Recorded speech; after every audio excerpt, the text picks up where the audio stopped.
battles on the track, speed that pushes the limits, racing against the clock. This is where drivers test their skill, endurance, and courage. Welcome to the heart-pounding world of auto racing, where every second counts. This is the TireRack.com Champ Car Endurance Series, bringing real, affordable endurance road racing to you on North America's most prestigious road courses. With live flag-to-flag coverage of America's best grassroots motorsports racing, AutoZone presents ChampCar.Live.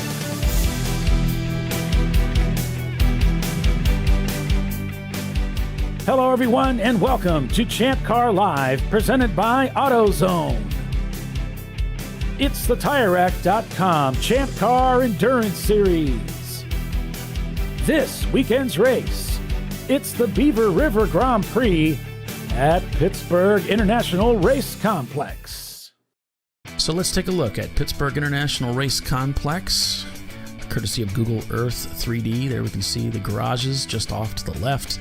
Pit lane as well to the left as we head down the front straightaway into turn one. There we can see the right-hander that takes you back out onto the north course. We're going to head on to the south course as we're running the full course this weekend. There's the blend line you can see coming out of the pits as teams will head into turn two and down the straightaway here for the south course. And then through turns 3 and 4 into the lowest part of the racetrack, also known as Coyote Gulch, as they go through turn 5, an uphill right-hander with a blind exit, continuing on to turn 6, and then teams will continue down through this straight section leading on to turn 7, which is the setup for some of the most enjoyable part of the racetrack, this complex series of S's, right, left, right again, taking them on to turn 11, which brings them out back onto the north course, that newly constructed portion of the racetrack. Again, another series of S's, and then cars will begin gathering speed as they head down towards turn 15. Long straightaway along the back, through a very fast turn 16, and then it's into the carousel. Through turn 17 and 18, off to the left there as the track begins to really open up, and the kink turn 19, taking them back out onto the front straightaway here at Pittsburgh International Race Complex, 2.8 miles in length. All right, everybody. Good morning. I guess we should do the show now. Hey, welcome everybody to Champ Car Live, presented by AutoZone. Yes, we're at pit race for day 2 for this epic race here at Pittsburgh International Race Complex. The drivers have gone to their cars, and pretty soon they're going to be pulling out onto the racetrack to start another day of endurance road racing. Welcome, everybody. I'm Paul Veltum, joined again by Kyle Lockrow and Les Epps, bringing you broadcast excellence unmatched anywhere else in the world here at Champ Car Live. So I hope you guys are having a fantastic weekend as we get ready for a new week at But today it's all going to be about this race. And by the way, I found out Champ Car does have commemorative T-shirts that are available on the Champ Car website for this event. So if you'd like to pick up one, we've already had a ton of orders come in, which is great. You can do that. And you can go to the Champ Car website, order one up so you can get your commemorative pit race T-shirt. So be sure and check out ChampCar.Live and go to the swag section, and you'll find that there. Good morning, Kyle. Good morning, Paulie. Good morning, Champ Car Nation. Ready for the final send-off. We had a great race yesterday. Money Shift Racing with a very emotional and well-deserved victory. I know Adrian Willoughby, Adam, everybody, Kevin Kistner, all those guys were just absolutely thrilled. Couldn't believe it, and I think they're looking for more today. Yeah, did you happen to notice Kevin wasn't driving yesterday? I did notice that. Do you think that might have something to do with why they didn't crash? It might have been. I don't know. We're stirring up the controversy early. So, Kevin, I think we found a common denominator here, buddy. It seems like when he's not driving, they're winning. I don't know. So they were just, I'm not. Am I casting? I'm just putting the math together here. Well, we're seeing the way the dominoes fall.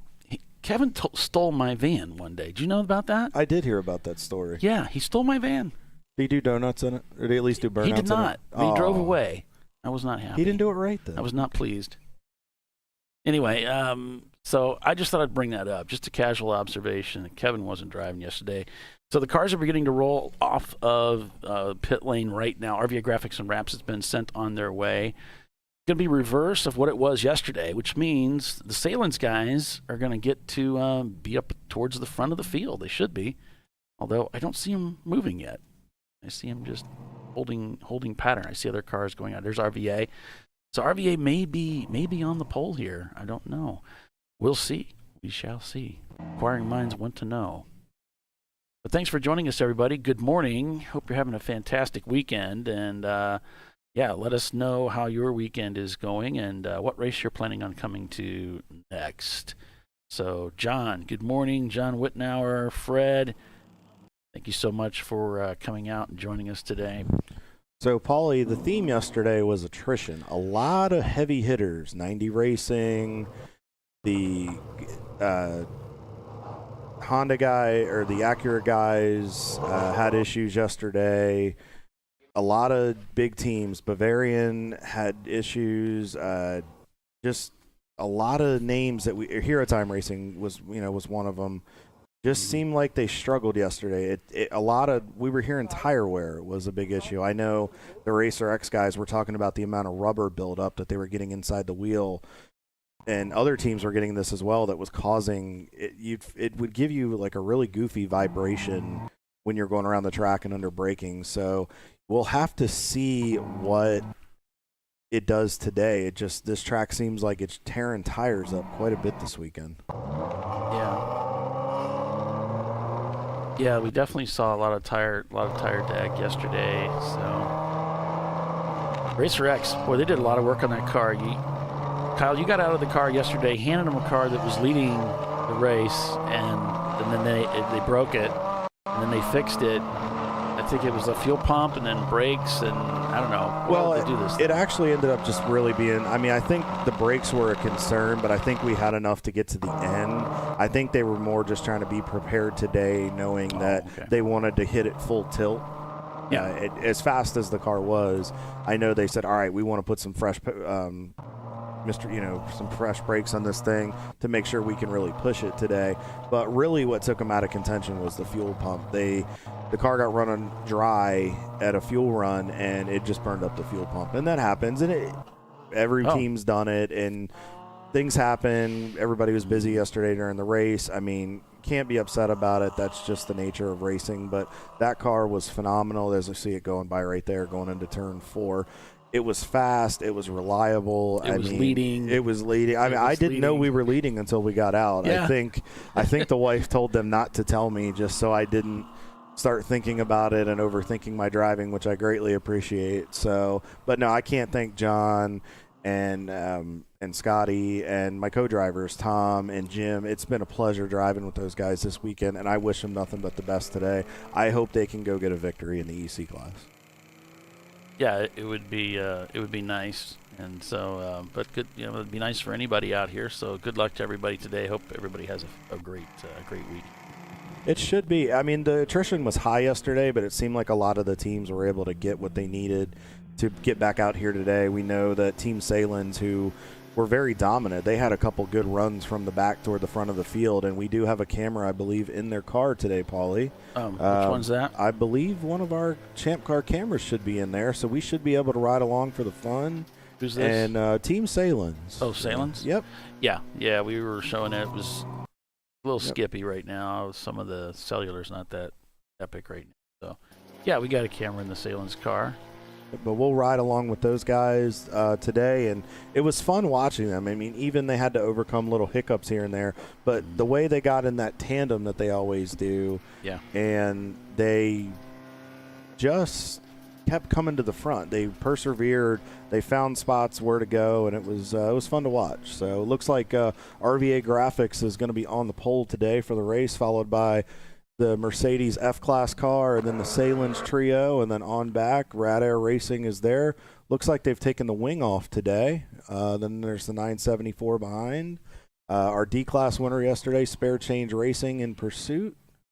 There's Racer X, and then the Gords right behind them. The Canadians Gone Wild. That's what we're deeming those guys today. They were so excited. I talked to Amit and Derek this morning when I was putting the camera in the car, and I said, you guys got to put a show on us today, and they were absolutely thrilled. Oh, we will. We'll put on a show, and so I'm sure they'll wave at us and give us all kinds of stuff. And but no, those guys are a lot of fun. They bring a lot of energy to the paddock here, so good to see them. Hopefully they have a good run today. I know yesterday didn't go the way they wanted it.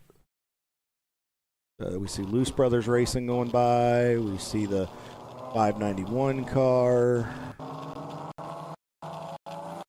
So you'll see the cars, for if you're new to Champ Car and you see the cars going around the racetrack, what they're doing is you'll see the car lunge forward and then it'll all of a sudden come to a stop almost. So what they do is, for a rear-wheel drive car, you spin the tires to get heat in the rears, and then you get on the brake pedal to start building up heat in the brake system so it'll get to an optimal temperature where it works, because you have to get the pressure built up and get the fluid up to temp, and you want to make sure you got a pedal before you go off into that first turn. Having a spongy or a soft pedal, if you've ever had that in your car where you just feel like it's not there, usually your fluid's not right or something's off. So hopefully everybody gets that going. And then if you see them moving, looks like Rad Air's already on pit road. Oh no! I know they had some issues with their cars yesterday. Glen Racing's on pit road as well, Paulie. We have lots of issues, Kyle. Yeah, we all have issues. But this place this weekend has just been absolutely beating these teams up. I don't know if it's just the racing gods are like, you're not getting out of here without a fight. And I don't know why this pylon is reading 90 Racing leading. And I'm seeing the hits, but it hasn't reorganized things. I thought you should know. Random things going on in my head. It might be foreshadowing. As fast as we know that 90 Racing car is, maybe it's foreshadowing after Mid-Ohio. But there they are. Yeah, they're because they started yesterday on pole. They're like second to last today. So they got some work to do. That's the way it is in Champ Car, though. We do like a random draw. We pick a car at random on with a number clicker thingy, and then they invert the field the next day so that it's, I don't know if that's fair or not, but that's what we do. So anyway, that's what's going on now. The Salins guys were way in the back yesterday, and they basically had a rotten day. Things didn't go very well. And then I was talking to Will Nonamaker about it. As they still had the mustard car out there, and he said, "Well, I mean, look, we've done really well recently. You're not going to win. This is racing. You have bad days, you have good days." And so just a really good attitude about that. But they're out here again today with the ketchup car. Is the mustard car running? Yeah, it is. Yeah, they're actually. I talked to them yesterday when I went and turned the camera system off for the night. And I actually had switched the camera that we had talked about.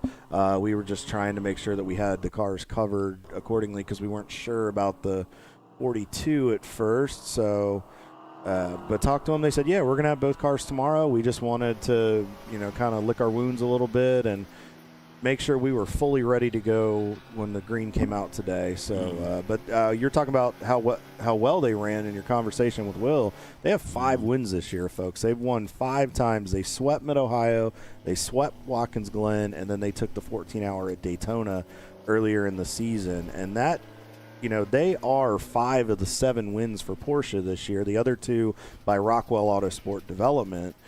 I mean, between those 2 teams, they have been carrying the Porsche flag this year. Yeah, they've been killing it. So, I mean, they have to be pretty pleased with the performance that they've had so far this year. And knowing those things, they're experienced enough and they've been around this enough to know those days are going to happen. Things are going to be not always go the way you want them to go. Yeah.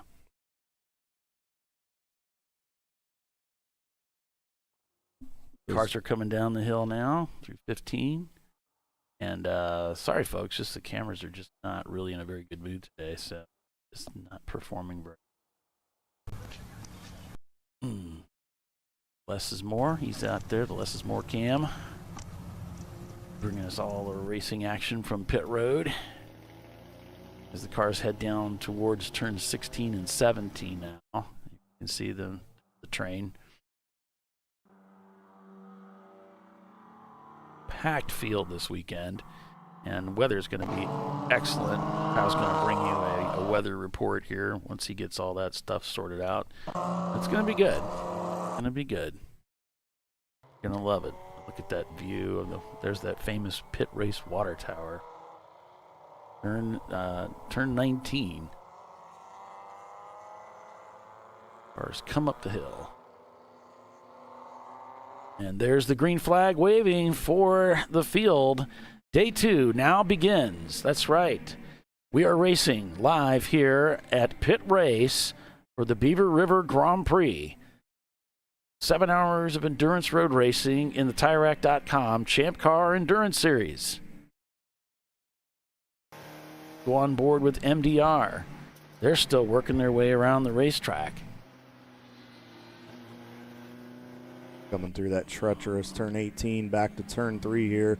We see some cars actually pretty spread out start. We saw this yesterday. There's the yesterday's winner, Money Shift Racing, with a 3-wide pass right here on a couple BMWs. That's Boston Winers, the EC winner from yesterday in the 444. Heavy braking right there as you head into 3 and 4. But Kyle, the sun's still pretty low this early morning. They're getting it right in the eyes. Yeah, that's going to mess with them probably for the first about 30, 45 minutes. And then once that sun gets up, it should get better down there. Around the outside here. Making some hay early here. And these guys, Adam, picking up where he left off yesterday, already picked off at least about 6 cars in that 3 to 4 turn complex down through Coyote Gulch coming into the S's. Now, this is where you really have to be patient right here. As you watch him, he's sizing up the traffic. As you see a few entries, Racer X, second car up there on the right. So what he's doing, there's one of the Rad Air Neon. So what he's doing is he's finding the faster cars, waiting for the hole to open up. He knows the BMWs will have the legs off the corner. Racer X is kind of pulling the 3-car train there now on the right side. Believe that's the Gourds in front of him. Yeah, and they're just kind of all following each other around the slower traffic. And you have to do that when you're in traffic as a driver. You have to find the line that works. And sometimes you have to be patient and just wait a corner or two for that hole to open up. If you try to force something, you can get yourself into unnecessary trouble. Right here, he waited. He saw the opportunity, so he's going to go ahead and make a pass there on the 192 of the Gourds. He's going to come up on the back of Racer X. Looks like he may try to outbrake him. That BMW is tough under braking. Yeah. But if he can get the legs off the corner, I don't know if he'll be able to stay with that car. Maybe fuel coming out of the Racer X car there on that right-hander, maybe a little bit overfilled. And now he's getting boxed in. Go back up here. On board with Turn-In Concepts, same part of the racetrack. There's the Gourds. Or is that, no, that's Bavarian. Bavarian and Hero Bavarian. Time Racing. Oh, 3 wide here. Oh, do-si-do, count into one. That's risky on the first or second lap of the race, but we talked about this yesterday. This is the opportunity in the race. Tires are cold. Brains are probably still fully ready to go. This is, if you got a driver that's there, you can make some ground up and get ahead and then get into a rhythm. As we see the 974s on pit road, I got a message from Dylan Kuntz, one of the drivers and crew members from there. They had a piston and a rod come out of that thing yesterday, but they got it rebuilt. Jeez. But it looks like it's another, so far, not starting out to be another great day for Rad Air as we're back on board with the Canadians going wild here. Sent from the Gourds. So RBI Graphics and Wraps leads the race over Team Salem Ketchup and Mustard. And it's Hopes and Dreams, Easy Riders, Money Shift Racing, EAD Racing, and Racer X and Sent from the Gourds. And remember, Money Shift will be starting with that MOV, so they should be down a lap. But obviously already in a really great spot here. I think they've already made some hay. It looks like they're already up into the 6th position. Two-Face Racing leads so far in your EC division, but Money Shift is already making some ground up on the Easy Rider guys. So we had asked for a weather report. Right now it's 58 degrees, feels like 63. Supposed to get up to 80 degrees today, which usually when we come up here this time of year, it is a little bit unseasonably warm, and I think that's throwing these guys for a loop with some setups, maybe some pressures, camber setups. Ooh, big move there, 90 Racing, getting by the F-Class, the Boston Winers winner from yesterday. But going to get up to 80 today. It's beautiful out here. The air quality is great. It doesn't look like there's really any chance of rain. Wind 2 miles an hour to, it looks like it's going to be about northwest direction. We don't have to worry about the visibility so much because the race is only 7 hours today. But humidity is going to be up a little bit, so make sure our drivers are hydrated and ready to go. And I don't see any reports of precipitation, so it looks like it's going to be another dry day here at Pit Race. We don't have precipitation, but we do have participation. Absolutely. Thought I should bring that up.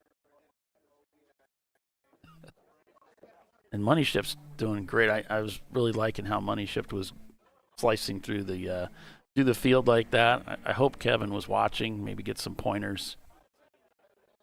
And looks like, 975 is in the pits right now. See Chris Ludwig from LMS EFI. He's also one of the drivers as well.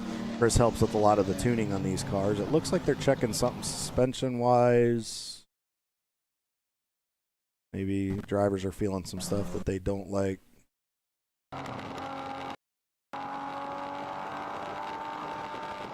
On board with Racer X here, heading down the hill. Now, who do you think's driving at this point? I think Tom is driving. Oh, yeah. Hey, you think he's waving Giving at a the point gourds. by to the gourds. Oh, he was waving at us on the camera, but smart move right there. I'm sure it was all about you, Kyle. No, not about me. I thought maybe he was just waving hello to everybody. So, but no, Tom started. Unfortunately, due to the issues yesterday, Tom didn't get a chance to drive the car. So the goal was get him in this morning, let him feel it out, get some laps in. So, big move by Hero Time. Jeez, man, that car is quick. But we saw that at Mid-Ohio. We saw this yesterday. If that car can stay together, it can run up front, and it can finish on the podium. On board back again with turn-in. We had some good dicing down there, and looks like we're losing their feed. So we'll check out how MDR is doing. This is one of the Miata entries. Their F-Class entry here. It looks like they're chasing down the 393 car in front of them. Stay focused. Mike Coppola's car. And it's so hard to get through that section. You're trying to, you want to make moves, but you can't. A lot of times it's single file. Yeah, probably a little bit of brake lockup. Saw that a lot yesterday when I was on the racetrack. But it's hard down there because you're turning into that kink. And if you don't have the car aimed right and you wait till after that to get on the brakes, if you wait a little too long, you're going to lock the brakes up. Plus, as slick as the track was, it was throwing some drivers for a loop. Back on board here with Money Shift, already up into second in the class and fifth in the overall right now. EC car mixed up in the middle. Team Salen's taking over the lead of the race in the catch-up car. Of course, that's the camera that goes down. I don't know. That camera was so reliable yesterday. Today, it's like the first thing to go under. But if it comes back up, we'll show it to you. But yeah, Team Salen catch-up leading the race. And it's RVA Graphics and Wraps, Team Salen Mustard in third, Hopes and Dreams fourth. And then we have, Money Shift Racing. We've got the Two-Face Racing leading EC. We've got Team Salen leading the C-Class. EC, red B. So that's Hopes and Dreams leading B-Class. Boston Winers leading F-Class. And it looks like D-Class is being led by J3P. Or this morning.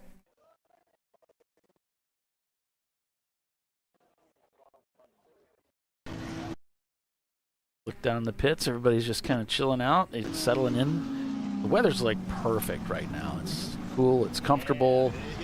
Drivers, teams, they're ready to go, ready to have some fun. I mean, this is good. This is good stuff.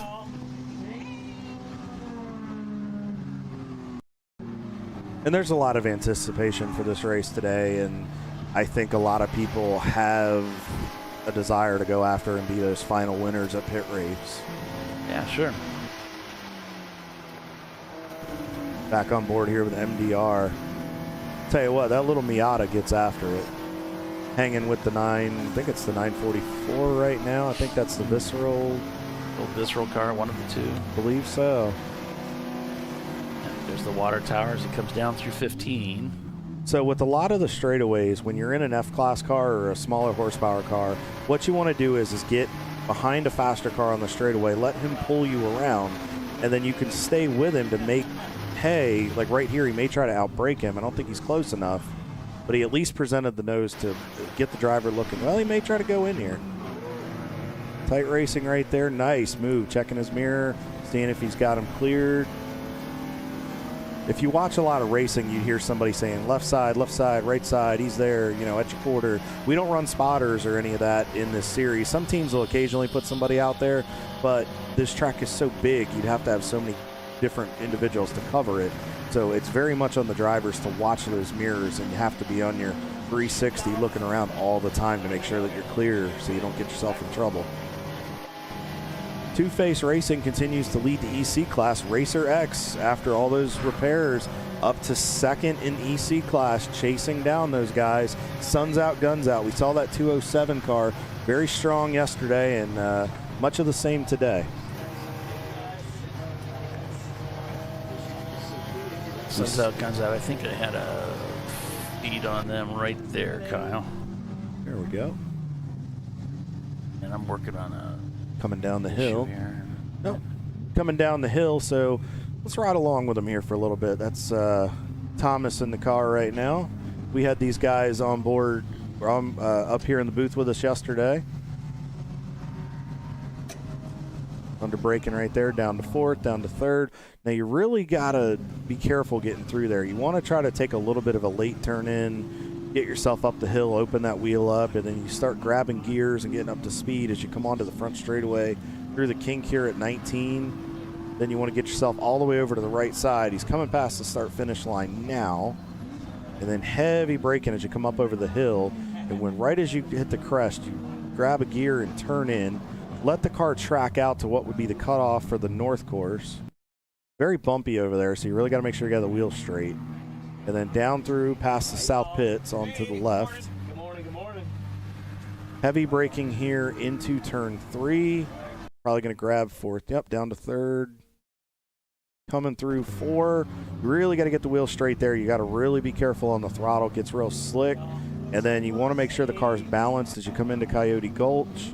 Saw a lot of cars getting sideways there yesterday, and then just trying to catch it. You can see him playing with the wheel there a little bit, getting the car moved over to the left, come up over the hill, coming headed to 7. Now that 7 to 10 through the S's is very precise. You have to be very smooth. So he'll turn in here, getting a pass there by turn-in concepts. Laid out braking maneuver there, well executed. Had the car crossed up a little bit, but it was fast. And you could just see the car roll over because that weight transfers side to side.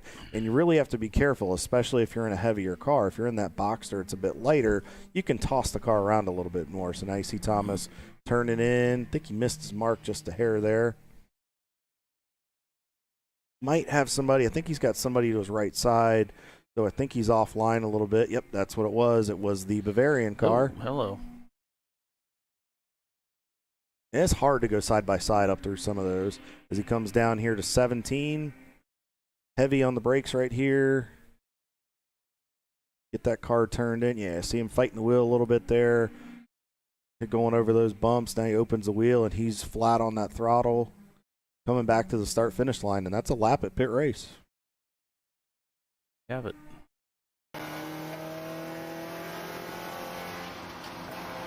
Back on board with Mike D'Onofrio's guys, MDR Motorsports. Brought 2 cars here again this weekend. One in C, their Boxster. That car moving maybe a little slow over there. Nothing reported yet. He's still hanging with that Porsche. Yeah, he must be having a little trouble getting by him. He's right on him. He stays with him on the straightaways, and he's a little quicker than him through the technical sections. But like we talk about, I think he just realized if he can stay latched onto him, let the Porsche pull you down the straightaways, let him do the bulk of the work. I mean, the Porsche's going to pull away a little bit here on the top end. He's about 3 or 4 car lengths ahead of him. But then under braking, he'll close up. Just with not having that big horsepower, he just can't, as he gets up through the gears, the Porsche just pulls away. Pretty even through the corners. You can hear a little bit of tire squeal through there. That's normal. Don't think he got off the corner there the way he wanted to. That tire squeal, I think he's getting a little bit of wheel spin there. And then he was letting, I think that's, is that one of the neons going by? Kind of hard to tell. Back under braking. Team Salem catch-up continues to lead. Last lap at 2:03.5. Hopes and Dreams in the S2000, your leading B-Class car. Not the day those guys wanted yesterday, but it looks like they're starting out strong today. They're second overall.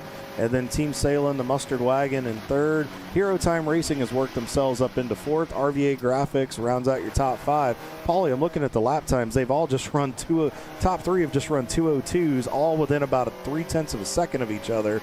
And the gap between all three cars is less than 3 seconds. It's about 3 seconds. Show-offs. I know. Hero Time Racing about 7 seconds, so the top four are separated by less than 12 seconds. Hero Time just busted off a 2:02, so I tell you what, these guys, while the track is a little cooler and the temperature's just right, these teams are laying down some times trying to get out front, because I think with the temperature going up into the high 70s, low 80s, and that humidity being up, I think it's going to be a little bit of the same as yesterday with the track. Hopefully the pit race folks went out and brushed the track and blew it off a little bit, because it was absolutely atrocious when we got done yesterday. And all the constant theme through the paddock and garage was the lack of grip in the latter part of the day. Whiskey Tango Foxtrot making themselves known. Last lap 2:02.56, up into the 7th position, and the Canadians have worked themselves up to 6th. We're on board with Boston Winers in the F-Class car, the Haterade car, in tow with Spare Change Racing, yesterday's winner. See, that Mustang has such speed down the straightaway.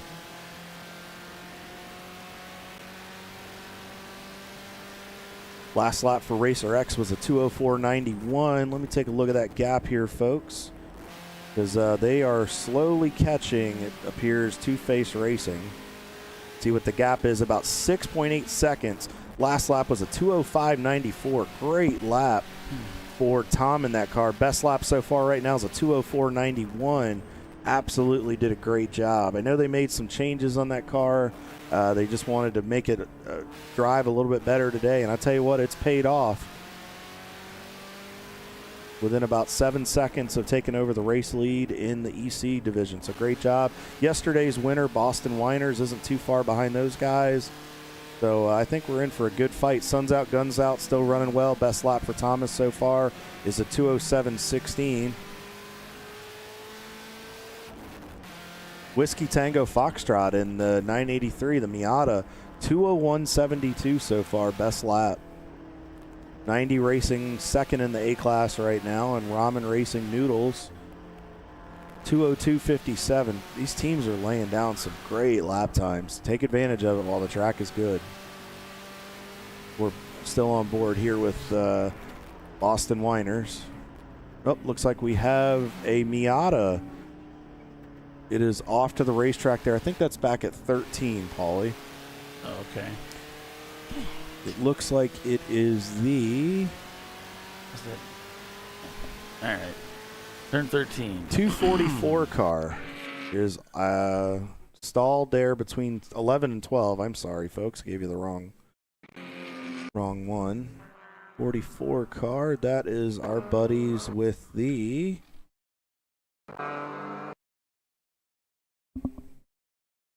I know I can find it. It's bound to be in there somewhere. It's bound to be in there somewhere.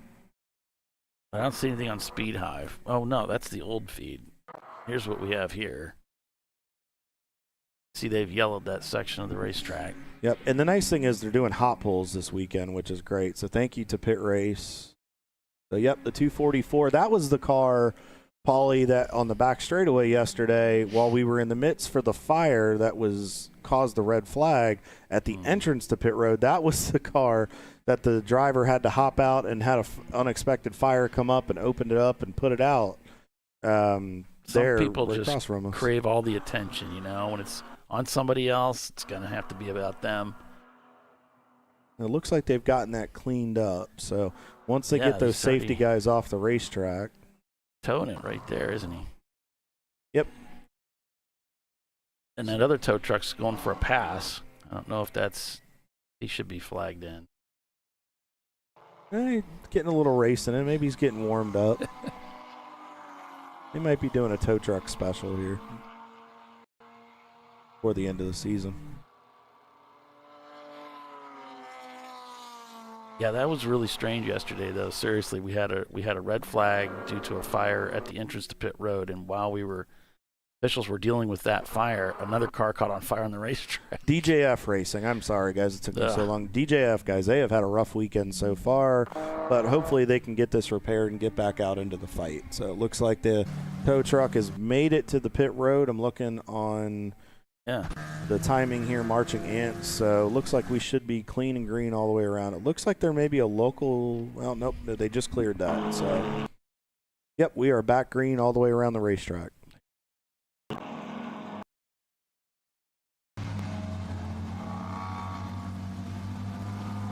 Yeah, they're pulling them into the pits now.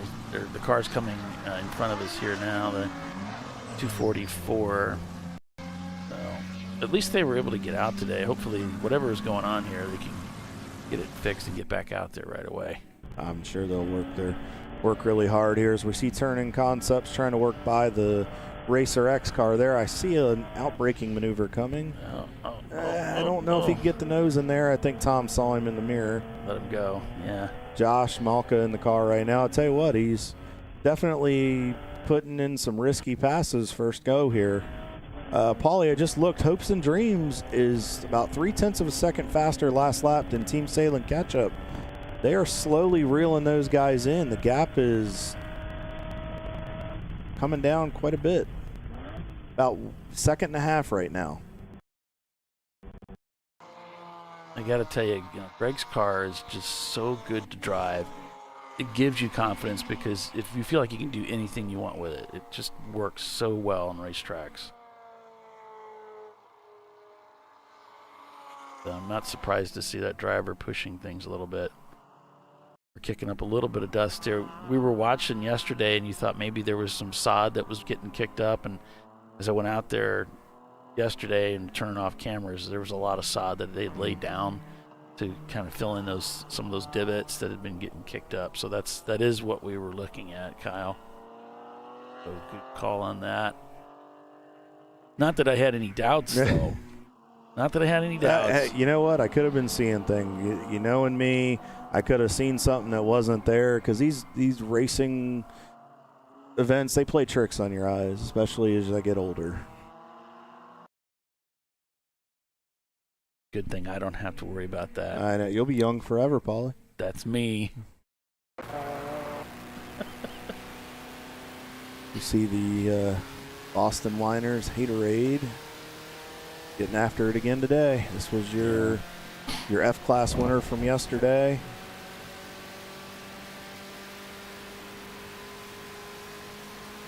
Get up triple digits here down the back straightaway, coming through the kink. And get on the brakes. Down to about third gear. Looks, yep, DJF guys working on it. Yep, a little less is more, Cam, catching all the action down there. They're hustling here underneath the hood. So Team Salem, Ketchup, and Mustard hold down 2 of the top 3 spots with Hopes and Dreams, the leading B-Class car, separating them. They've kind of picked the pace back up here. The gap has increased up to about almost 4.5 seconds now. Oh, a little bit of catch and release there from Boston Winers. So Les is reporting that looks like a throttle cable issue on the Miata. So that's what they're working on. We had a conversation with Ray on those throttle cables yesterday a little bit, didn't we? Yeah, we did. We did. I just like throttle cables. He's like, listen, you're going to have to deal with it. We're going wireless. And here we have a car in the pits with a throttle cable problem. That's funny. So from behind those guys, Hero Time Racing is about 0.4 of a second behind Team Salem Mustard. And then Whiskey Tango Foxtrot, last lap, a 2:02.99, has worked themselves up into the top 5 overall and are now leading the A-Class, which we saw a lot of that out of those guys yesterday. And RVA Graphics behind, sent from the Gourds, Turning Concepts, and Bavarian Mustache Works. And then 90 Racing back to the front, up into the top 10. Only took them, what time is it now, Paulie? Only took them 24 minutes to get from the back. I know.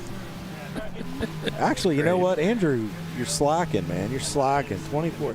No, just teasing. No, great job by those guys. An outstanding run. But that car shows so much speed, and the way they handle it, it's impressive to watch.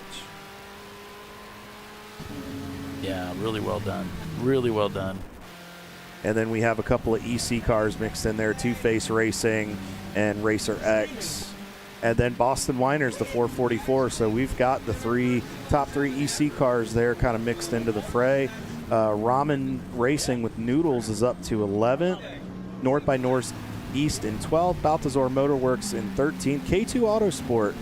Talked to Kyle and those guys. They were really optimistic. This is their home racetrack. They are really, really disappointed to see Pit Race go away after this weekend, but they said they were bound and determined to get a victory and at least get a podium here today to go out on a high note. And Red Barn Racing rounds out, I think it was Red Barn Racing.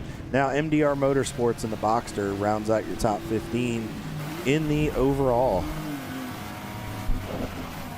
Speaking of Balthazar Motorworks, they've got a camera feed from their car. Bill behind the wheel right now, headed down the back straightaway, coming into the kink, 17. Heavy braking, little heel and toe down into third. Really got to crank a lot of wheel into it to get through that corner.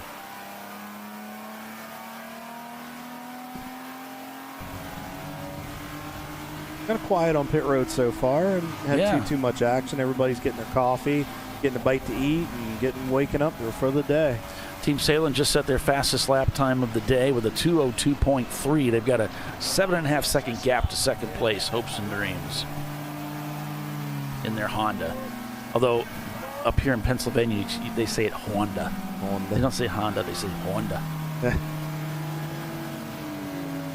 Oh, nice move there, 983, the Whiskey Tango Foxtrot guys. Great move getting by one of the Corvettes there. They timed that perfectly. Saw it across from our booth. Great job. So as we see, the sunlight is starting to get a little bit higher. The vision is starting to get better as they come into and come out of Coyote Gulch. So we noticed yesterday about 3:45 that the sunlight coming down the front straightaway as it was setting was starting to really affect drivers. I think it was throwing their lines off. We saw a few guys offline coming through one. A lot of drivers holding the hands over their eyes, trying to get some line of sight into that brake zone. We don't have to worry about that today because the race is an hour shorter, but at least for a little while longer, we're going to have to deal with it here in that part of the racetrack in that east portion. Right. So far right now, the top 5 cars are all within 20 seconds of each other. Hero Time Racing, a 2:01.1. Wow. They are slowly catching those guys. Gap is down to 9.4 seconds. They have dispensed of Hopes and Dreams Motorsports, the S2000. They're only separated by about a couple tenths. Racer X is jockeying for that lead EC spot again. There's been some moves happening here just on that last lap. I saw it shuffling down around that 7, 8, 9, 10 overall position. So Racer X trying to chase down the Two Face Racing team, and looks like Bavarian just slipped by. So that's going to set him back a little bit. Coming through Coyote Gulch here. It was so hard to get to the power down there yesterday. You just wanted to get to it and really lay into it. But when you did, the car would step out. So you really had to just wait on it a little bit and feather it and make sure that wheel was straight so you could get traction. Because if not, you spun the tires and you were begging for more forward bite. That was a really impressive move by Racer X to power right by Bavarian like that. They're kind of going do-si-do here. Ooh. He got past, headed towards the Gulch, and now pushed right by. I wonder if Bavarian had a little trouble at the exit or the entry into that turn, and he's pointing him back through again. And he's getting followed by 90 Racing. So 90 Racing again looking to punch through, just following the faster traffic. That Honda, just the way that car can corner is fun to watch.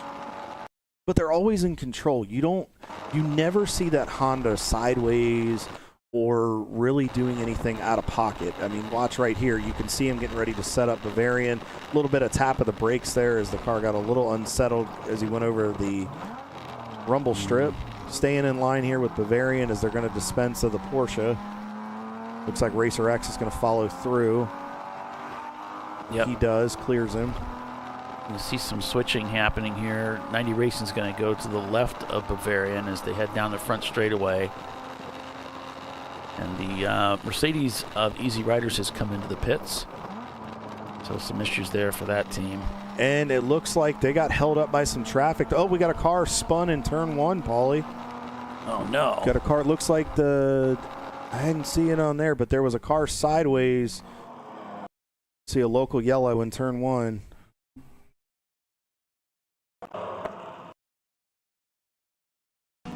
Unfortunately, Les is on the absolute opposite side of the track, so there's no way we're going to get it from down there. But I don't know. It drops down so far, I don't know that you can even see it from the pits.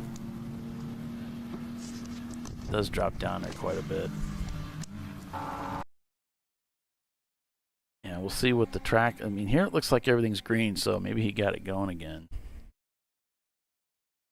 Yeah, it looks like they may have pulled that back.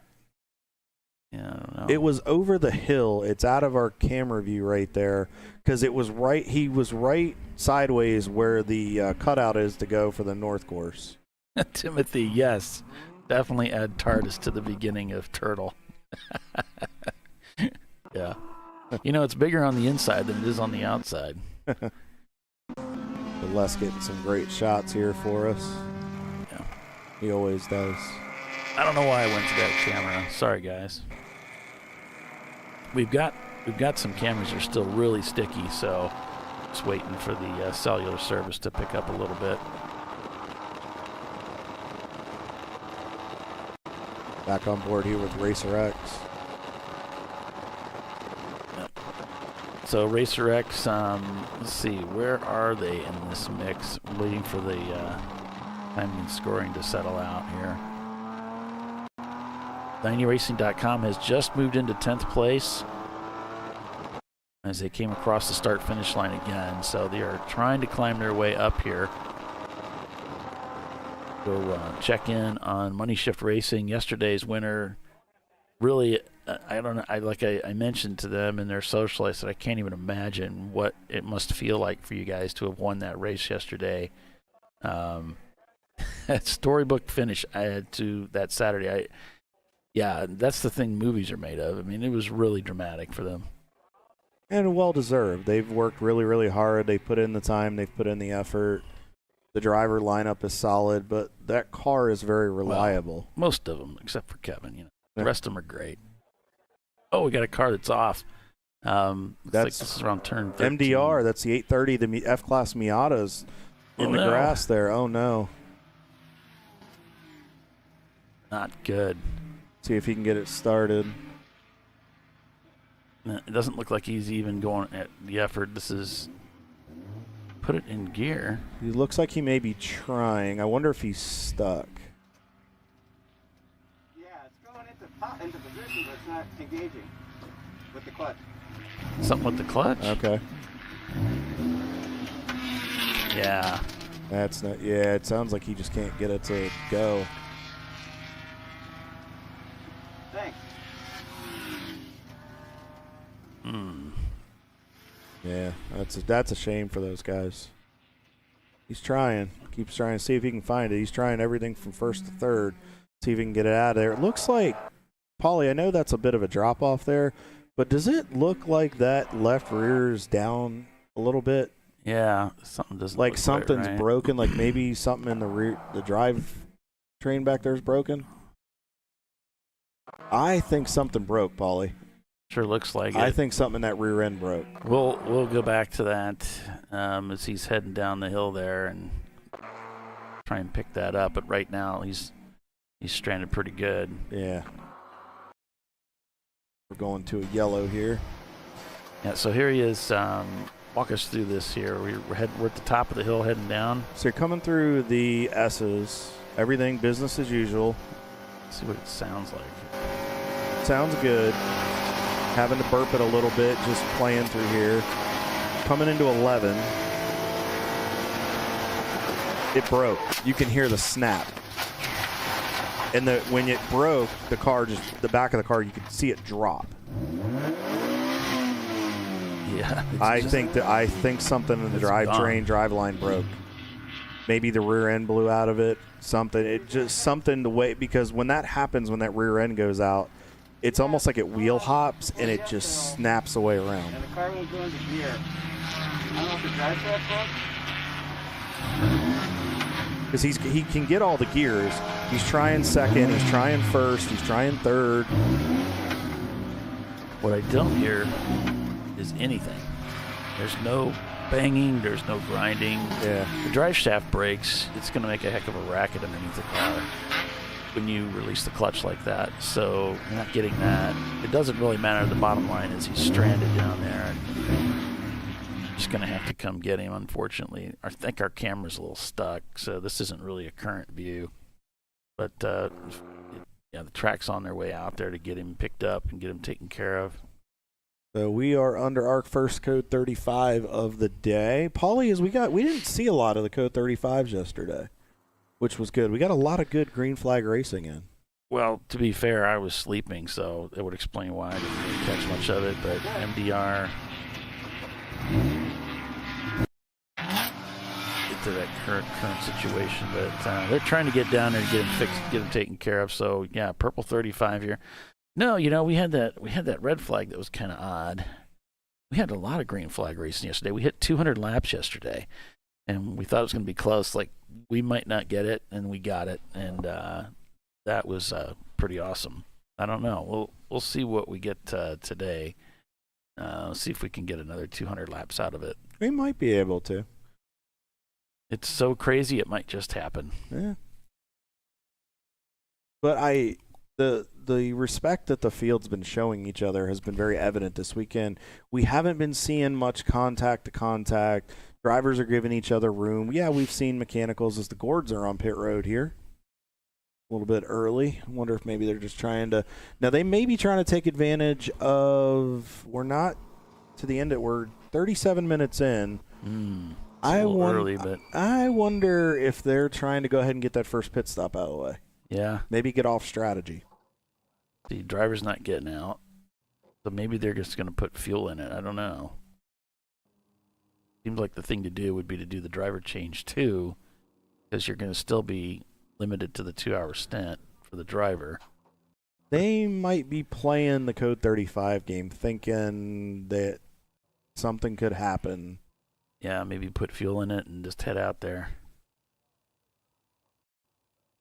Yep, just a 7-hour race today. We'll have to see what happens here. It doesn't seem to be anything urgent. The driver doesn't seem to be frantic or anything of that, so it may just be standard. I'm looking in the mirrors of the car. Looks like they've gotten, oh yeah, that thing broke pretty good. They were towing the MDR car. They had the rear end of the car lifted up on the hook because it wouldn't go, so. Yeah, it could be something's broken or, like you said, locked up. The back of the diff might have locked on them and broke something and sent him around. Fortunately, he's in a spot where he just spun into the grass. There's a lot of room over there. You brought that up yesterday, Paulie, and I think it's hard to tell sometimes from our camera views. Pit race has this is a good shot of it, how much runoff this has compared to some of the other facilities that we go to. Yeah, it really does. Some of the areas where the guardrails were located were just, there's a ravine right below it, so they could set it back as far as they could. And yeah, we're just looking at the car as it's heading down the back stretch there on the hook. So I did notice something interesting. Like no wheels? Like no wheel on the back of the car. So I wonder if something... Like you said, it didn't looked like the canter was a little weird. Like maybe one of the wheels ejected at least. It just looked like it was sunk into the grass. And it's like, well, we haven't had any rain this weekend, so... It's not like he would have gotten buried in the mud, but wonder when we heard that thing snap when he was going through 11, if it broke something and then broke those wheels to where it just sank the rear end of the car. I don't think the driver even knew, and that's the thing is weird is when you're all strapped in like there, you really can't see much. Sometimes, asking other people, hey, what does it look like out there? I can't see it. I'm like, oh, yeah, like the whole wheel's gone, man. Oh, okay. So, yeah, that might explain why it was kind of free revving. He put it in gear. He's got nothing going to the ground. So I don't know what the other side of the car looks like, but from the driver's side, the left rear wheel was missing. We're going to caution, so really as soon as that tow truck pulls into the pit lane, they're probably going to send us back to green.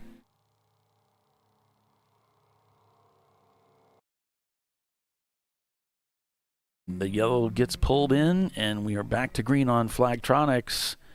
So here we go. Sent from the Gourds. Les is there on the scene as they release that car back onto the racetrack. So just like you thought, Kyle, they're just taking advantage of that caution. And check that wristband. Jackie doing the courtesy check on the Hans, making sure Yeah. took to his helmet, belts are over top, and that's something you have to make sure. Those belts are over top of that Hans device, or the device isn't going to do what it's designed to do.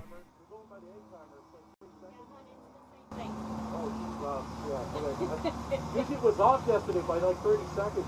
Oh, yeah. And they're looking at the clock and saying that they're talking about the egg timer there. So from what I'm seeing, it's 4:23. So if you're new to Champ Car, you have to do a minimum of a 5-minute stop if you take fuel. So he got down there a little bit early, and that's why Jackie was laughing a little bit. She's like, yeah, the egg timer, sometimes they don't always start right. She said, use that Flagtronics, because it really does, and it connects right to the tower. So always default to that Flagtronics system. Yeah, so what the pit-in staffer does is they have a bag of those egg timers, and what we used to do is put them on the back of the stop sign. They're magnetic, and they're all just set to 5 minutes. As soon as the car comes in, you hit the start button, you look at it, make sure it's counting down, and you stick it on the car. And that's really just that simple. But he was saying, yeah, something wasn't right about it. There was like a 30-second difference between the two, the Flagtronics and the egg timer. So they were just talking about that. But yeah, sent by the Gourds, getting ready to be sent back out by Jackie. Seeing the 8 car, the EC entry headed back onto the racetrack. That is the Nichols Racing. Looks like they were just coming back out of the garage area, so they're going to get back into the fight.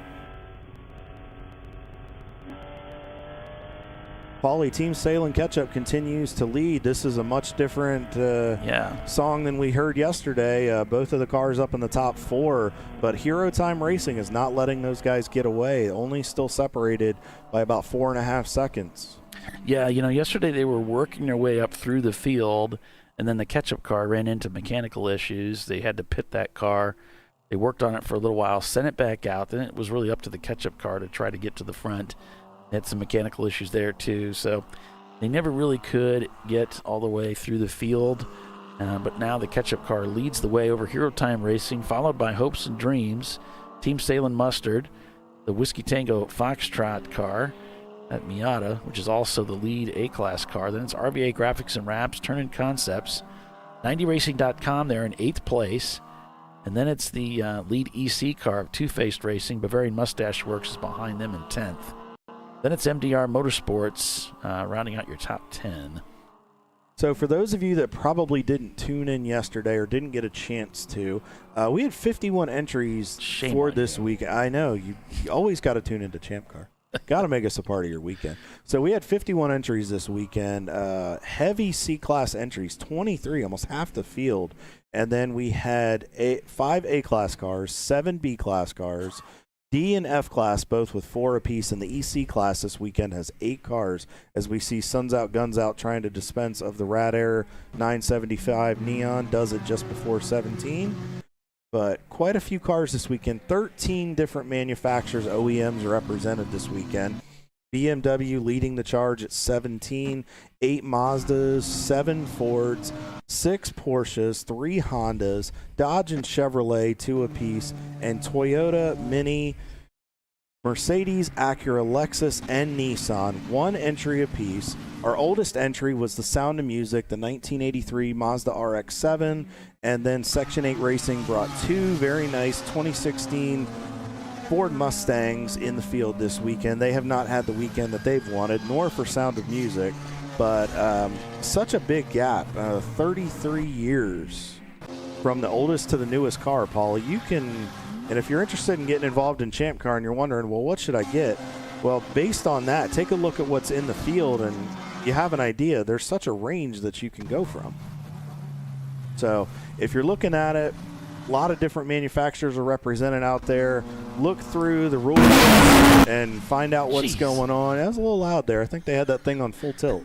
I think I lost my left eardrum there. But anyway, if you're looking at getting involved in Champ Car, find a manufacturer, an OEM that works for you. Take a look, talk to some teams, reach out to some of our board members, reach out to some of our staff with Jimmy and Ray and those guys that do, and Andrew Sides that do tech. And they can kind of steer you in the right direction and make sure the car's got what it needs. You can find the new BCCR on the ChampCar.Org website, along with next year's schedule that was just released earlier this week. Obviously, you're going to have a little bit of a shakeup and another incoming announcement here in the next few days. Unfortunately, with losing Pit Race, but we'll hopefully have a replacement, and you guys will have to tune in and find out. We're back on board with Suns Out, Guns Out, completing their 19th lap. Right now, they're 4th in that EC class. You can just see how beautiful the skies are here in the Less is More cam. As he's out there on pit road. It's just gorgeous out here. Chamber of Commerce Day, they always say, we're racing.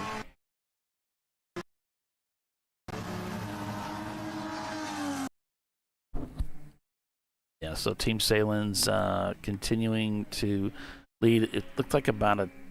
I'm trying to see what... I'll have to get up my own thing here. Go in here, get you some gaps.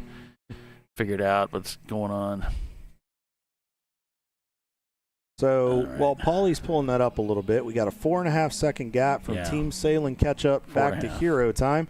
Paulie, back from Hero Time, how far are they back to the mustard car?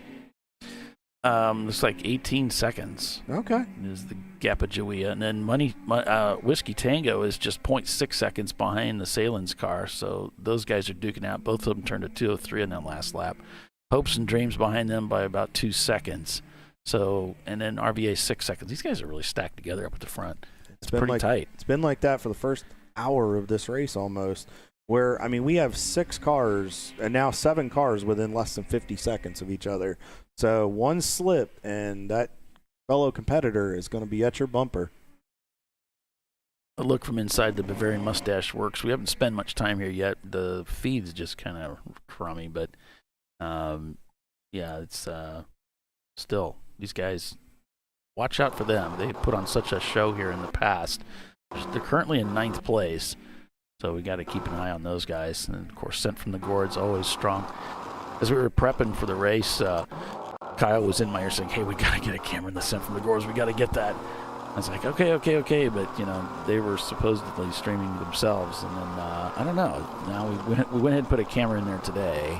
And, yeah, so we're hoping for them to do good. Well, Kyle, you told me you guys got to put on a good show for us. Deservingly so. They've run very, very well. They podiumed at Mid-Ohio both days. They've run very strong. They've shown speed. And they're always pretty reliable when they're out there. So my thought was, let's give our Champ Car viewers and Champ Car Nation a good show. Looks like one of the Section 8 Mustangs is back on pit road with some issues. So hopefully they can get that resolved and get back into the fight. Oh, big catch there. Had to work the wheel. But, I mean, these guys always put on a good show. They have a positive attitude. And I thought, hey, let's reward them with some footage and they can show a little bit back home to the Canadian family. Well, Timothy's saying he's guessing a total lapse of 185 today. That's a pretty good guess. We can't do 200 because we only have 7 hours. I don't know. Maybe. What do you think? Over I shouldn't under? say can't. Yeah, but yeah, I would imagine he's right. You know, we're going to be short an hour, so it's going to be harder to get those two hours in. What are you going to take? You want to take the over or the under? I'm going to take the under. I'm going to say about 165, 170. It feels like this is the Price is Right. Like, I'm going to go with $1 and make sure. No, I don't know.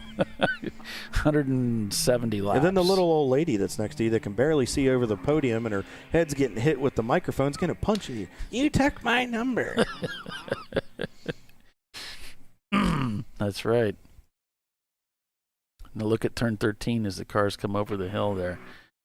We'll come back to some of these cameras once they start working a little bit better. I miss Bob Barker. I mean, I like Drew Carey doing it. He did a good job. But I miss Bob Barker. And ironically, he passed away at 99. He did not go over the dollar. That's been the running joke since he passed away. Everybody said that was fitting for Bob. I hadn't heard that before. You hadn't heard that one before? Yeah. It's fitting, isn't it? It was. Even in death, he's got to keep us laughing. So He did. That's good. And remember, spay and neuter your pets. Yeah, you always do that. Spay and neuter pets. He did. What is it with that, like Bob Barker and weathermen? They're always telling you what to do. You ever notice that? Weathermen are always like, take your umbrella. I think he was a big up. advocate for animals. I think that was one of the big charities that he and the show worked with. I think he was even doing that when he was doing Truth and Consequences back in the day. As we're back on board here with Racer X. Well, why do you think weathermen don't think you don't know how to dress? Whether they're telling you, well, take a scarf and it's like, what are you doing? Well, I think I'm watching the weather to find out if it's cold. They want to give you that mother. They want to give you that motherly. They all do it. Right. They could be 21 years old doing the weather, and they're still telling you how to dress at the end of the forecast. Probably because their moms call them and tell them how to dress in the mornings, and they're the ones telling us the weather. So I think that's part of it. As we see Racer X here working through the S's.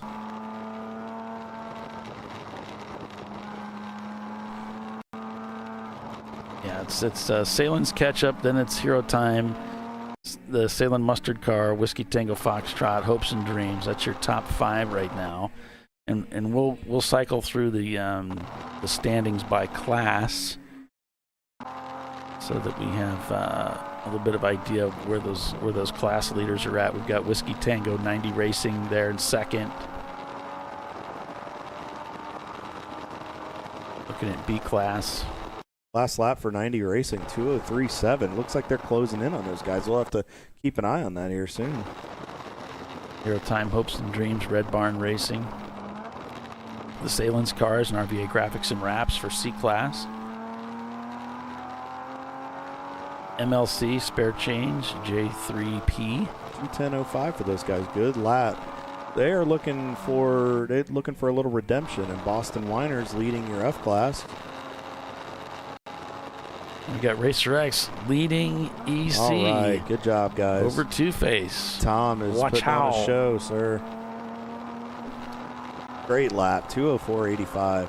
The car had speed yesterday. Like I said, it really did, and I think the adjustments and changes they made during the overnight hours really helped this car because he looks fast, but he looks stable and smooth. Yeah, and I don't know if he's driven this car before. He's got tons of experience driving the E30 with the Hastings Tires Plus team. That's where I met Tom, and I'd raced with him. But great guy, nice guy. Yeah, I know he's nothing like me. He's great, and he's really solid on as far as being out there on the car. So I don't think he got any time yesterday. I don't know if he got any time on Friday. Got a little bit of time Friday. Okay. He didn't get any time yesterday. He was our anchor yesterday. Ooh, a little bit of catch there. That's normal. I had to do a little bit of that yesterday. We were all talking about that, getting through there. Just the car would just take that random step out. But no, Tom didn't get any time yesterday, so they wanted to make sure he went out today. And I'll tell you what, he's making the most of it. That's great. I'm glad he got some really good seat time out here with it. And Jim's doing a good job, too, the other co-driver. He's doing an awesome job. He was real fast yesterday morning, and then John got in, and he's like, I'll try not to put on as much of a show for you. I said, no. I said, we want that. I said, actually, you were giving us some good examples to talk about of the track conditions. And he's like, well, I appreciate, I can give you some examples. J-Tune Performance has just brought their car into the pits for those of you following the Nissan Sentra. It's not a bad pick there, Timothy. They definitely are looking to best lap. They're down to a 2:01.81. So that's 3 cars now in the 2:01 bracket. Them, Hero Time, and Whiskey Tango Foxtrot. So that looks like they may have been displaying a slow vehicle on track. We've got some section of the racetrack that's yellowed. I'm thinking we may have a stalled car up between 13 and 14.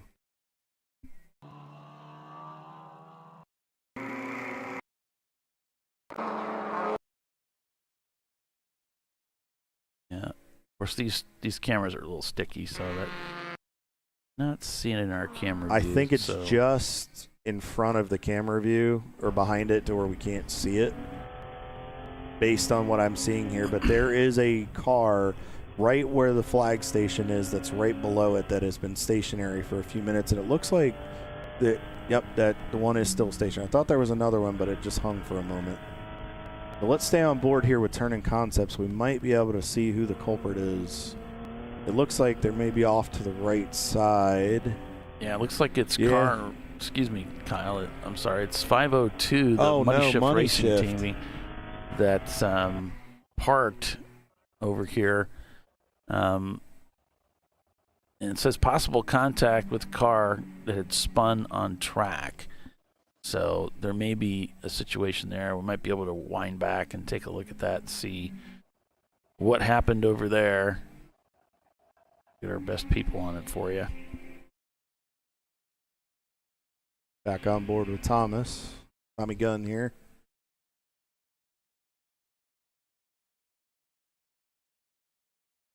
Real smooth working up the hill. Looks like he was checking something off to the left as he was coming up. They might have some type of in-car adjustment they can do.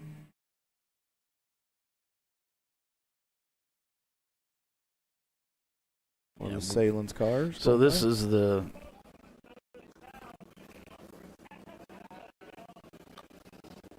chasing down Glen Racing and their BMW. Let's see what happened here. Closed in on him a little bit coming into 13. This looks normal. Yep. I'm sorry, into 12. Now this is the area here. He went to the end. Oh, he lost control And they got hit. hit in the back. Lost the windshield. Turned the car around, and that's the end of it, folks. So we had 2 cars involved in that one. Yep, they got collected by the Glen Racing team, and it just looked like, it's one of the it could have been that the driver was trying a little too hard to bring that BMW back onto the racetrack, and this is the kind of thing that can happen in that situation. Now, we can't see the whole thing, and we don't know what that He driver was trying doing, to stay in front of Money Shift. You can see it because he missed his mark turning in, got off, just and lost it. Oh, he lost it in the grass is what happened. The back end started coming around.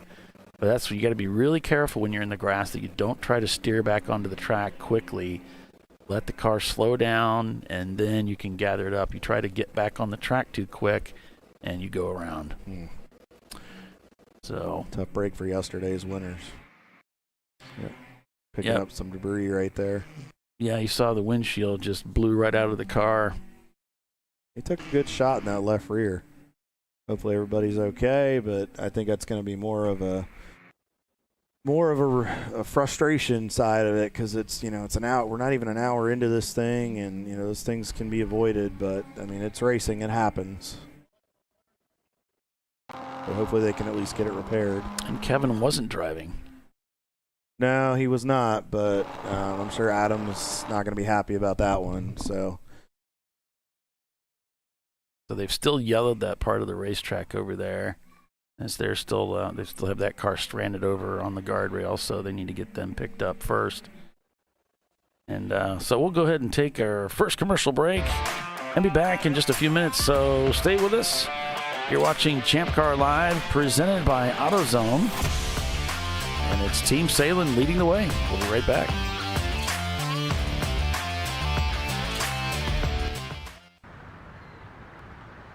I probably need new tires.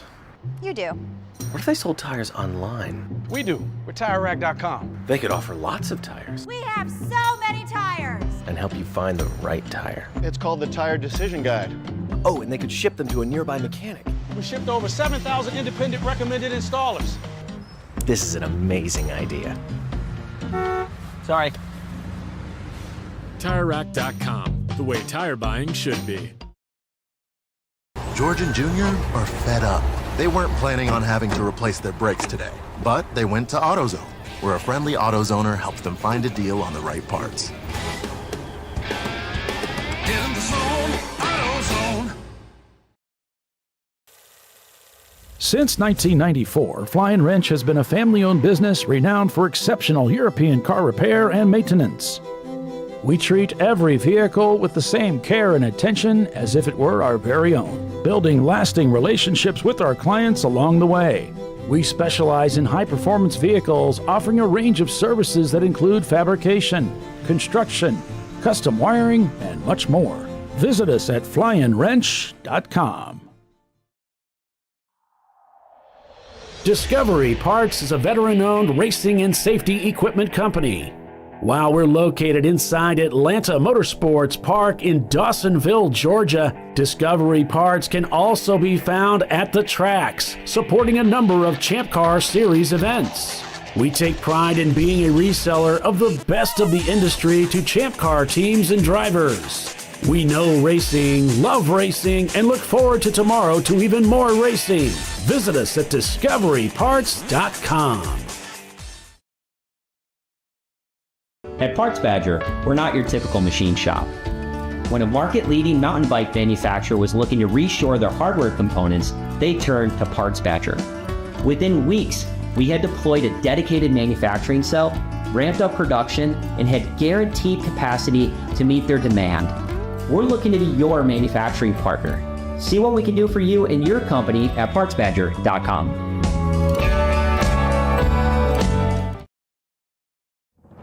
Lifeline's continuous commitment to research and development ensures that we supply the most innovative and cutting-edge products available, used by the majority of the world's motorsport championship-winning drivers, teams, and constructors. Lifeline has a stringent and proven history of success. Lifeline's continuous commitment to research and development ensures that we supply the most innovative and cutting-edge products available.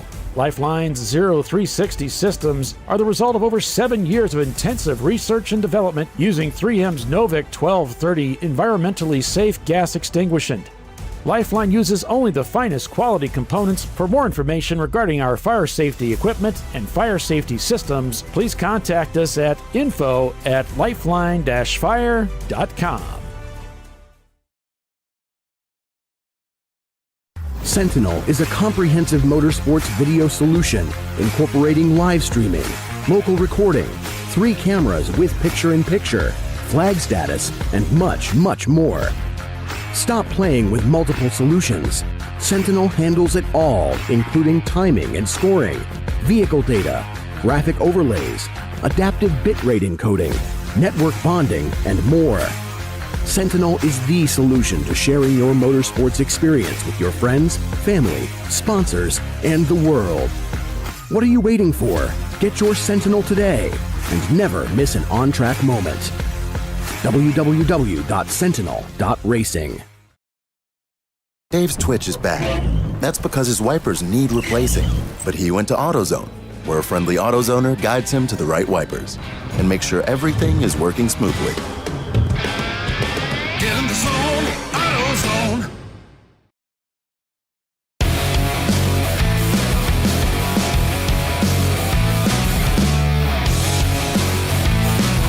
All right, welcome back, everybody, to Champ Car Live, presented by AutoZone.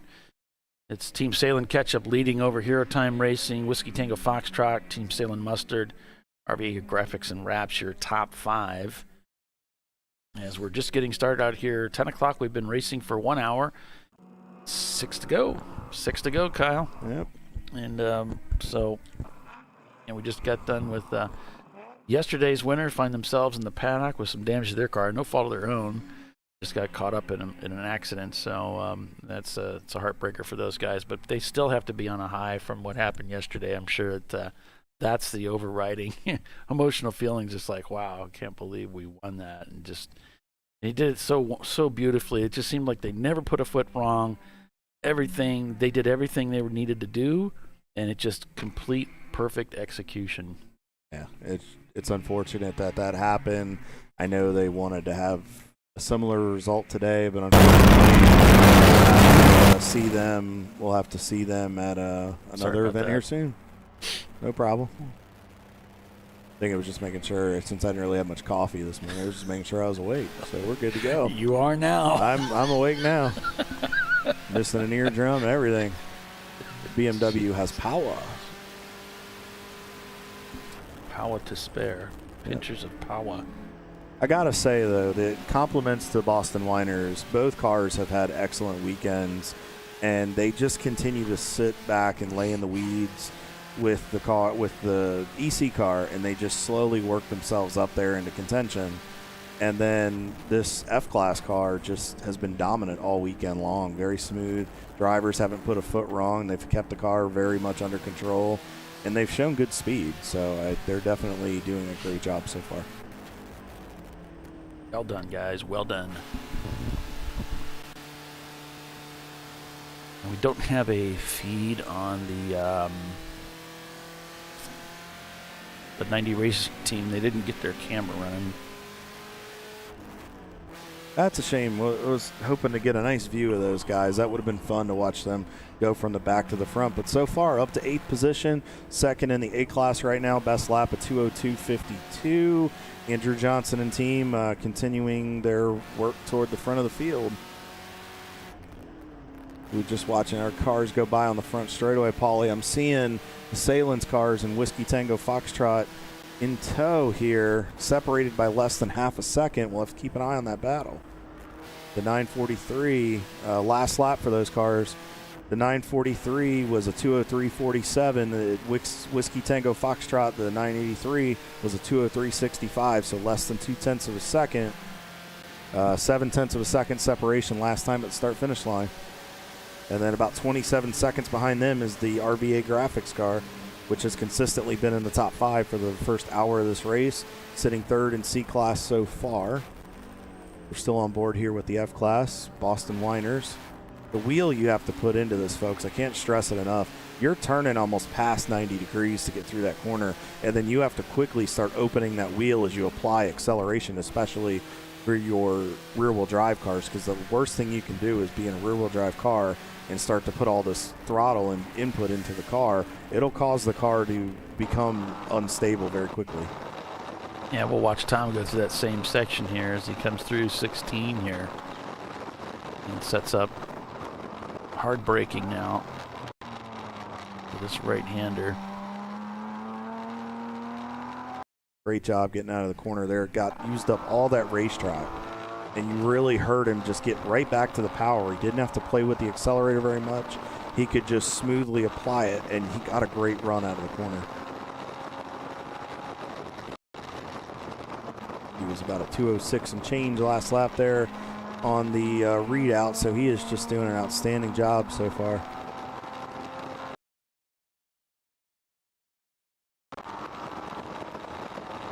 Yeah, that's one of the things you learn at the very beginning of racing is you teach people to use all the racetrack. They should be using all the racetrack. It's kind of a rule of thumb, and obviously it doesn't happen all the time on all corners, but that's a sign of somebody starting to really gather up some speed and use the whole car. And doesn't it take confidence? I mean, you're a driver, I'm a driver, Les is a driver. Doesn't it take confidence and seat time to learn how to use up all that racetrack? Because you worry as a new driver sometimes about going off the racetrack or worrying about putting a foot wrong. Yeah, and that's that just comes with experience. You work up to it, don't you? You know, you don't go charge it in there and just hope for the best. You know, you just kind of work up to it. And how can I go a little faster? Can I go a little faster? And then you end up finding where the edge is. And sometimes we find it, you know, go too far, go over the edge, and that's normal. But you just don't want to let it go too far. You want to make sure you can catch it. Head into 13 here. Catching a little bit of traffic. I think that's the 47. I think that's our leading D-Class car. The NLC Racing. That 91 Corvette. Same model as the Eddie Vedder guys, who I'm sure we'll see a little bit later in the season. Trying to work through some traffic. Oh, big move by MLC, trying to get by. Risky move on the left side. They cleared him. Yeah, 8 seconds now, the gap between hero time and the leader. 12 seconds. Paulie got a little smoke here through 18. Oh, got a car slowed off to the left. Oh, here we go. Is that Boston Whiners? Might be. Yes, that's the Haterade car right there, folks. That was your F-Class leader. And we lost the feed there, but yeah, they might be aiming to come in. Yeah, they are. They're coming into the pits. We're only an hour and 9 minutes in. This may be a little unexpected. Now, they might be getting off sequence with it. We're inside of 6 hours. So if you pit now, you only have to do 2 more stops. Well, you'd mentioned you saw some smoke there. I was just kind of putting the two together. Could it be that they're having some issues? But we just saw them come in front of us here in the tower where we're seated, and didn't see any smoke. So maybe it's just some tire smoke or something. He's very animated with his left hand. He was kind of very animated with what he was saying on the radio. We'll have to see if something's going on with those guys. Yeah, he doesn't look very happy, so they must be upset about something. This can't be... Killed the engine. Getting out. He's loosening the belts. They threw the car up into gear so it wouldn't roll. It'd be like blocks of wood or something. Blocks of wood. Jack it up and hit it with a hammer. All right. Oh, they're gonna make a, what do they call that adjustment? It's a... I wonder if it's stuck compressive adjustment. We gotta push it out. I wonder if it's stuck in gear because they're talking about a block of wood and hitting it. I wonder if they're trying to get the car. It might be stuck in one of the gears. It looked like he might have gotten it freed up, but it looks like he might be only be able to get it into one gear. There should be a hammer in the bottom of the toolbox.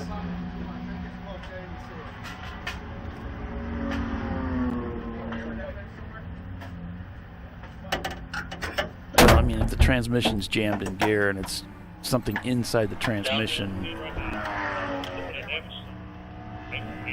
a little bit of damage to the right rear says less. So they're going to have to slammer it back into position so they can get this thing corrected. Okay, that might have been what the block of wood was for, was to push it back where it needed to go.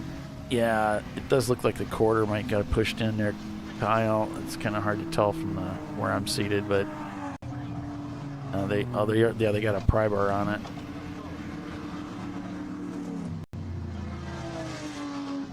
This is the artistry, folks. This is where the artistry comes into the adjustment of the quarter panel. So must have got into somebody or something to do that damage. Yeah, especially in the location of that. I wonder if somebody might have given him a little bit of a love tap and gone on. Unfortunately, it's a bummer for those guys, but that will, here in about a lap or so, that will elevate your Easy Riders guys up into the lead. Last lap was a 2:15.15. Oh no, you're not gonna believe this. Okay. Sorry about the sound there, guys. So it looks like Glenn Racing is involved again. Yeah, so he got hammered. This is getting out of hand. They need to have a talking to. I'm sure he'll get pulled in. That's a little ridiculous. I'm sorry, but he got punted. That's not okay. Again, one of our premier teams getting blown out there. So yeah, they need to have a conversation with those guys and calm those guys down a little bit. I understand last race at pit and you want to get after it, but you got to respect the other team and the boundaries. I think it's just rookie, getting over their head and things that they shouldn't be doing. And so but they're working on that corner there. That's a shame for those guys. That was your F-Class winner from yesterday. And that's two winners from yesterday, Paulie, that have experienced some issues. And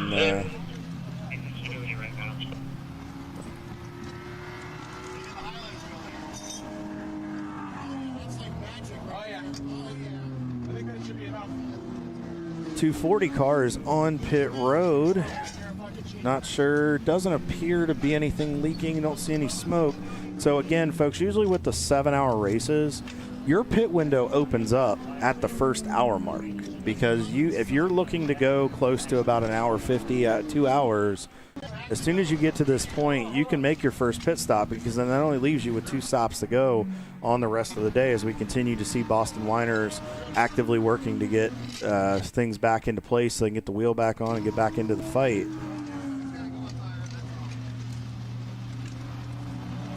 Team Salem Ketchup continues to lead this race and continues to lead the C-Class here over Hero Time Racing. That is your leading B-Class car.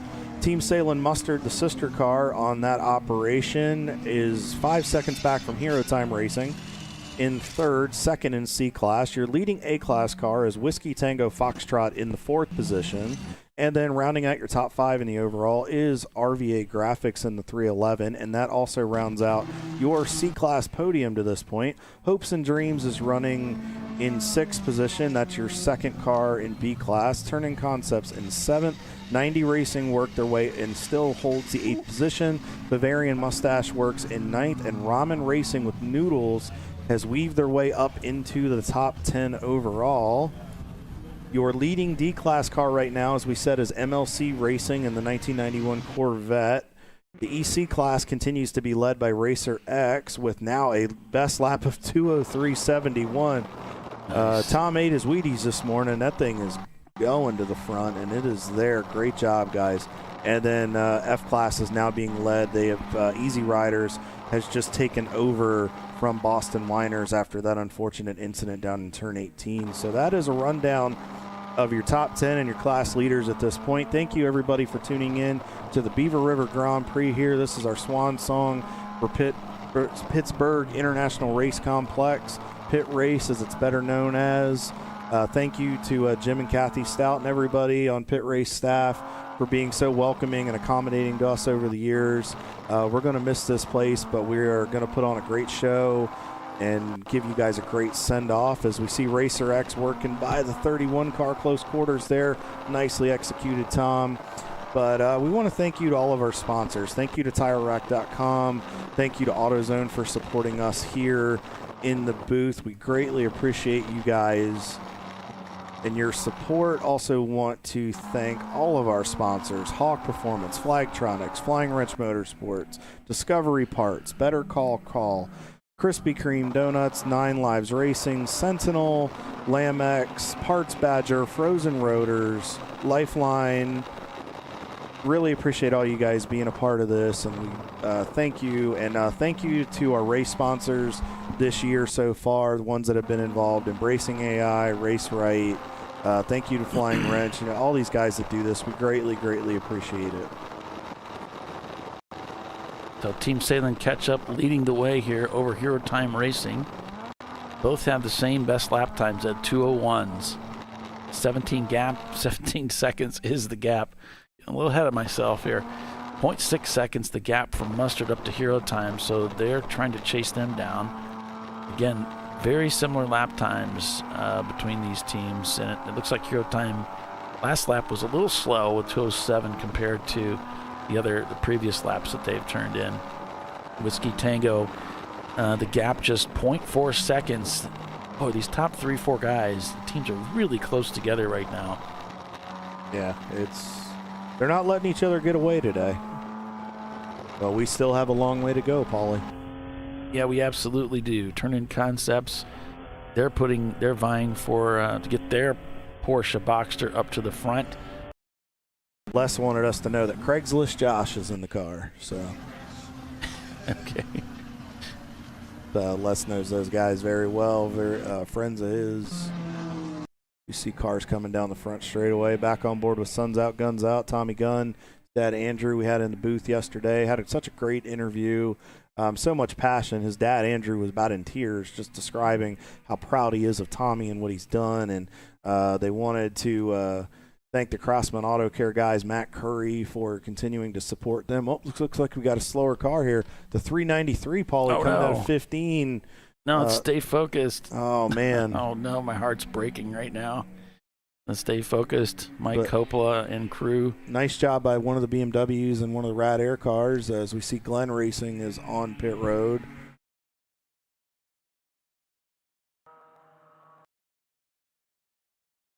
Yep, here comes that 207 car. Yep, Suns Out, Guns Out is in. I think, Paulie, this is a lot of people are coming in for that first pit stop. I think they're trying to go ahead and get it out of the way as we approach that 90-minute mark. Again, 2 more stops, and then you can put your shoe in at the end and hammer down to the finish. So it seems to be the name of the game today.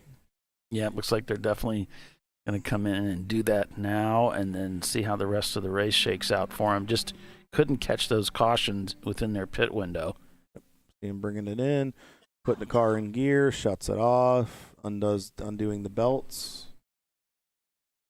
There's a lot of things that go on when you're in that car. You got your radio, you got your Hans hooked up, if you have your cool suit connected or any other connections that may be going there. You got to make sure all that stuff's ready to go.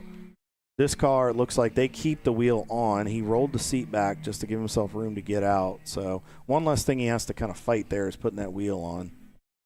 Kind of varies car to car based on what you're driving. Some teams want you to take the wheel off. Others teams, hey, keep it on. We'll just roll the seat back. Nice thing of it being on that slider to adjust to different driver sizes. You can see other drivers getting ready to get in. Actually, this one of the guys helping the driver getting in. He's putting the belts, making sure they're out of the way. He's going to loosen the belts and make sure he's got everything. And sometimes it's really hard to just get all those belts, especially with the 5-point, 6-point harnesses. You're trying to get that seat moved up. Sometimes you gotta give it a little bit of will to get it to move forward. With all the changes and load the car takes, sometimes it sticks a little bit. NDRacing.com, pretty slow on that last lap. I'm just checking on them to see what's going on here. They've been turning in a lot of 205s and 206s, and they turned in a 210. Their fastest lap time today is a 202, so they're definitely off the pace from what they've been doing earlier. They're down 40 seconds from the Turn-In Concepts Porsche that they're trying to chase down here.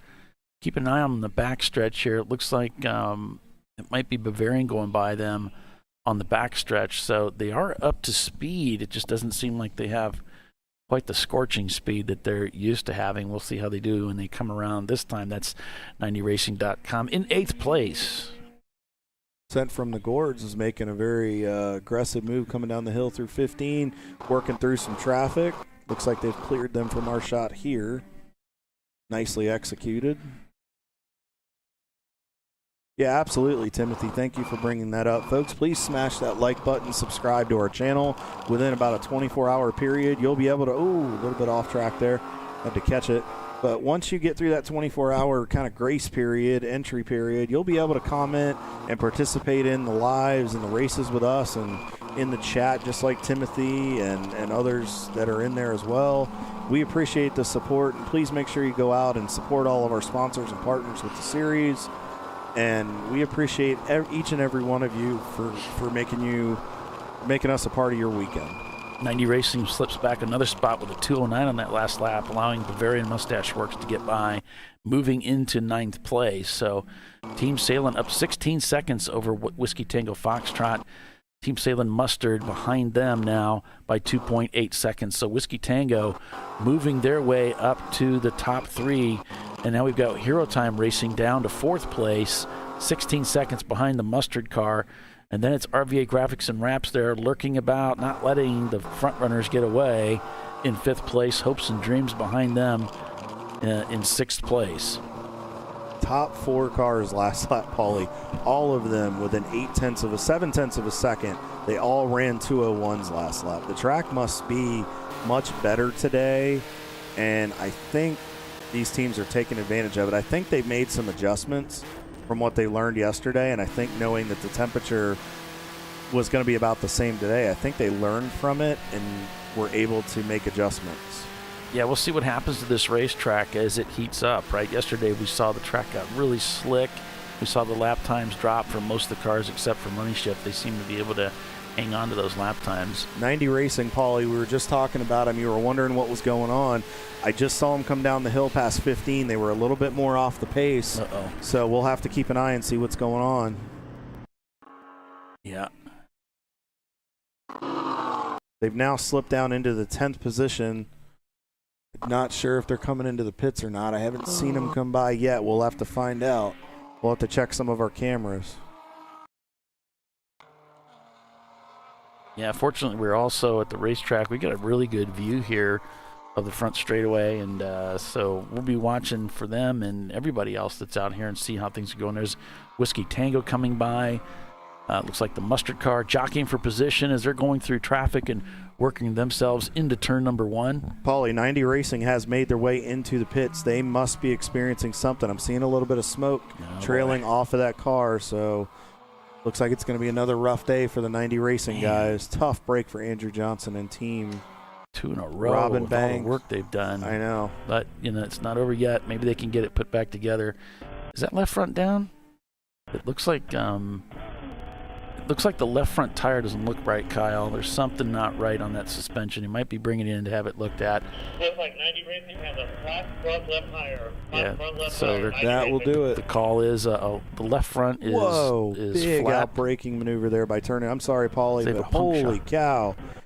I know the shot's a little iffy there, folks, but Josh Halka he just got 3 of them under braking there. That is a very risky move, but he made it work. The car is just so amazing. It just goes where you want it to go. That front end is so good, so stuck. And that was very tight right there. I mean, he did a good job of, as offline as he was on entry, he used a bit of curb to get it to turn. He de-wedged the car, as we call it. But, man, that was just – I wasn't sure if the car was going to slide out there for a second, but it hooked. I think he gave it enough application to get it to roll through, but excellent job. But that moves him up into 5th position. Should move him into the top 5. I think the RVA graphics car got caught up in traffic, and I think that's why he decided to take advantage of it. Yeah, you do have to be careful out here, Kyle. I noticed out there today, just like the other racetracks we go to, there are some marbles offline. Now, obviously, all that got blown off this morning by the service trucks. But as the race wears on, there are quite a bit of rolled-up rubber balls out there on the racetrack. You got to be careful to get that on your tires, and then it makes the car even more loose. Yeah, we saw that yesterday, and we were talking about that this morning between the 4 of us with the Racer X entry, just how dirty. Whoa, big catch right there by Josh. But being offline right there, when you hit that curb, it's very slick. Usually there's curbs at certain racetracks. Yeah. When the rubber gets laid down, it'll give you a little bit of extra forward bite. But I've noticed here at Pittsburgh, if you get on those curbs, it actually is like ice for some reason. Yeah, there's just something that's not quite right. 253, the Mini Cooper coming in now into the pits. That's our buddies at Red Barn Racing. Pat Foltz. I know I said Pat Boy yesterday. I was getting the two mixed up. But, yeah, that's Pat Foltz and his team. And they're from Pennsylvania. They're just from the opposite. They're on the east side of the state. They're over by the Philadelphia area. I think they're up near around Bucks County when I had that conversation with them. Nice job by Racer X. They're headed into 1. They just dispensed of the of the Boston Winers. The F-Class guys are back on track. The Whiskey Tango Foxtrot still trying to chase down Team Salem Ketchup. About 13 and change back.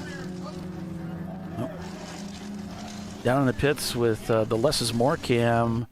Les Epps there getting the pit road action with the 90 Racing team.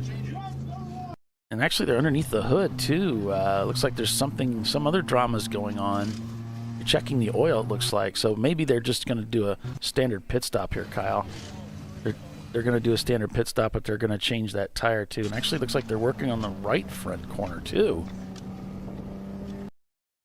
So it could be they've decided they're going to put new rubber on the front. Paulie, we've talked about this car with it because it's front-wheel drive. We talk about that axle and the suspension.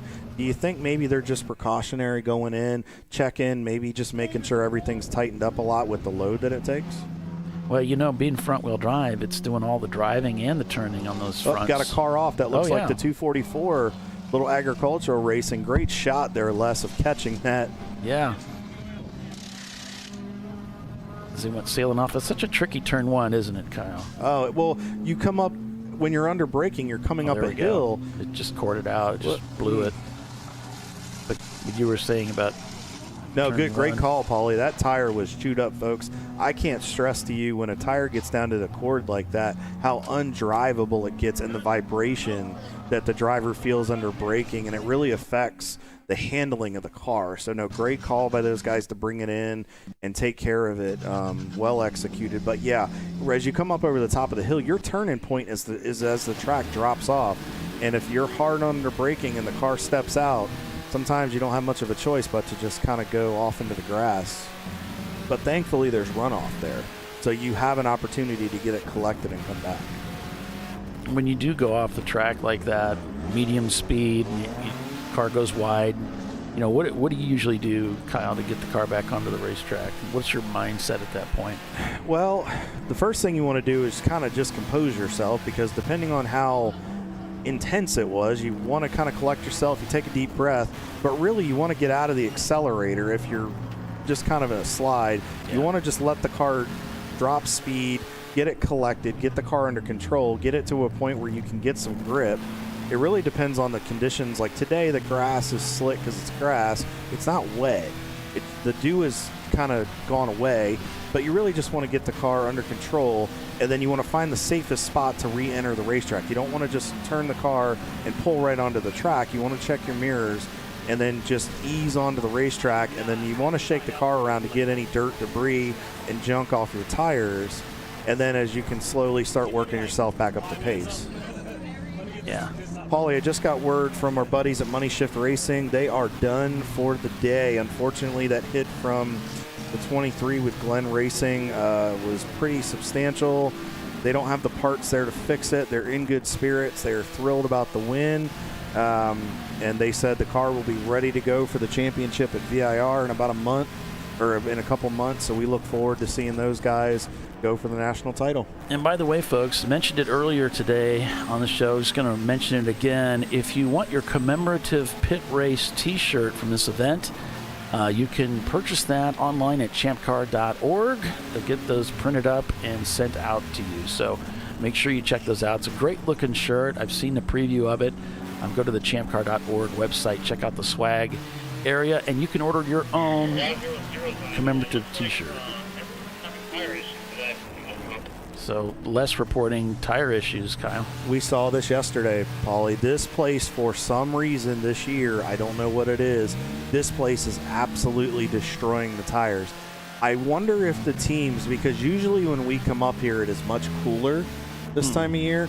I wonder if the heat, being in the high 70s and low 80s and high humidity, I wonder if the teams are thrown a little bit with their setups and configurations, where it's eating the tires up, and as hard as they're leaning on these things, I wonder if it's just burning the rubber up too quick. It sure looks that way, doesn't it? We're seeing a lot, like Kyle, or not Kyle, but Les is saying he's seeing a lot of that down there on pit road. A lot of tire degradation. Yeah. So with less than 6 hours to go, or 5.5 hours to go, not sure what the spare tire allotment is. We'll have to monitor that with each team. So with that, we're going to take another quick commercial break. All right, now we're supposed to be a commercial. You're watching ChampCar.Live, presented by AutoZone. We will be right back with the TireRack.com Champ Car Endurance Series, folks. Hang with us. An important decision is afoot. This man is about to buy tires on TireRack.com. Tire Rack is the leading online retailer of tires in North America and a repository of advice and expert reviews. And it's done! All that's left is to arrange for safe, easy installation at one of our independent recommended installers. Well, I guess he did that too. TireRack.com, the way tire buying should be. Jamie's on edge. It's her first time changing her own oil, but she went to AutoZone, where a friendly AutoZoner helps her find a deal on what she needs to get the job done right. Get in the zone, AutoZone. Since 1994, Flying Wrench has been a family-owned business renowned for exceptional European car repair and maintenance. We treat every vehicle with the same care and attention as if it were our very own, building lasting relationships with our clients along the way. We specialize in high-performance vehicles, offering a range of services that include fabrication, construction, custom wiring, and much more. Visit us at flyandwrench.com. Lifeline's continuous commitment to research and development ensures that we supply the most innovative and cutting-edge products available, used by the majority of the world's motorsport championship-winning drivers, teams, and constructors. Lifeline has a stringent and proven history of success. Lifeline's continuous commitment to research and development ensures that we supply the most innovative and cutting-edge products available, Lifeline's Zero 360 systems are the result of over 7 years of intensive research and development using 3M's Novik 1230 environmentally safe gas extinguishant. Lifeline uses only the finest quality components. For more information regarding our fire safety equipment and fire safety systems, please contact us at info@lifeline-fire.com. At Parts Badger, we're not your typical machine shop. An aircraft manufacturer had to deliver a new interior in just weeks. With hundreds of line items and tens of thousands of parts needed, they turned to Parts Badger. We have the connected manufacturing capacity, the experienced team of design engineers and project managers, and the proprietary software to get it done and deliver. See what Parts Badger can do for you and your company at PartsBadger.com.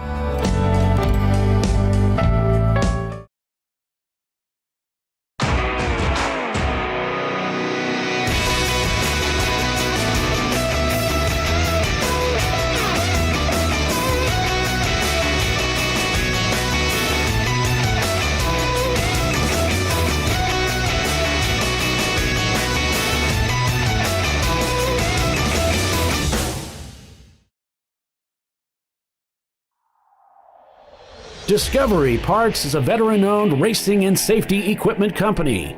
While we're located inside Atlanta Motorsports Park in Dawsonville, Georgia, Discovery Parts can also be found at the tracks, supporting a number of Champ Car Series events. We take pride in being a reseller of the best of the industry to Champ Car teams and drivers. We know racing, love racing, and look forward to tomorrow to even more racing. Visit us at discoveryparts.com. Sentinel is a comprehensive motorsports video solution incorporating live streaming, local recording, 3 cameras with picture-in-picture, flag status, and much, much more. Stop playing with multiple solutions. Sentinel handles it all, including timing and scoring, vehicle data, graphic overlays, adaptive bitrate encoding, network bonding, and more. Sentinel is the solution to sharing your motorsports experience with your friends, family, sponsors, and the world. What are you waiting for? Get your Sentinel today and never miss an on-track moment. www.sentinel.racing.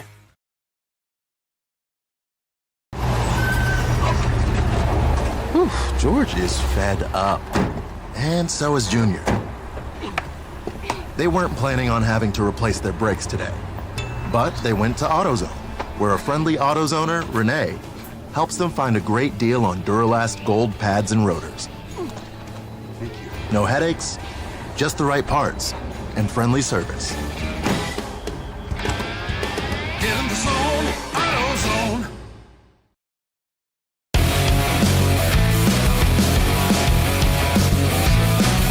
Guys, we're under caution here. Welcome back, everybody. We're under caution here at Pit Race. I don't have a car number or anything yet, but let's see what we have here. We see a yellow's thrown over at 5, and so trying to piece it together. Oh, it's red flag, so we're under a red flag condition now. The Salen's car happens to be in the pits right now. This is the mustard car. So when a red flag comes out, Paulie, the way it works in Champ Car is all work has to stop on the cars, even the fuel stop, because we noticed Salen's was fueling both cars. They now have to stop that work in the process.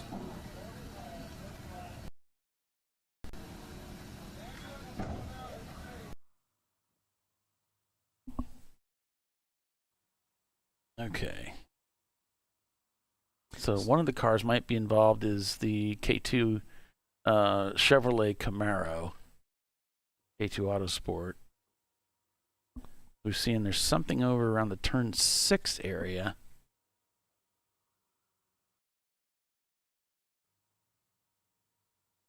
So, but no other information. Looks like they're just stopped on track. So under caution or under a red flag condition, car stopped on the racetrack over around the turn 6 area. And emergency vehicles are already en route. That's this image here. But I don't see anything there. That the red flag may be caused by something else. Because I believe that is the Glen Racing BMW at the bottom of the hill based on the marching ants that I'm looking at. Doesn't Okay, seem to be because around them. There goes the 538, the obligatory. It's listed as the 538 on the sheet on the log. So I'm not sure. I think the Glen Racing's involved too. No, I don't think that they're involved, but down in the turn 5 area, 5-6 complex, that's the only car that I'm seeing in our camera shot. They're just stopped there because of the I just red wanted flag. I just wanted to emphasize that wasn't probably one of the Not cars the involved. incident. Okay. Because from our camera shot, that's the only car that's there, and then around the corner, away from where we can see it, over the crest of that hill, there's about 5 or 6 cars that are there. You can see one just at the top of the hill sitting there stopped on the right side of the course to your view left on the camera. Gotcha. So, Paulie, we were talking while we're under red flag here. We were starting to get into a little conversation, and then we had to go to break. Tire degradation. Interview with Eurotime and a shot of their tires. Okay. So we're going to go to Les here. We'll come back to you, Kyle, on that, as Les has got an interview with Eurotime, guys. Hey, BB, talk about this? Yeah. All right. So I'm down here with Eurotime Racing with Brian Vang, and oh, gee. Talk about your tires. What's going on with that? We like to show the bling, so it's figured we do this, but no. We came to the event a little bit unprepared for tires, so we went through way more tires than we anticipated yesterday. And like we all know, a bit of race wears tires out. We apologize for that, folks. A little bit of camera issue there as Brian was going through his description. I'm liking the In-N-Out burger shirt. That they use these for high horsepower drift cars. Okay. But it's literally our only option. We had no tires at all. And we were told that they would last 8 hours because the guy runs them on his own personal car. But that's 8 hours. This is literally an hour 30. Oh, no. Hour 30. And we had Lena in there driving the wheels literally off the car. She's like, I don't know. Literally off the car. Why are you looking at me? Our rigs on, which are Contis, so we're just going to have to manage those tires for the rest of the race. Oh, wow. Well, the best of luck to you guys. We're going to clear up this red flag here pretty soon. They're literally driving the wheels off the car, so congratulations. Good way to go, Lena. Nicely put, Les. Yeah, twice as many tires. Good job, Lena. All right, so back She's to you guys fast. in the booth. As you can see, there's a lot of tire decoration down here. Yeah, thanks, Les. Appreciate you covering that today. Actually, Paulie, where I was getting ready to go with that before that awesome interview by Brian Vang and getting to see the guys from Hero Time with Lena Chen there was actually to the point of the tire degradation and the tire wear issues that we're seeing with the cording. We are going to have to keep an eye on this, and I know Les will be on top of it, but these teams, while they're under this red flag, they're going to have to probably come together and strategize how they're going to handle the rest of the day, because knowing you have 5+ hours to go, depending on what your spare tire situation is, you might have to back your drivers down to a pace to conserve those tires, and you may have to, as we get into the heat of the day, tell your co-drivers, look, you may have to run this amount, this time, to save the tires, or they may have to try a strategy of flipping the tires so they can wear evenly, or maybe adjust some camber caster setups in the cars on pit stops. So it'll be interesting to see how each team handles this. And I don't know how this works with these pit stops, because we know, for instance, when you go to a red, you can't work on the car in the pits. Salen's was right in the middle of a fuel stop when this red flag came out, so they had to pull the bottle back and do nothing. But the timer's running on the car. The clocks are running. So I don't really know how they manage all of that, because we do have that 5-minute minimum pit stay for fuel. But whatever the case may be, things are at a standstill down there in the pits until such time that that red flag is lifted. So just to let you know, what's going to happen is once they clear that car, clear the track, and take care of whatever's going on down there, then they'll take us back to a double caution. and the cars will begin to roll at that point. So when that happens, then they'll be good to continue whatever work they were doing in the pits on the cars. This doesn't really apply to the paddock. I just think it's too hard to police something like that, but it does apply to pit road. It's funny because when you get to when you actually get into some of the other series, they actually force you, even if you're in the garage area, to stop working on the car. Yeah, you would have to have a lot of people to absolutely put your wrench down. But that's what makes us a little bit different is where there you have to, it's all work, and it seems like here it's pretty much that. But, I mean, it definitely evens the playing field. I mean, the WTF car also was taking fuel. So it looks like that's their top 3 cars right there. Both the Salins cars are in. Whiskey Tango Foxtrot. It looks like the RVA guys were preparing to come in. I'm seeing some movement down there in their pit stall. Looks like there are some guys suited up. So they might have been preparing before the red flag came out. So that'll be your top 4. Haven't heard anything from the Hopes and Dreams Motorsports team yet, but it looked like we were in the window for those stops. And like I said, that first part of the window opened up 45 minutes ago because that puts you inside of 6 hours. So that's 2 stops to go if you can go about 2 hours on fuel, adding in your 5 minutes per stop. So, Adrian, put that chin up.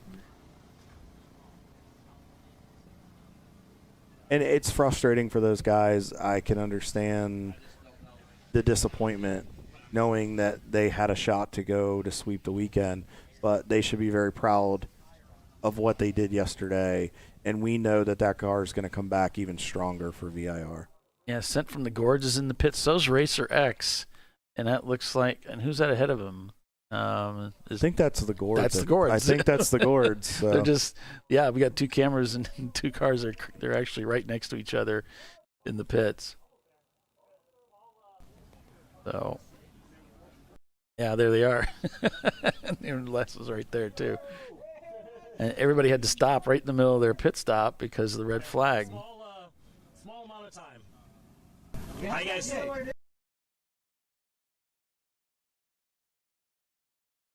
Yeah, sorry about the feed issues we're having at the cellular service. I'm gonna put in a petition. Put in a petition. Live all the time. I love it. Less is Gord. Gord. I love it. How you guys? You guys pretty good on tires? We're gonna have to do probably 2 tires on the left-hand side. 2 tires, okay. It's seems like up and down the pit lane, everyone's having issues with tires. We saw the few cut tires that came through. Yeah, so be smooth out there. Be careful. You know, it's definitely. Yeah, but it's not in there. Yeah, and it happened to 90 Racing, and wow. You don't need it, though. You don't need it. You're a real. Come on, He-Man. Racer X, everybody was just in the process of doing fuel when that all went down. So, oh, and there's the car being towed off. It might be one of the red Mustang. Oh, it's 2 cars. A2 Autosport, the 538 Paulie, spot on in that call you made a short time ago. Looks like they were involved, and they're on the rollback. It looks like there may be some damage to the left rear. I thought I saw a wheel missing, so I wonder if something broke or some contact was made. We'll have to see if we can get clarification at some point. But tough break for those guys. That is a hometown team. They're from this area. They were really looking forward to putting on a good showing here at the final race here in their hometown. That's a shame. Should be getting the track cleared relatively soon here and get these cars moving again under caution. And typically what they do is they do send out the pace car to pick up the field. So that'll stack everybody up if that happens. And then the leaders, basically the leaders of the race that are in the pits right now will be able to finish doing their fuel stops and send them out in an awkward position to the rest of the field. We'll see if they end up, the amount of time it takes them to finish fueling under pace car, it'll be interesting to see where they end up blending into the field as they exit the pits. Probably going to shake our running order up for a little while, but we'll find out as we see the Rat Air guys. I think that's Steve Jaworski, one of the drivers there standing. Saw a picture on social media. Steve had his hat off yesterday, and he had his hair kind of flowing in the wind as he was getting his helmet on. Everybody was saying, "Are you trying to go for GQ this year, next year?" So we were just busting his chops a little bit. Well, Steve even said, "Yeah, I'm going for GQ." I'm like, all right. Wait a minute. Timothy's gone to 165 laps. Wait a minute. You're changing? Is that the way it works? No. You can't change. I've already got the under, Timothy. I told you, 165, 170. You can't do that. Because then you could wait to like the last lap. Okay, it's going to be 171. So they got those cars to it. We're still under red. Now that's probably because they're working on the track. They might be doing some cleanup, something like that. There may be some a guardrail or the tire bundle got misplaced and they've got it, or displaced, and they've got to, not misplaced, didn't lose it, displaced, so they got to move it back where it belongs. I did see one of our official vehicles going counterclockwise on track, so they may be going to check it and make sure everything is exactly where it needs to be. So great call there, Paulie. Probably exactly in something in that nature. So we're still under red here for the Beaver River Grand Prix, the TireRack.com Champ Car Endurance Series here at Pittsburgh International Race Complex, Pit Race, better known as. We are just about 2 hours into this, about hour 50 right now, this 7-hour race. Team Salem Ketchup is your current leader with Whiskey Tango Foxtrot. Team Salem Ketchup is your C-Class leader. Whiskey Tango Foxtrot is your A-Class leader. Team Salem Mustard, the sister entry, is in third. RVA Graphics and Wraps in fourth. Hopes and Dreams Motorsports, your B-Class leader, rounds out your top five with Ramen Racing in sixth. Bavarian Mustache Works in seventh. North by Northeast in eighth. Balthazar Motor Works in ninth. And Sent from the Gourds is currently rounding out your top 10. There's a couple EC cars mixed in there. Boston Winers in the 444 BMW leads over the Racer X310 entry. And then as far as your F-Class, it's currently being, if my computer would stop locking up on me, that would be really, really great. Good old technology. All right, Luce Brothers Racing. Tyler Steck is currently behind the wheel, and they are leading the F-Class currently. And then our D-Class, J3P, the Mustang I don't believe that was the Mustang that was on the hook. I believe that might have been Spare Change Racing. I'm not sure. We'll have to get confirmation on that one. But right now, J3P currently leads in that D-Class right now. So, Paulie,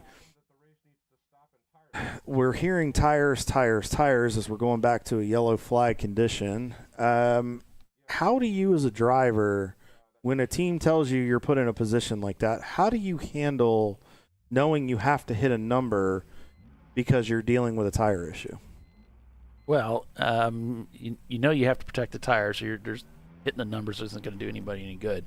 So you're going to have to ease off on the loads you put on the car in the corners. You're going to have to make sure you're not doing anything, not locking anything up. And especially as you power out of the corners, you want to be careful with that because it's easy to get a little bit of wheel spin and not really notice it.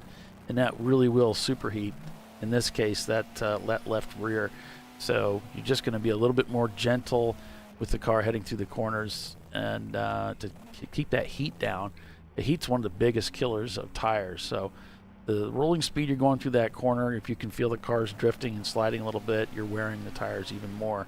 So Team Salins is buttoned up and they're heading down to pit out. They were almost done with that pit stop. There's the 244. I think that's the DJP guys are headed back out. And RBA, just like you called it there, Kyle, they are coming into the pits right now. They were on their in lap when we went to that red flag. They just couldn't make it into the pits in time.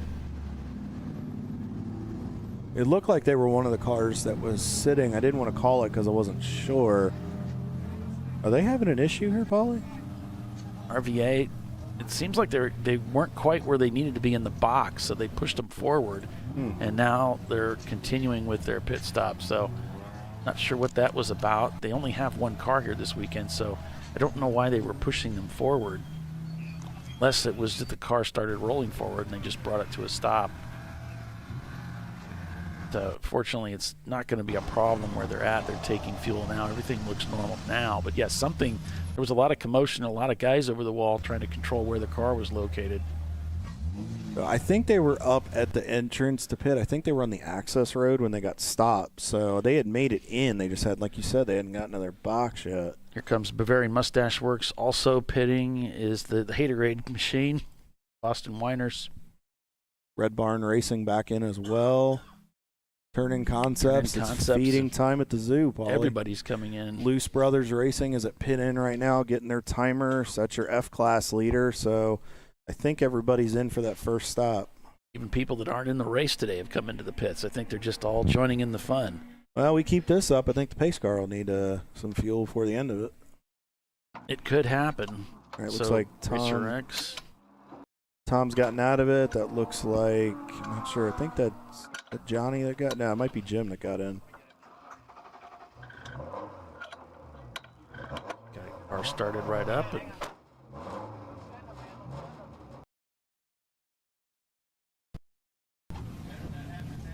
the less is more cam out on pit road. And that sign right there, as we see Loose Brothers coming by Les right there, and their Miata headed to their pit stall. So the 20-mile-an-hour speed limit, that is Racer X heads back out onto the racetrack. 20 miles an hour is a standard across Champ Car Endurance Series competition, no matter the facility we go to, whether it is Gingerman, here, Daytona, Watkins Glen, or new tracks next year like Dallas or Dominion. It is 20 miles an hour on pit road everywhere we go. And they can catch you. That signal goes up to that tower. They know how fast you're going. So definitely want to remind your drivers, keep that pit road speed in the back of your mind. Yeah, Salins and some of these guys are just coming out of the pits. They're trying desperately to get caught up to the back of the pack so that they don't lose a lot of track position here before we go back to green. 613 C-Class entry right here.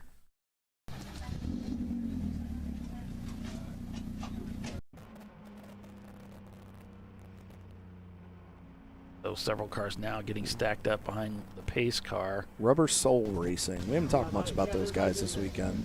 Yeah, I think I met one of the drivers here, one of those situations where I was walking through the back here and I go, hey, Paulie, it's like, I haven't met you. They know me. I don't know them.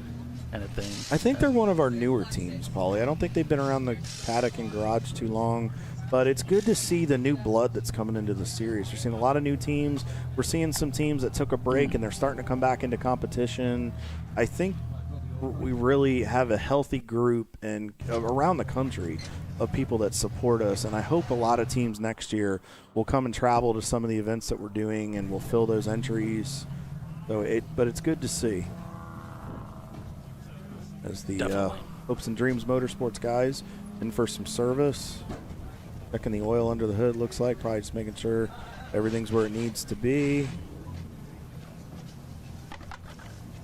Getting some of the kitty litter swept up there. Might have a small fuel spill. Back to green here, folks. The yellow has been pulled in. Green flag waves to send us back to racing here at Pittsburgh International Race Complex. Just in time to go to commercial. 3 wide, headed off into turn 1. Another daring move by Turning Concepts to pick off a few on the restart.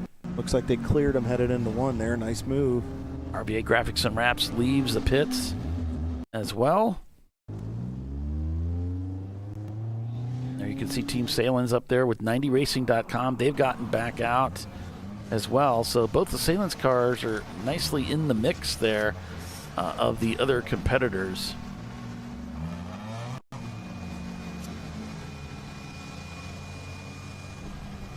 Turning Concepts and some heavy traffic right here as we've just gone back to green. Now this is where a driver has to be extremely patient. Josh has been very aggressive, but he has to be very, very careful that he doesn't put himself in a position here.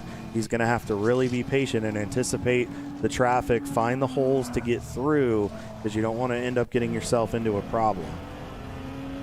Nice job there, just working the traffic, see which hole open up here. I think the Miata may be the way to go, but depends on the run he can get. Oh, he's going to split them here. There's the 53 car. That's one of our EC entries. That is Two-Face Racing, your third place EC car right now. So if the EC car there pokes the hole to 53. Oh no. Tony Barber is now in returning contest. Okay. Oh, Tony's okay. Yeah, he's trying to pass around the outside of a corner going into the corner. It's pretty risky because driver's eyes aren't looking there. Well, they're looking to the corner. He did a great job of getting Spare Change Racing right there. You're jumping inside Hero Time Racing, and then that's MLC right there in the 47, the Corvette. Very aggressive driver. All of these drivers are very aggressive. I hope they have enough tires to get through this. I would caution those guys to be patient. They have a really good car. Don't put yourself in a position to get you in trouble. But so far, he well executed, and seems like he's working through. He's catching up to one of the Rad Air Neons here, I believe. Dispenses of the 974 into 16. I'm sorry, into turn 17. Looks like we got some debris flag that was thrown down on the south track there at the Gulch, and now it's just been lifted. So there may be some debris down there at the bottom of the hill. Paulie, I'm looking in the paddock here on our Marching Ants shot. That confirms the Mustang that we saw on the rollback. That is the 755 car, unfortunately, that had that issue, the J3P guys. So unfortunate for them. Hopefully they can get it fixed and get back out into the race. A lot of dirt right there being thrown up as we're back on board with the boards. Canadians going wild, folks. This is censored content. Make sure you keep those kids. Might have to cover those eyes. Never know what those Canadian boys are going to do. You mean besides come over here and steal our trophies? They do that quite a bit. But we appreciate them popping across the border and participating in Champ Car. I know they miss places like Calabogie and Mosport and some of the other places that Champ Car's been over the years up in Canada. So hopefully maybe one of these days we'll get back to go up there. Yep, sun's out, guns out. Also mixing it up here. Most of the field's stacked up pretty good, so it's going to take a little bit of time for them to get spread out. And that's something you have to be careful about when you're in a situation where the field gets bunched up behind the pace car. Not so much with the Code 35 because the field tends to be pretty spread out. But when you bunch everybody up behind that pace car, it's a great time to get by some drivers, but you really have to be patient. Like right here, Tommy is having to be very careful, and he's having to just wait. And when you're going through those technical sections, you don't want to make a move that'll get you in trouble. Like he's right behind one of the Rad Air cars. There's another BMW there, so they're going to dispense of the 944, and then it kind of evens out a little bit of rear brake lock up there from Rad Air. That's typical of those Neons.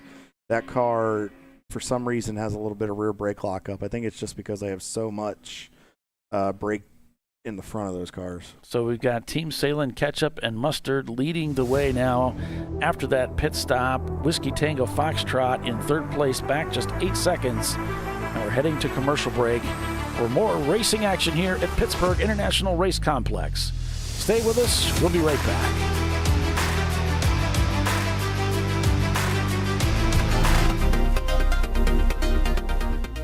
Welcome to TireRack.com, revolutionizing tire buying since 1979. With our unmatched selection of branded products, finding what fits your vehicle and is right for you and how and where you drive has never been easier. Through helpful online shopping tools that include our professional hands-on reviews done at the introduction of a tire and consumer reviews that give real-world feedback over the life of the tire, you can make the right tire choice and find exactly what you need. And if you prefer to talk to someone, our tire testers, our sales team, are available on the phone. And that's how we get you the right tire for you and your vehicle for where and how you drive.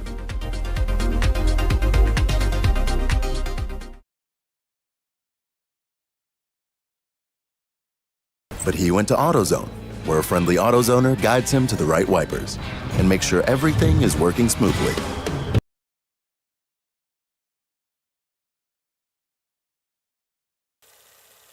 Since 1994, Flying Wrench has been a family-owned business renowned for exceptional European car repair and maintenance. We treat every vehicle with the same care and attention as if it were our very own, building lasting relationships with our clients along the way. We specialize in high-performance vehicles, offering a range of services that include fabrication, construction, custom wiring, and much more. Visit us at flyinwrench.com. Discovery Parts is a veteran-owned racing and safety equipment company. While we're located inside Atlanta Motorsports Park in Dawsonville, Georgia, Discovery Parts can also be found at the tracks, supporting a number of Champ Car Series events. We take pride in being a reseller of the best of the industry to Champ Car teams and drivers. We know racing, love racing, and look forward to tomorrow to even more racing. Visit us at discoveryparts.com. Lifeline's continuous commitment to research and development ensures that we supply the most innovative and cutting-edge products available. Used by the majority of the world's motorsport championship-winning drivers, teams, and constructors, Lifeline has a stringent and proven history of success. Lifeline's continuous commitment to research and development ensures that we supply the most innovative and cutting-edge products available. Lifeline's 0360 systems are the result of over 7 years of intensive research and development using 3M's Novik 1230 environmentally safe gas extinguishant. Lifeline uses only the finest quality components. For more information regarding our fire safety equipment and fire safety systems, please contact us at info@lifeline-fire.com. Jamie's on edge. It's her first time changing her own oil, but she went to AutoZone, where a friendly AutoZoner helps her find a deal on what she needs to get the job done right. Get in the zone, AutoZone. Frozen rotors from Diversified Cryogenics deliver increased performance and a higher level of safety, while significantly reducing braking system costs. So to tell you a little bit about the durability of this product. So we have seen an incredible extension of the life of our brake rotors using frozen rotors. We've gone from brake rotors every other weekend to 6 weekends on one set of brake rotors, and I think they can go farther. The durability has been amazing, and it's been a fantastic season, and man, a lot of that is due to the way our car can brake on those frozen rotors. For more information, go to frozenrotors.com. Sentinel is a comprehensive motorsports video solution incorporating live streaming, local recording, 3 cameras with picture-in-picture, flag status, and much, much more. Stop playing with multiple solutions. Sentinel handles it all, including timing and scoring, vehicle data, graphic overlays, adaptive bitrate encoding, network bonding, and more.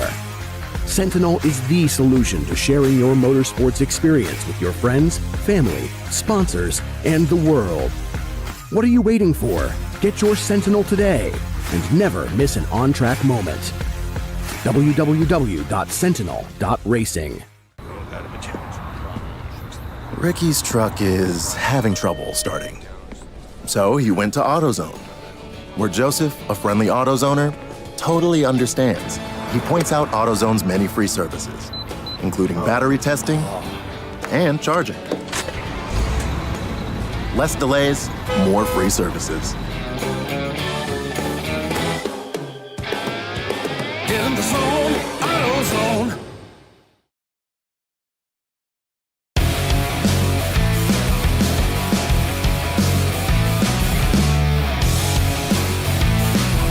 Welcome back, everybody, to the Beaver River Grand Prix here at Pittsburgh International Race Complex, better known as Pit Race. I am Kyle Lockrow. He is Paul Veltum. The less is more cam with Les Epps on pit road, bringing you all the action. We are just over the 2-hour mark of this 7-hour race today. Team Salem, Ketchup, and Mustard continue to put on a dominant performance. This is something we've seen consistently out of that team this year as we're back on board with Racer X as they're working through the 3-4 complex. But Team Salem has put on a very good performance this year. They've been very consistent. Not the day they wanted yesterday, but I think they decided to kind of use yesterday as a test session to work out some kinks and bugs. And they've really come back at it today, and I think they're back on full tilt. And they have a shot to get their 6th win of the season.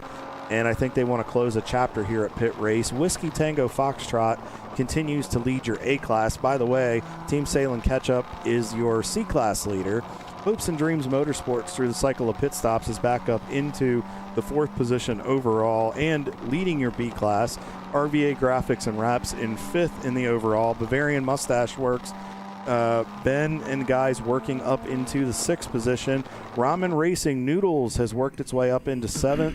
Turning Concepts in 8th. Sent from the Gourds, Canadians Gone Wild, up into 9th position. And North by Northeast has slowly and methodically worked themselves up into the top 10 and been very quiet about it, but has executed very, very well so far. So nice job for those guys.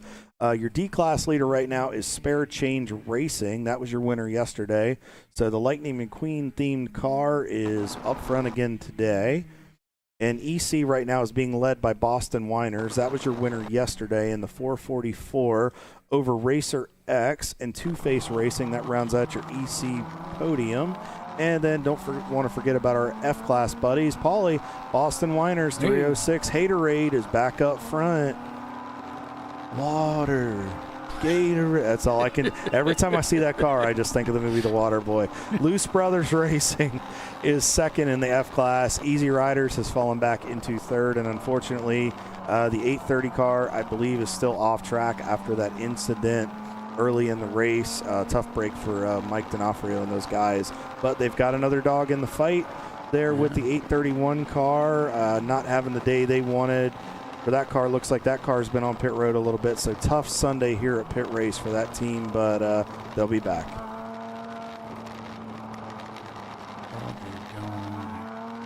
So as we're on board with Racer X, I think the track is starting to heat up. We don't have any cloud cover that's providing any shade on the racetrack, and that's going to let this racetrack continue to bake in the heat. I'm not sure who's in the car right now. I'm not sure if that's John or Jim in the car, but you can see the car sliding quite a bit coming out of the corner, just trying to get that forward bite. I think it's just taking away some of the side bite, as we just saw Mustard go by. That's your 2nd place car. But you really got to be careful. You have to, as the track heats up, you're going to hear more of these guys having to really work the throttle. And if you're having to work the tire issue as well, you want to manage that. If you start to hear some tire squeal, you might have to back off a little bit to just make sure you're not burning up that rubber unnecessarily. So Kyle, I got some pictures here. Okay. Let me see if I can get this to work. Yeah, there you go. Mm. So this is not pointing really in the same direction as the other wheel. Nah, I don't believe so. That looks a little bit off there. At least Adam's in good spirits about it. Hey, all you can do, I mean, W. Yeah. Hey, they have something to be proud of. Unfortunately, they were taken out and out of their own making. But they'll be back. Like Kevin and all of them have said, they'll be back bigger and better than ever for the championship at VIR in a couple months, and they're going to be ready to try to contend for a championship. Yeah. But appreciate the positivity out of those guys. Ooh, big slide there by one of the Boxsters. That was the 58 car, I believe. It's definitely my favorite camera on the racetrack. Just love that view. If I had to pick a spot to watch this race from, I'd probably go over there.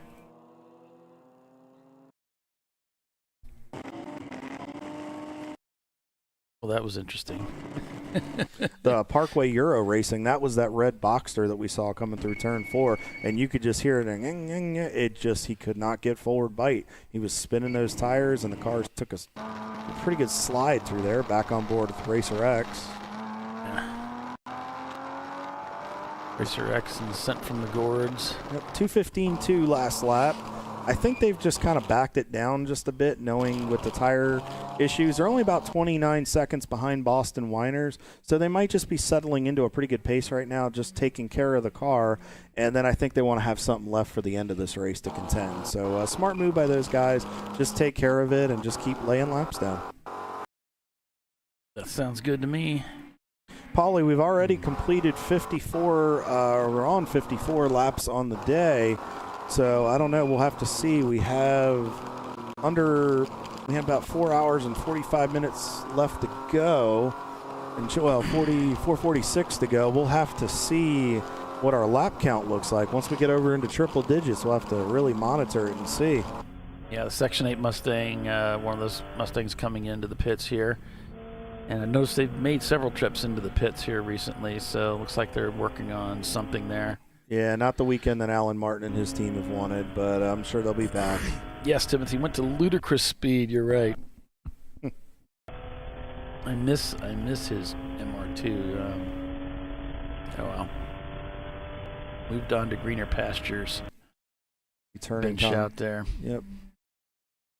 Turning Concepts working by those guys before the kink.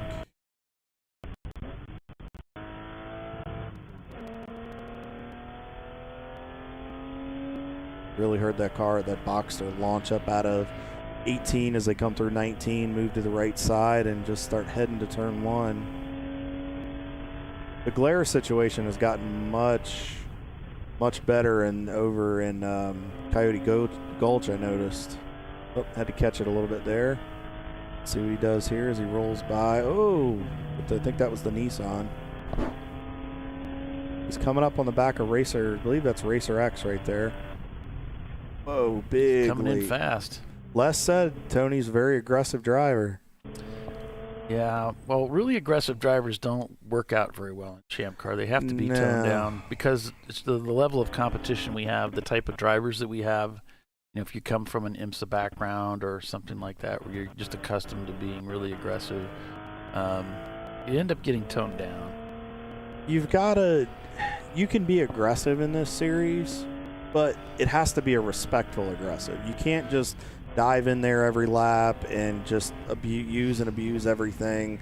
You really have to be careful because while you're going to look like a hero sometimes, well, eventually the zero is going to come out and you're going to get yourself in trouble. So if I were the turning guys, I know Tony's being fast and aggressive, but might want to tone him back a little bit, especially when he's in that traffic. Don't need to put yourselves in a position.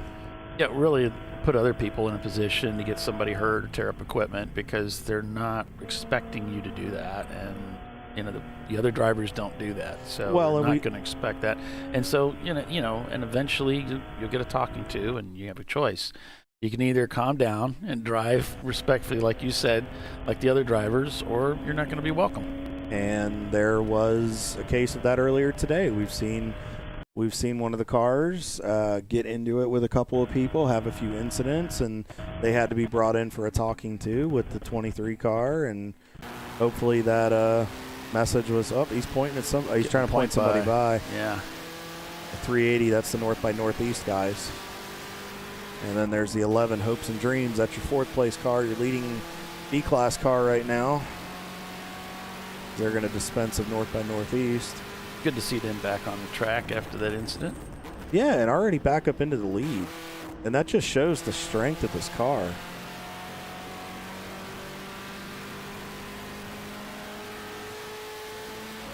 I mean, great perseverance by the team. I mean, they work very quickly as Buck Snort goes by there in their BMW. That's the 125 car. They're in 9th in C-Class right now. So Team Salem leads 1-2 with the ketchup and mustard car. Back 31 seconds then is Whiskey Tango Foxtrot. They just turned in a 209 to Team Salem's car 202. It's up ahead of them by that 30 seconds. And then you've got Hopes and Dreams behind them, back a couple laps. And 27 seconds behind them, it's RVA, Graphics and Wraps in 5th place. Turn-In Concepts is in 6th place in their Porsche Boxster, 37 seconds in the rears of RVA. Then 6 seconds back is Bavarian Mustache Works. We just saw them get past here on ChampCar.Live. 1.6 seconds behind them, it's Ramen Racing Noodles in 8th place in that A-Class car sent from the Gourds in 9th. North by Northeast is in 10th place. So you've got Team Salen's leading C-Class, Whiskey Tango Foxtrot leading A-Class, Hopes and Dreams leading B-Class. Looks like it's the Boston Winers leading EC currently.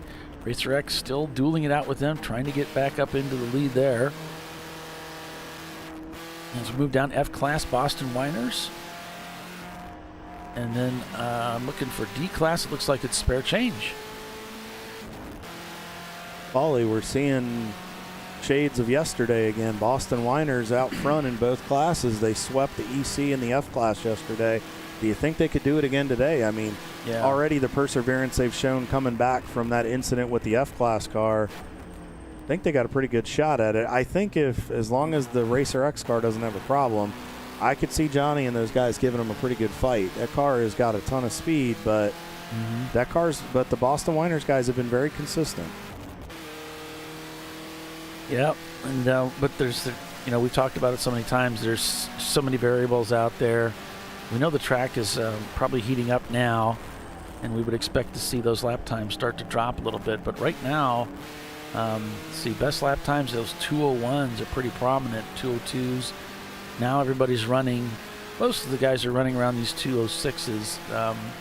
We had a 204 out of Hopes and Dreams, a 202 on that last lap from the leader, and a 203 from second place, Team Salem Mustard. So they seem to be able to hold that pace, those Porsche Boxsters, in these conditions. But with all the tire degradation we've been seeing, we got to wonder if it's going to cost them a set of tires to do this. Most likely, we think it will.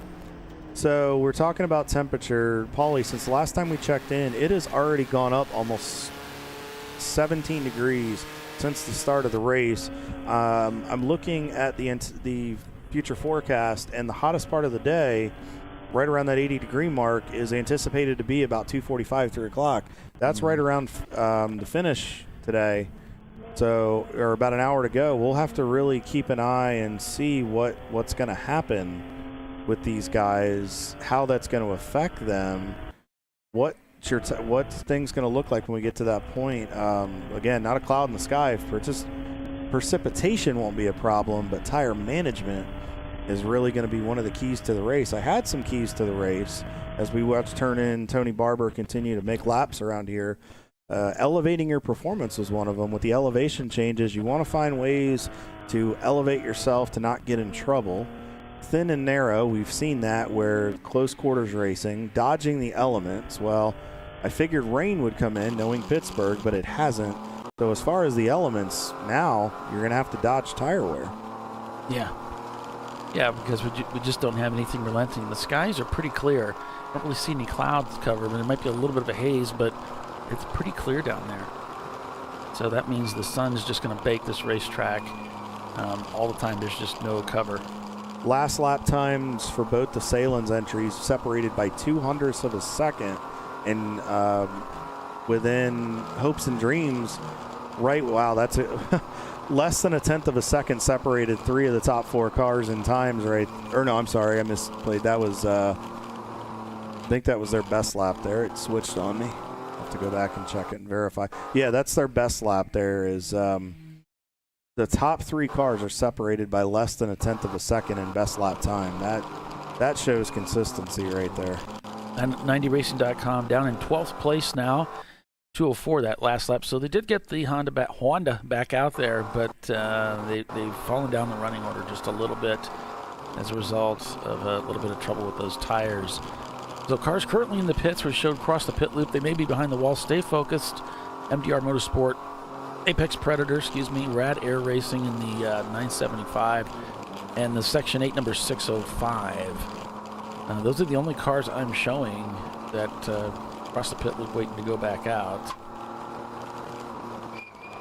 Looks like the fastest lap time of the day at 2:01.1 from Hero Time. And those guys were just wicked quick yesterday. We kind of had it, and Kyle, you and I talked about this, we kind of had it in the air that they might be a contention for the win today. Currently, they're down quite a bit. In the standings, they're down 17th, so must have run into some trouble with that car. I think we do remember seeing them coming into the pits off schedule. Well, Les had that interview with Brian Vang, one of the team principals, and Brian said that they just kind of had to work with the tire wear that they had for the weekend and the tires available. So, unfortunately, that's kind of been what's bit them quite a bit. The tire situation, yeah. That's right. They were using some drift tires or something, and they just got wiped out pretty quickly. Not much you can do about that. No, and like he said, they had the Continentals now on the car, and they're just going to have to manage those. 240 cars in the pits. One of our C-Class cars. EAD Racing. Now, not sure if this is a scheduled stop. I thought they came in a little early. Maybe they're getting off sequence. Their pit stall's not far from us. Saw some guys jumped over the wall, but I can't see a lot due to the tents. So we'll have to see if we can get our best man, Less is More, on that, and see if he can get us some information.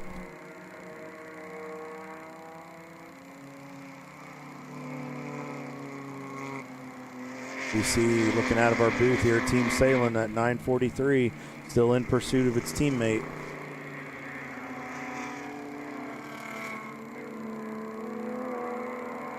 You can really see those cars as they come down the hill carrying a lot of speed. And then you really have to get the car slowed up and turned into those S's. Yeah. Be one of the other, looks like one of the BMWs. I believe that's Glenn Racing that just went by. And you can really see the cars leaned over as up the 830, the F entry for MDR. Those guys have not quit. They're just coming back onto the racetrack. So hope you guys are having a great weekend. Make sure you give us the like and subscribe if you would, and then you'd be able to comment on the feed, on the stream. We do these live streams, race coverage about 10 weekends out of the year that we're racing, and so we're planning on going all over the United States again next year. So to round out the rest of the season, if you'd like to see what's going on in the world of Champ Car, we will cover 3 out of the final 4 races here live on ChampCar.Live, presented by AutoZone. We will be next for the Landjager Cup at Road America in about 3 weeks up there for the doubleheader. And that's our last doubleheader of the season, folks. Because then on that same weekend, though, they'll have a doubleheader down at Atlanta Motorsports Park. The Amped Up Duels races down at Atlanta Motorsports Park. AMP, that's always a good event. So if you don't feel like going up to Road America and you want to do some racing that weekend, come on down to AMP and run with us there. And then from there, we take the month of November off. Polly noted that yesterday. We're going to go eat some turkey and spend time with family. And then we're going to turn right around after that a couple weeks later, and we're going to determine a champion at Virginia International Raceway at VIR. It's going to be the standard Parc Fermé format that we had at NCM this year. And kind of cool that we're going to determine a champion in the same season this year. That's going to be really cool. So look forward to that December 6th and 7th for the Winter Classic. And then to round out the year, once Santa comes in, and looks like Tony Barber's flashing some headlights at the one of the BMWs there going down the back straightaway. I saw flashing for a second. It caught my eye. But then come down and join us December 28th to finish out the 2025 season for the Sebring New Year's Eve 14-hour Enduro at Sebring International Raceway. Bring a mouth guard. Have your dentist appointment ready to go for the first of the year at 2026 after you join us at Sebring. Yeah, we've got a side-to-side contact between Racer X and one of the Rad Air cars. So it's kind of bizarre that 2 cars that you've been, the last cars you drove, both have been flagged for contact with each other. Video's being reviewed now. It was over in turn 17, which we know is a tricky part of the racetrack. It's easy to get. Well, it looks like Racer X is taking it easy here. I wonder if the hit. We'll have to see. It might just be feeling it out.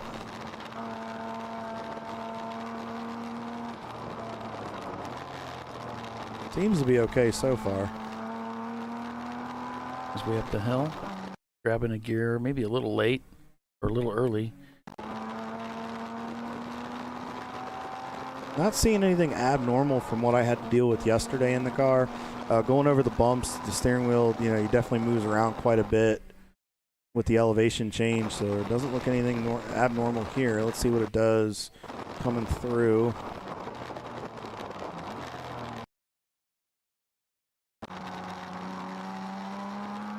Yeah, looks normal through there for him. For the frames that we're able to see. He's calling into the team. There's the radio buttons there on the just below the kill switch and the main switch for the car. He's talked to him for a second now, downshifting to 4th gear.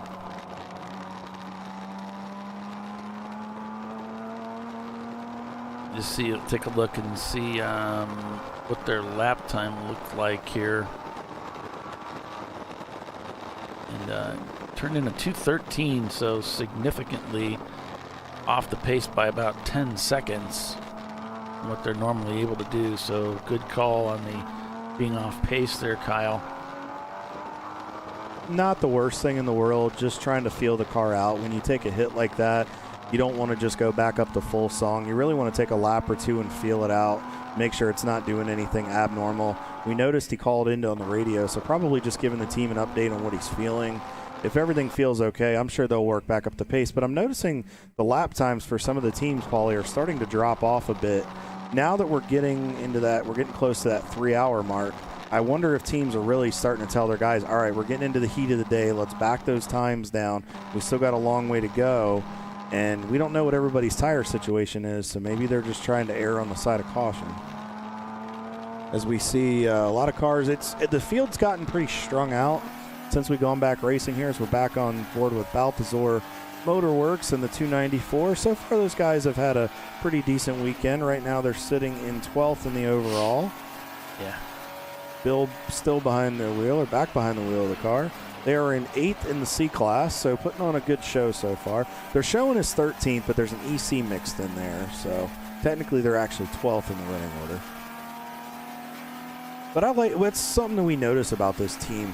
They don't do anything really flashy, but they're very consistent. They're very smooth. They take care of their equipment, and we tend to see them in the top 10, top 15 if the car stays together a lot when they come to race here with us in Champ Car. A lot of soul. So with that, we'll take another quick commercial break with Team Salem leading 1-2 and Whiskey Tango Foxtrot 45 seconds behind them in third place overall. We're at Pittsburgh International Race Complex. Day 2, 7 hours of endurance road racing continues here on ChampCar.Live. Stay with us. We'll be right back.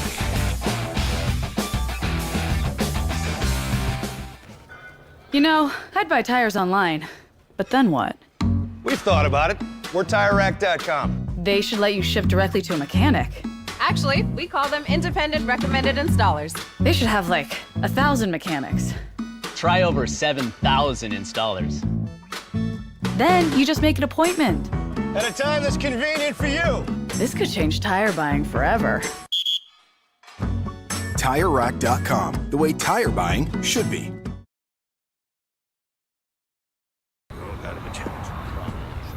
Ricky's truck is having trouble starting. So he went to AutoZone, where Joseph, a friendly AutoZoner, totally understands. He points out AutoZone's many free services, including battery testing and charging. Less delays, more free services. In the zone, AutoZone. Since 1994, Fly & Wrench has been a family-owned business renowned for exceptional European car repair and maintenance. We treat every vehicle with the same care and attention as if it were our very own, building lasting relationships with our clients along the way. We specialize in high-performance vehicles, offering a range of services that include fabrication, construction, custom wiring, and much more. Visit us at flyandwrench.com.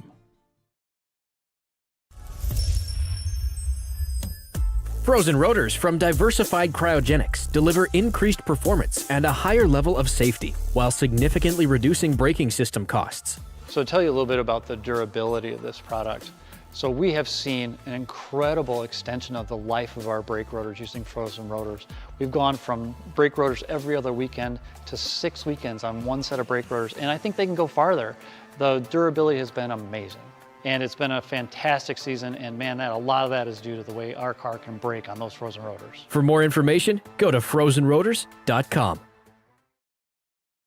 Welcome to Parts Badger, where we want to be your online machine shop. Through our online platform, we connect our global manufacturing capacity to your fingertips. You can request a quote, place an order, manage your parts, and even share that information with a colleague right online. If you prefer, you can work with our experienced team of sales representatives who are supported by our design engineers and project managers as well. Whether your project's big or small, simple or complex, Parts Badger can get it done. See if we can help your company at partsbadger.com. Discovery Parts is a veteran-owned racing and safety equipment company.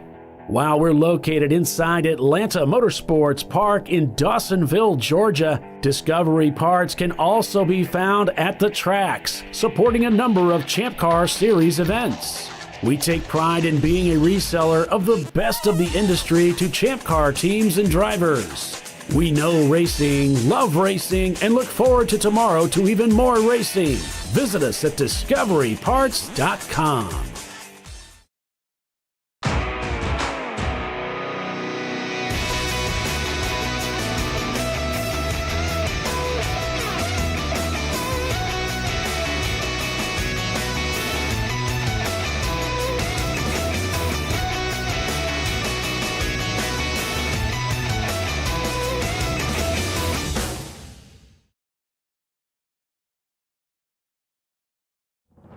Lifeline's continuous commitment to research and development ensures that we supply the most innovative and cutting-edge products available. Used by the majority of the world's motorsport championship-winning drivers, teams, and constructors, Lifeline has a stringent and proven history of success. Lifeline's continuous commitment to research and development ensures that we supply the most innovative and cutting-edge products available. Lifeline's 0360 systems are the result of over 7 years of intensive research and development using 3M's Novik 1230 environmentally safe gas extinguishant. Lifeline uses only the finest quality components. For more information regarding our fire safety equipment and fire safety systems, please contact us at info@lifeline-fire.com. Sentinel is a comprehensive motorsports video solution incorporating live streaming, local recording, 3 cameras with picture-in-picture, flag status, and much, much more. Stop playing with multiple solutions. Sentinel handles it all, including timing and scoring, vehicle data, graphic overlays, adaptive bitrate encoding, network bonding, and more. Sentinel is the solution to sharing your motorsports experience with your friends, family, sponsors, and the world. What are you waiting for? Get your Sentinel today and never miss an on-track moment. www.sentinel.racing. The Jimenez family are having battery issues. But a friendly AutoZoner tests their battery and helps them find the right Duralast battery to get back on the road. Get in the zone, AutoZone.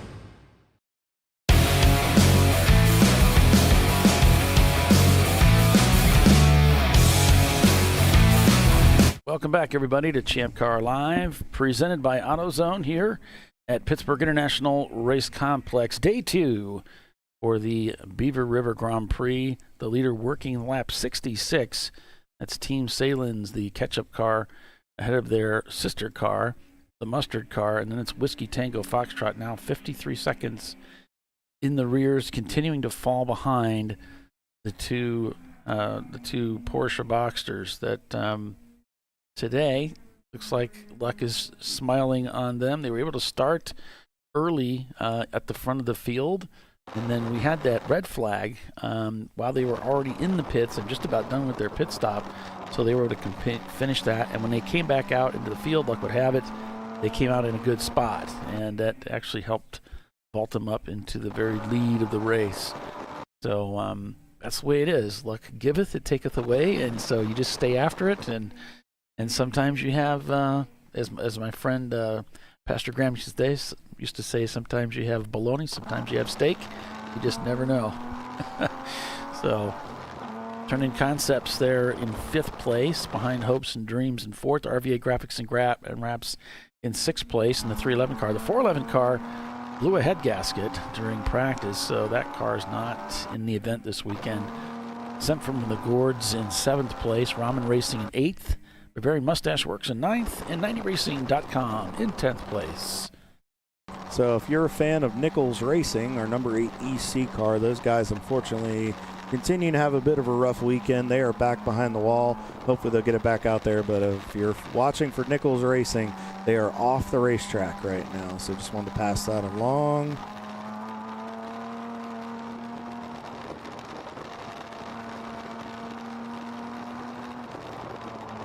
So, Paulie, just got word Mike D'Onofrio just wanted to say, hey, I got both my streams going. Everything is good to go now. So hopefully we should have some content from the MDR guys. And now we'll get the Miata back there. I'm sure those guys will want to make up some time since I got that thing back on the racetrack. But we're back on board here with Racer X, continuing to lay laps down here. Last lap was a 2:14.19. Looks like they're about a lap behind Boston Whiners, but they're getting ready to come back to the start-finish line. We'll have to monitor that gap between them and Boston Whiners, so we'll have to see how that goes. Coming up out of the hole there in the carousel to get back into the racetrack. That turn 18 is such a tight corner, folks. I can't stress enough just what you have to do to get the car up out of the corner. Coming down the front straightaway, let's see what it looks like here. Well, they're actually on the same lap as this. They're just about a minute 30 behind them. 2:13.2 last lap to Boston Whiners 2:12.25. So about a second difference in lap time. But again, knowing these guys, I think they're just laying back. They're just taking care of it, not wanting to beat the car up, not wanting to beat the tires up. First to finish first you must finish. And I know that's something that John stands by quite a bit. So I'm sure Jim and Tom and myself yesterday, that was our goal. Is we just wanted to get the thing to the next driver, and then we would figure out the strategy as it went. So wish those guys the best. Looks like we're going to a yellow flag here, Paulie. It does indeed. Let's see what the nothing on the race control logs yet. Let's go over and take a look at the marching ants. Are we coming into lunch already? It's 11:40. I don't see any corners that are yellowed. But it does look like we're at a full course caution. And I'm just looking through our camera feeds to see if anything jumps out at me. It's obvious. Don't see anything. On board here with Balthazar Motorworks. Maybe take a lap with them and see if they see anything. So, yeah, we've gone full caution. Yep, looks like that's a little bit of a... There's a little bit of a delay in a couple of the feeds there, guys, because we saw the yellow light come on just as a BMW was making a pass there. So it looks like drivers just checking, making sure everything's okay, stretching those arms out. When you get into those long runs like we've had most of the day, as we're under a code 35 here at Pit Race, when you get a chance, you want to stretch your arms and fingers out, and you want to get those muscles loosened up because you get rolling and the intensity picks up and the adrenaline, and sometimes you can tense up. As Boston Whiners F-Class car is on pit lane, I think we're going to see 90 Racing coming in as well, Paulie. I think we're going to see feeding time at the zoo again for a lot of these teams. Take advantage of it. We are inside of 4.5 hours to go, slowly approaching the 3-hour mark in this race. So I'm thinking some teams may be trying to play some strategy. 90's coming in. 90racing.com comes into the pits.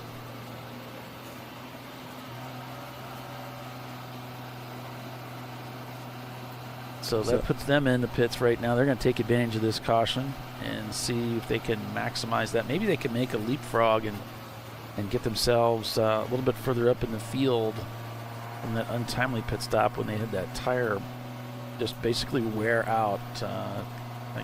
Someone was joking. I think it was Les just driving the wheels off these cars. We have a tow vehicle on track, so not just a caution for lunch yet. We have something going on out there. Nope, it actually is listed as a lunch delivery. So that's what's happening right now. This is a caution for a lunch delivery. So I'll go through the standings with you here, folks. In fact, let's go ahead and while we're under caution here, we'll go ahead and flip through the standings by class. So you can just see how the other classes are doing in the race within a race. So looking at A class, you've got Whiskey Tango Foxtrot. 4 cars entered this weekend in a packed field. We packed out. We did we put as many cars on the track as we could as they would let us. Whiskey Tango Foxtrot, Ramen Racing, 90racing.com, and DJF Racing. And then we've got on the B class, Hopes and Dreams, Hero Time Racing, Red Barn Racing, Red Air Racing in the 974, Stay Focused, Red Air Racing in the 975, and Money Shift Racing. Their car has been retired due to contact, which did enough damage to put them out of the race. On to C class, our most popular class in the club. It's Team Salem Ketchup and Mustard. And Turn In Concepts, that's your top 3 there. And finally, the large displacement engines, spare change, MLC Racing, J3P Racing, and Rhinoceros Racing, your 4 entries for that class. And then on to F class again. 4 seems to be the magic number for some of these classes. Another 4 entries. It's Boston Whiners, Luce Brothers Motorsports, Easy Riders, and MDR Motorsports. And then finally for EC, our exception class. Oops, ended up in C by accident there. Change that. There we go. Or just double check and make sure nothing changed. Yeah. So it's Boston Whiners, Racer X, and Suns Out, Guns Out. Your top 3 there. So, Paulie, it looks like RVA Graphics and Wraps is back in the pits here. I don't know if they're doing fuel. It looks like they may just be checking on some stuff. Yeah. I don't see a driver change going on, so maybe they're just coming in, checking a couple. They might have just opened the door to get some air to the driver. Maybe they're checking on something. It's hard to say. Spare change racing. Your D-class leader is actually coming onto pit road right now. So I think a lot of teams just taking advantage of this. Well, they are doing a driver change. Oh, okay. No, I misspoke there. I apologize, folks. It's hard to see from our vantage point here in the booth. They have a pretty good tent, and it's hard to see exactly what they're doing. So it wasn't sure for a second. I saw somebody in a fire suit. Yes, they are fueling the car. Okay. So they are doing a standard stop here. It looks like they just finished. One of the other crew guys going over, checking pressures, probably going back, setting it where they need to go. Rad Air Racing the 974. I think the names for the cars this weekend were John and Paul, or maybe that was Mid-Ohio. I don't know if they have names this weekend. Was this like a Beatles thing? It might be. I'm not sure. I think Bill Snow or one of them is a fan of the Beatles or something. But I know that because with Daytona we had Wayne and Garth. They're kind of doing a Wayne's World thing. Got the Less is More cam here. Getting all the pit road action for you, folks. See Les down in the pits. Give him a hi and a thank you for all the work that he does for Champ Car. Absolutely. Great job, Les. You're doing an awesome job, buddy. Glad to have you part of the team. Yeah, we got it pretty easy sitting up here in the booth. He's down in the weather weekend after weekend with us. Always smiling. Yep. Keeping it positive. Inspiration to us all. He's an inspiration to a lot of people. I mean, so many people just talk about it as he's got an interview. First time, well, second time wheel racing. And with Two-Face Racing, you guys, it's first time down here. Yeah. So, heck yeah. Like, tell us about your stint. I did the best while in a race so far. Okay. Your race was 3 wide on many occasions. It had to be exciting. And having a sustained battle with the orange E46 and also in our five. I was taken out of the EC car in front. Yeah, so feels good. You gonna keep coming back to all the funds, all the funds. Yep, all the funds. Right. It sounds like she was busy with traffic, and that's fun. You know, it's if you want wheel racing, Champ Car is a great place to go because fields are usually stacked up pretty good. But yeah, so good job. Thanks for coming out. Smiling faces. I'll let you hydrate and everything. You look tired. Yeah. Good stuff. No, he did this one. Well, we all right, Les, thanks for that. So, every year. So yeah. Back to you guys in the booth. All right, man. Thanks so much. Rad Air Racing getting the front end of the car up, maybe checking on some stuff. That being a front-wheel drive car, I'm sure they're just checking to make sure none of those components, hubs, wheels, making sure that axle is where it needs to be. TARDIS Turtle's going to be at Road America. Man, I feel like I want to bring something to you know, like, I don't know. That's been anticipating on this all year. Yeah, and I want to bring you some kind of TARDIS thing and kind of Doctor Who reference. RVA Graphics and Wraps rolling out of the pits now. Timothy, you know what you should do? You should get a TARDIS sticker and put it on the car. Yeah. And then you should have something painted up that looks like it. Paint Turtle up to look like something, or have some type of reference of it. Yeah, it'd be cool to do something. A sticker's good. Good starting place. They're cheap. I think I got a spare sonic screwdriver laying around. I'll bring you. Looks like they're checking on something. I know hubs tend to be a big problem in that Neon. They tend to break a lot of suspension pieces. I know those guys tend to lean on those cars very hard. So, not sure. Was that the car that was involved, as we're going back to yellow? Was that the car that was involved into the hit with Racer X? Or was it the sister entry? I don't remember. It was 974. I wonder if the little bit of contact might have done some damage to the left front of that car. Yep, yellow flag, full course. Oh, back to green it looks like. So that would be from the lunch. I thought we were then green, then yellow, but we're green now. So whatever the case may be, we're green. Which means it's full on the gas. Let's go racing, guys. According to Red Air, some damage was done when they had the side-to-side contact, and they're doing brake rotors now to try and alleviate the issue. Oh, they're doing brake rotors. There was some damage done, like you said, Kyle, and now they're also working on brake rotors. So, yeah, that with this place, it's just so heavy on brakes. I think that's going to be a theme too. I think a lot of teams are making brake pad changes and making sure those rotors, with the heat, I wonder if we're starting to see some warp issues with some of the rotors. Just getting smoked because, like you said, there's a lot of turns here, a lot of heavy braking going on here and there. And I guess the brakes don't maybe get enough time to cool. Seems to be we saw that with Racer X. They changed out brakes, and now we have Red Air with the issue with brakes. That was something I actually had mentioned to them over the off season when we were talking about some stuff. I had recommended them running some like NACA ducts to the car to help with some cooling, and just with some of those components, because they kept saying the excessive heat in the front end, and I said, well, why don't you look at running some NACA ducts? I know they had looked at going down to Mooresville, North Carolina, to Circle Track to get some stuff, and running some of that, just that cool air sometimes, even that little bit of difference can really help you, and it can conserve your equipment. We see the field Racer X and a few others working through there. Somebody dipped a tire off, entry into Coyote Gulch.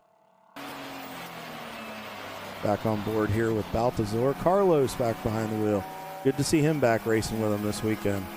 He seems to be a very consistent driver with that team. Looks like another car. I think that's the 591. Is that Noodles? That might be Noodles. Yep, looks like that was Noodles. I don't think he's too happy about that one. Threw his hand up like, what are you doing?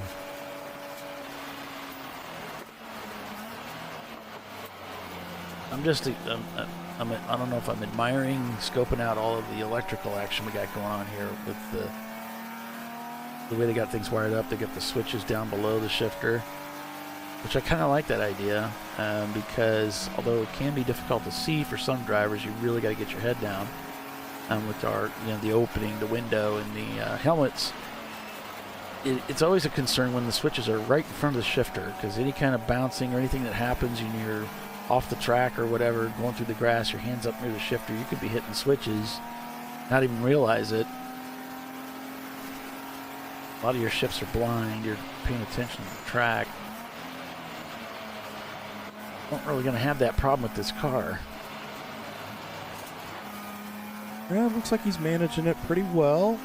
Carlos is pretty experienced. I mean, it seems like the guys that run this car kind of know the ins and outs of it, so I think they're managing it well as he's trying to keep Noodles in tow there in front of him.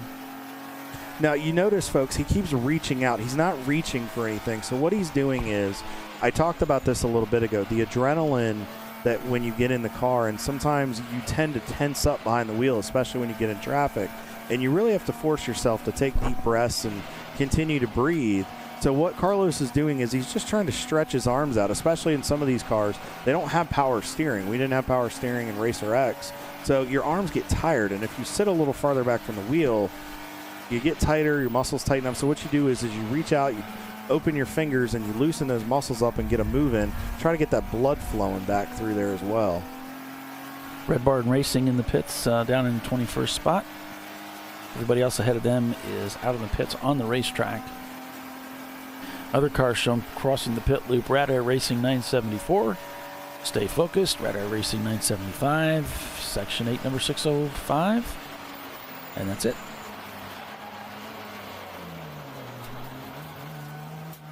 Yeah, other than the lunch delivery, no other cautions or notes in the race log since that time.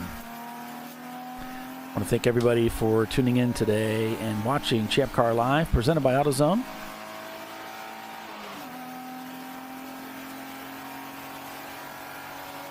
Hope you guys are having a fantastic Sunday.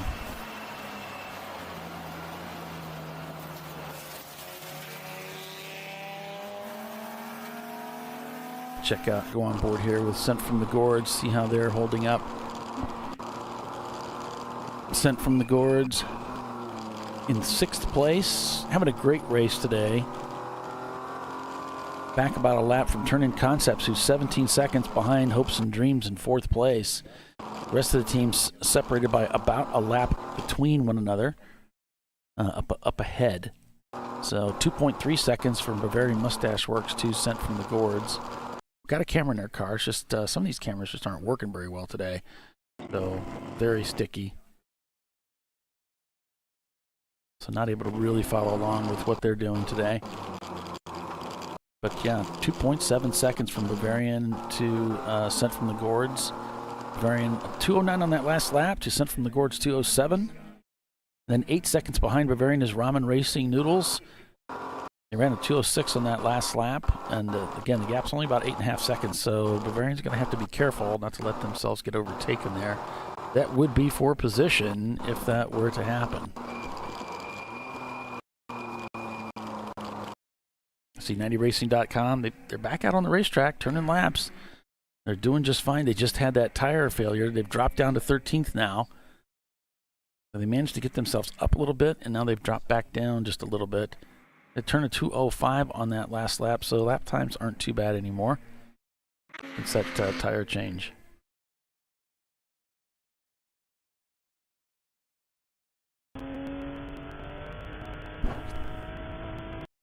Coming up on noon, local time here at Pittsburgh International, Wampum, Pennsylvania.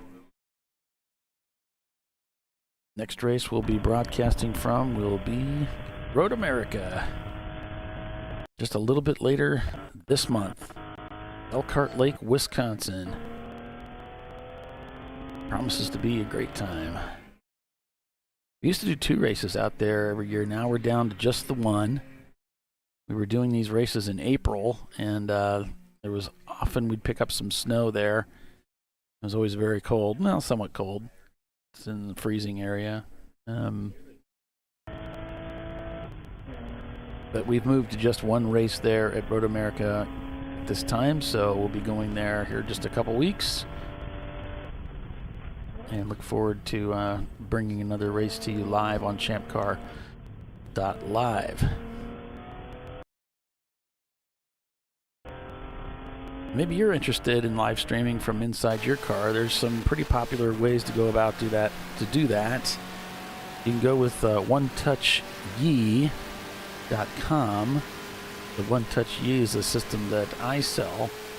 It's a kit. You can buy a full kit for about $355. You get the camera, the hotspot, a bracket, some cables, and then you just have to have the hotspot activated. And that just gets you the very basics, similar to these in-car cameras that you see here. Just the very basic feed. Then if you want to go to something a little bit nicer where you can put in some overlays and do some other fancy stuff where the hotspot is built into the camera, you can go with the Mine A5, which is a kit. There's a kit sold by the MyRaces.Live people out in California, and I think it's around $800 to $900 for that kit. And cameras are a larger footprint, but again, the hotspot's built in, so you just plug the SIM cards into it, and you can pick which card you want to send to. So if you want to do, maybe you want to have a Verizon SIM card, and then maybe you have a T-Mobile or something like that, or an AT&T, and you can pick which one you want to send to. Or you can go up into the Sentinel system, which I think is around 4K, and that one has integrated communications in it, so it's really more of the higher end type live streaming setup. So you go to Sentinel.com and check out more about that. You can bring in some of your in-car telemetry into it, so it's really cool. Lots of interesting features there for that.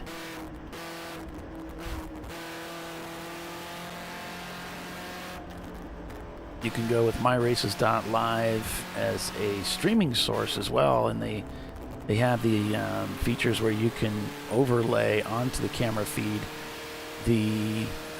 your race position, who's in the car. You can put that in there, and a variety of other information, your class position, your lap times, your best lap times, all of those really cool things. That's what this feed looks like here.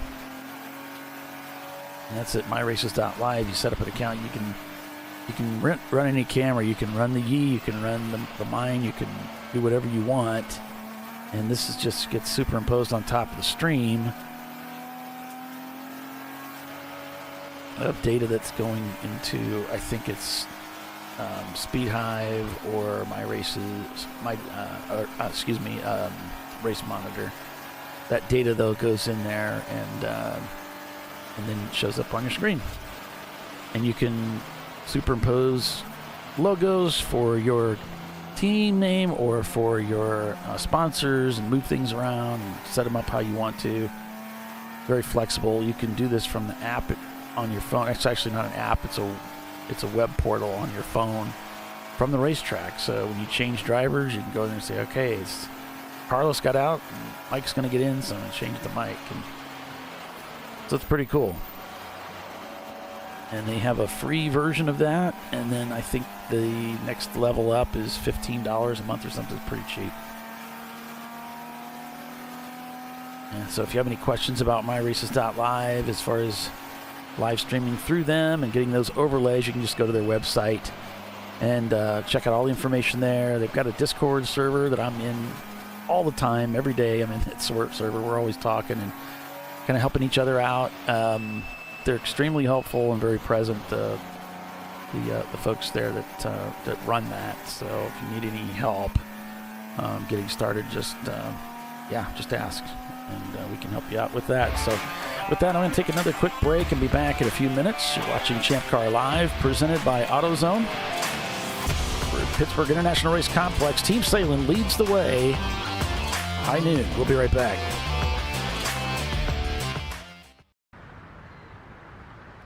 I probably need new tires. You do. What if they sold tires online? We do. We're TireRack.com. They could offer lots of tires. We have so many tires. And help you find the right tire. It's called the Tire Decision Guide. Oh, and they could ship them to a nearby mechanic. We shipped over 7,000 independent recommended installers. This is an amazing idea. Sorry. TireRack.com, the way tire buying should be. George and Junior are fed up.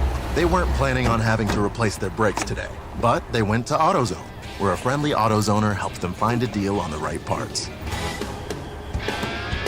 In the zone, AutoZone. Since 1994, Fly & Wrench has been a family-owned business renowned for exceptional European car repair and maintenance. We treat every vehicle with the same care and attention as if it were our very own, building lasting relationships with our clients along the way. We specialize in high-performance vehicles, offering a range of services that include fabrication, construction, custom wiring, and much more. Visit us at flyandwrench.com. Discovery Parts is a veteran-owned racing and safety equipment company.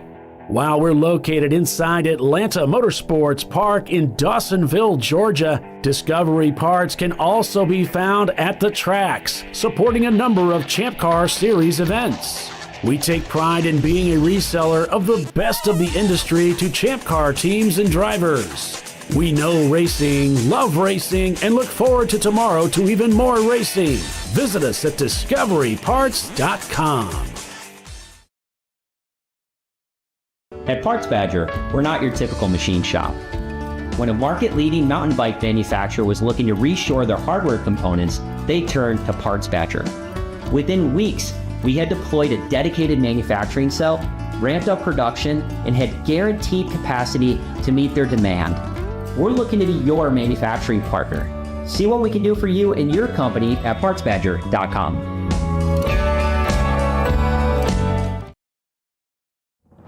Lifeline's continuous commitment to research and development ensures that we supply the most innovative and cutting-edge products available. Used by the majority of the world's motorsport championship-winning drivers, teams, and constructors, Lifeline has a stringent and proven history of success. Lifeline's continuous commitment to research and development ensures that we supply the most innovative and cutting-edge products available. Lifeline's 0360 systems are the result of over 7 years of intensive research and development using 3M's Novik 1230 environmentally safe gas extinguishant. Lifeline uses only the finest quality components. For more information regarding our fire safety equipment and fire safety systems, please contact us at info@lifeline-fire.com. Sentinel is a comprehensive motorsports video solution incorporating live streaming, local recording, 3 cameras with picture-in-picture, flag status, and much, much more. Stop playing with multiple solutions. Sentinel handles it all, including timing and scoring, vehicle data, graphic overlays, adaptive bitrate encoding, network bonding, and more. Sentinel is the solution to sharing your motorsports experience with your friends, family, sponsors, and the world. What are you waiting for? Get your Sentinel today and never miss an on-track moment. www.sentinel.racing. Dave's Twitch is bad. That's because his wipers need replacing. But he went to AutoZone, where a friendly AutoZoner guides him to the right wipers and makes sure everything is working smoothly. Get in the zone, AutoZone.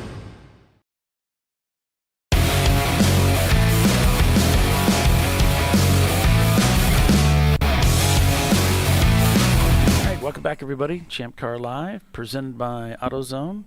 Team sailing, leading the way over Whiskey Tango Foxtrot. Looks like we've got a caution being thrown over there.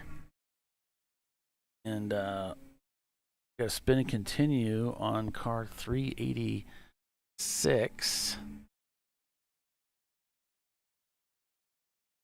I don't know that I can see if I've got that. I'm trying to reorganize my screens here. It's not working very well. So yeah. Screen. But other than that, oh, here we go. Car 662. So that's the Bavarian Mustache Works car. Now involved in something here. Turn 12. And it looks like they might have parked it here. We'll see if that screen loosens up. Looks nope, like they're still moving. going. It was a spin and continue is what it was, Kyle, according to the race control logs. So spin and continue for Bavarian Mustache Works. So hopefully no issues there. We've got a caution also down in the Gulch now. Looks like the 3. Oh no! I hope that's not Racer X. I see the 310. It doesn't look like it's moving. Oh no! The camera is offline on Racer X, so something may have happened to the 310 car. Oh man! If it wasn't for bad luck, man, we wouldn't have for any luck at all. This one going to it's all right. Doom, despair, and agony on me. It happens. In this big time sport of auto racing. So always something. Going to code 35 here for the Beaver River Grand Prix here at Pit Race. Let's go ahead and give everybody, while we get a few moments and we try to get it figured out here. Team Salem Ketchup, Team Salem Mustard. The condiment wagons are out front leading this thing with Whiskey Tango Foxtrot in tow. And the Salem cars are leading your C-Class. I want to follow up with that little bit of note. And then Whiskey Tango Foxtrot leading your A-Class, third overall. And then your leading B-Class car, Hopes and Dreams Motorsports, is in fourth position. And then Turning Concepts in the Porsche, the aggressive Porsche guys. It's worked out for them so far in the top 5. But last lap of 2:11.03. Probably not indicative. Probably that's as they were slowing down. Sent from the Gourds, Canadians Gone Wild. Parents, shield the eyes of your children. The Canadians have made it up to 6th. Ramen Racing Noodles is up to 7th. Your second place in A-Class. And this is probably why I won't get invited back next year. The horrible dad jokes. Bavarian Mustache Works. No, that in definitely 8th. will get you back. Oh, okay, perfect. Good to know a little bit of job security Extra there. points. Perfect. North by Northeast. They should put that on the sticker, guys. If you're listening, you should put in there Canadians Gone Wild. Hashtag that. And then RVA Graphics and the 311 rounds out your top 10. To check on the rest of the classes, MLC Racing has now taken the lead back in the D class over Spare Change Racing, so it's going to be a battle between those two. Unfortunately, Rhinoceros Racing, we haven't talked much about our buddies there. They are having a rough weekend, and J3P is in the garage, I believe, as well. Actually, they might be back on the racetrack. I'm not sure. I'll have to get clarification. But going to be a fight between those guys. EC, Boston Winers, is still leading there, so they are on pace to do a repeat of yesterday, and it looks like an F-Class. Luce Brothers Racing, Eric Luce, Brian Luce, and crew, they have worked themselves up into the lead of that F-Class over Boston Winers by about 7 seconds and change. So we'll have to keep a close eye on that. Easy Riders, who was leading earlier in the day, as Parkway Euro makes their way onto pit road for some service, some fuel. Looks like they're pulling in here. They're pitted next to Salins. Yep, headed over. Looks like they're jacking up the back end of the car. I don't see them going over to do fuel, so I wonder if they're checking something here. I see one of their guys are talking on the radio to the driver. But unfortunately, Easy Riders, who started out strong today, they have not had the day they've wanted, so unfortunate. But it's feeding time at the zoo here, Paulie. The Salins cars are in the pits. Your race leader has just pulled into the pits. Here we go. Oh, man, just as I was getting this feed from Luce Brother, there it is. That's been freaking out. Oh, that's kind of an interesting light show, though. Well, your wife's a Disney fan, and my wife's a Disney fan, so maybe that's just their version of the Electric Light Parade. Yeah. Could be. It seems like it's only when I transition it to the live screen, but there we can see a little bit of going on with the car being towed. Watch it, Mac, or you'll be getting towed. I don't know if she caught that or not. She did. Okay. Oh, she did. Oh, she catches every Disney reference. Trust me. Did you catch that, Tanya? Okay. Oh, she does. She catches all those Disney references. We're about to the point where we want to learn. We were on the way down here. We wanted to learn that song and sing it. You know, it's just kind of I know a few lines, but I don't really know the whole song. Well, we have a Disney-themed car in the favorite, race today. We have the Lightning McQueen car. Yeah, we do. With Spare Change Racing. I wonder if under Code 35, if they have a button that they just start playing Life is a Highway by Rascal Flatts. I wonder if those guys, when they take off, if they just say ka-chow. They should. They should. Should have both of that. So the story behind that is the owner of the car, his son, who loves cars, he's obsessed with the movie, and as it's a family-owned team, and the way they wanted to keep it family-based, and it is the 310 car being towed in, unfortunately, Racer X has run into some trouble. It's getting pulled back into the pits. But the reason for that car is they wanted to, in honor of his son, they wanted to paint the car up because he's excited and just kept that family theme going. So it's really, really cool. And we have so many of those stories here in the garage of family teams and just people that love to do this, but bring their kids and their wives and significant others out to share and experience this. So still under code 35 here. Salins is in the pits. Looks like they may be changing some tires. Dun, dun, dun. Jacking the left side of the car up.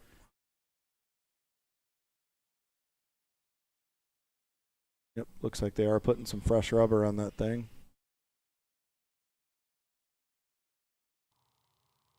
And there's a tow vehicle bringing in the racetrack, so we should be going back to caution. Just as I say that, we're going back to caution. Paulie, you did it again. Your site. How is it possible? I'm getting you a magic wand for Christmas. Yeah. You're going to be your own Harry Potter, I'm telling you. It's starting to look that way. I've got the gift. You do. It is funny, but we're back to green flag racing here at Pittsburgh International Race Complex. Big move by 90 Racing, making a path on Balthazar, going into turn 1, trying to make up some time. Be reminded, if you want to get your commemorative pit race t-shirt, Champ Car t-shirt, you can do so at ChampCar.Live. And also, too, if you're on site, in addition to getting a Champ Car commemorative t-shirt, I know the racetrack, the pro shop here, is running some specials. So if you need any race equipment, or if you're looking for a cat scratcher by chance, because they do have it, it's a Persia, as they call it, because we got a few for our two at home, Sassy and Stitch, that we have, the two short hair and long hair cats that my wife Tanya and I have. We got them a couple of Persia scratchers that have pit race on them, but there's all kinds of goodies in there: t-shirts, hoodies, pullovers, hats. They're giving out stickers, all kinds of cool stuff. Go check it out, guys, while you have the opportunity. They're offering some monster discounts on Oakley sunglasses, Zamp racing equipment, you name it, they got it in there. So if you get a chance, go over, check it out before you leave the racetrack today. I believe they're open until 6. Big move there by 90 Racing in tow with Hopes and Dreams in the 11, that S2000, as they work past Carlos. Something's going on with turn in. Look, there's Tom standing down there, but it could be just a regular pit stop, and that's just the pass through there. But might be, Paulie. I'm looking. That shifter's moving around quite a bit. I wonder if they're up underneath the car trying to check something with the transmission, because I saw the lever moving quite a bit. It was moving forward very aggressively, so I wonder if there's a linkage or maybe a connection issue from the shift lever down to the transmission itself, because it's moved forward quite a bit. Yeah, the driver's just sitting in there, hands on the wheel, just kind of chilling. So that's the position of a driver who's waiting for somebody to fix something, right? That's all you can do is just like sit there and just wait, looking down at the wheel. And it's a tough spot to be in, because you're sitting there and you know you're losing time, but you know the guys have to fix it. You're trying to communicate. You can see him talking to one of the crew guys. He's trying to explain what's going on. Hey, I need you to do this. There, they set him back down. Looks like they got it reattached.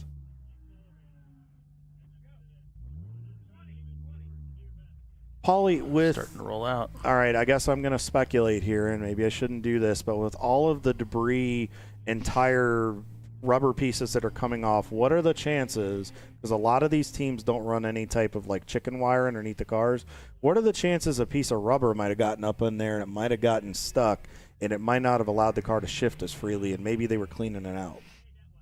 Yeah, I remember I've seen other cars do this, and my Roadster was the same way. After a race, there was enough clag inside the car you could roll it up into a ball, the size of a handball or racquetball.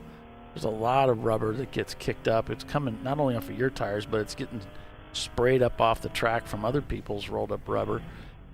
Got to go somewhere. It often ends up in the car, on the car, under the car. And the fact that Tony and Josh had been going offline to make some of those moves, who's to say they didn't pick up a lot of that? Because I remember yesterday when I got out there, and as I got later into the stint, the offline was absolutely atrocious with just debris and tire rubber buildup. So I wonder if that could be what's going on. As we're back on board here with Suns Out, Guns Out, that's Jeff in the car. Well, back on your point about going offline and picking up debris, Kyle, you and I both know if we go out to set up cameras or turn the cameras off and on between the race of days, when you go out there on a Saturday, there's so much garbage on the racetrack. Because all the nuts and bolts and pieces of metal and fiberglass and everything else, it ends up offline and it ends up off in the grass.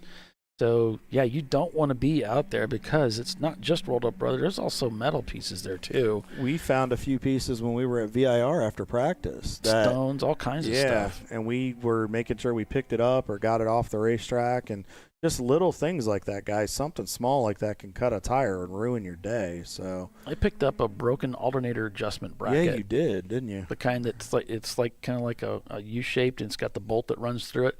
It had the bolt, it had the U-shape, but it didn't have the rest. There's all kinds of garbage out there on the racetrack that's offline. That stuff all gets pitched to the outside. And it was on the racetrack. It was on the surface of the track. There were a number of cars on that practice day that had some issues. I remember that before the 24, and we definitely picked up a few things, but it happens sometimes. It looks like the MDR Miata is slow down the back straightaway again. It has been a rough day for those guys. Usually a really, really fast team contending up front, but they have just been fighting mechanical gremlins since the green flag this morning. See the gourds coming down the hills. We're still on board here with Suns Out, Guns Out. Big catch right there. He's trying to chase down the 53 car, Two-Face Racing. It's a pretty close battle there in EC. About 5 car lengths back of him as they work through another big catch. I think the track is getting slick, Paulie. Let me take a look at the ambient and see what we're looking at.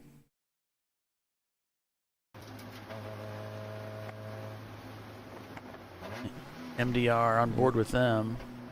Car just doesn't sound healthy. He sounds a little, she's hurting a little bit. And he's bringing it in. It doesn't sound like it's hitting on all 4, does it? It's up to He's going to stay out there. Maybe that's normal. Yeah, but as slow as he's moving. Is this an old feed, I wonder? Oof. That's close. No, he's in trouble He needs to get that thing to pit road. Right now we're 75 degrees, still anticipated about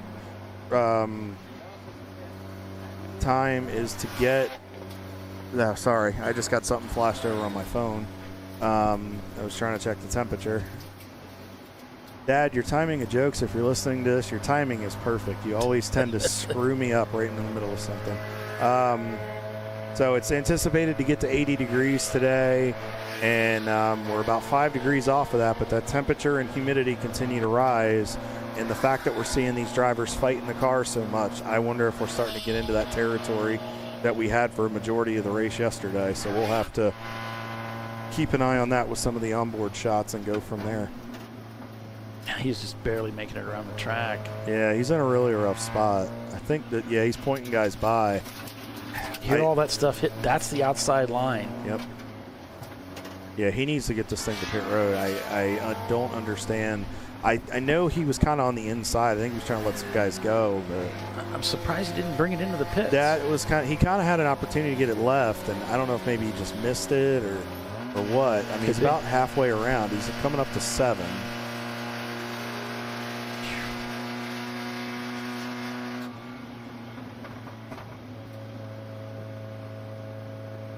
He's just creeping. Turning Concepts bringing their Porsche Boxster back into the pits after having it up in the air.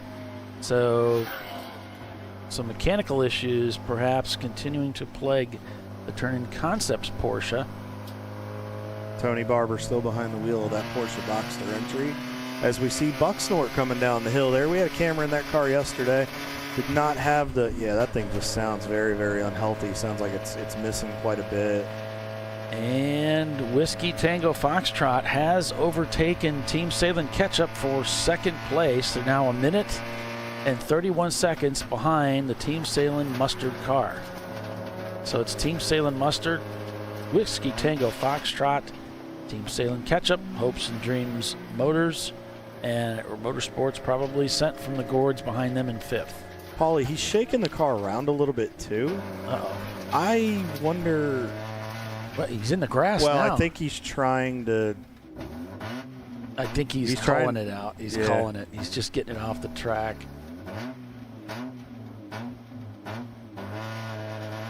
He might have tried to get away. Yeah, I think he was trying because of that where that was. I think he was trying to get away from the field coming by.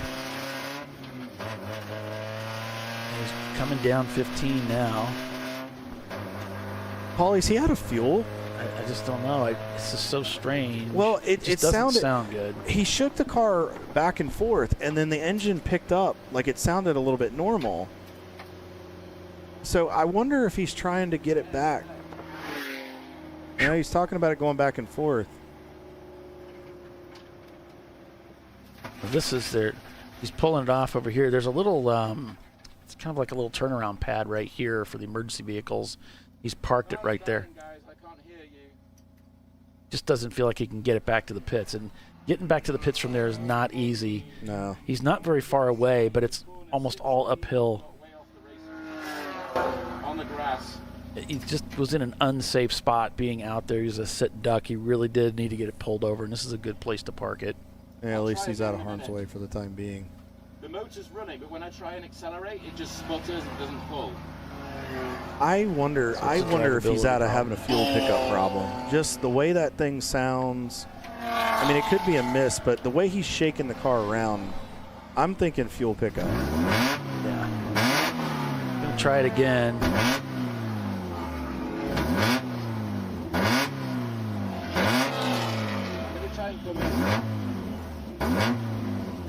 He's trying. He's got it wound up. I think he's trying to clear himself a line out there. Engine's still running.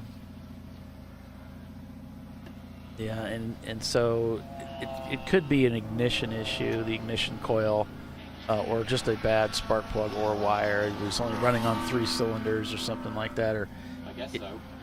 It sounds like it's got a dead hole. So it could have broken a valve. It could be anything like that. Can I just try and go?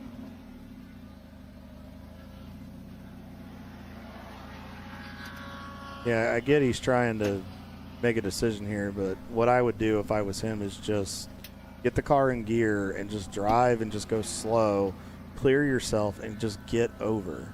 There's been some gaps. I mean, he seems like he's hesitant to go, but if the car will go, try to get it back. But maybe he may just be erring on the side of caution if maybe he doesn't feel like he can safely get it back. It's really hard to see inside these cars. The mirrors on the Miata are very small, and you have a net in the way, and you can't really turn around and look very well with the Hans device on. So it's really restrictive vision, and they're coming so stinking fast down that hill. Such a high-speed part of the course. It's really dangerous. He really wants to get, if he's going to pull out into this traffic, he needs to have some speed. And the safety team looks like they're there. He might have just decided to call it. Looks like he's just going to get towed in by the truck. Well, this is the safe way to go for everybody concerned, is just to let yourself get towed in. You could get started up the hill and stall right there, and you could be in the middle of a big mess. Red Barn Racing is into the pits. Yes, please. Paddock 15. Paddock number 15, please. All right. Thank you.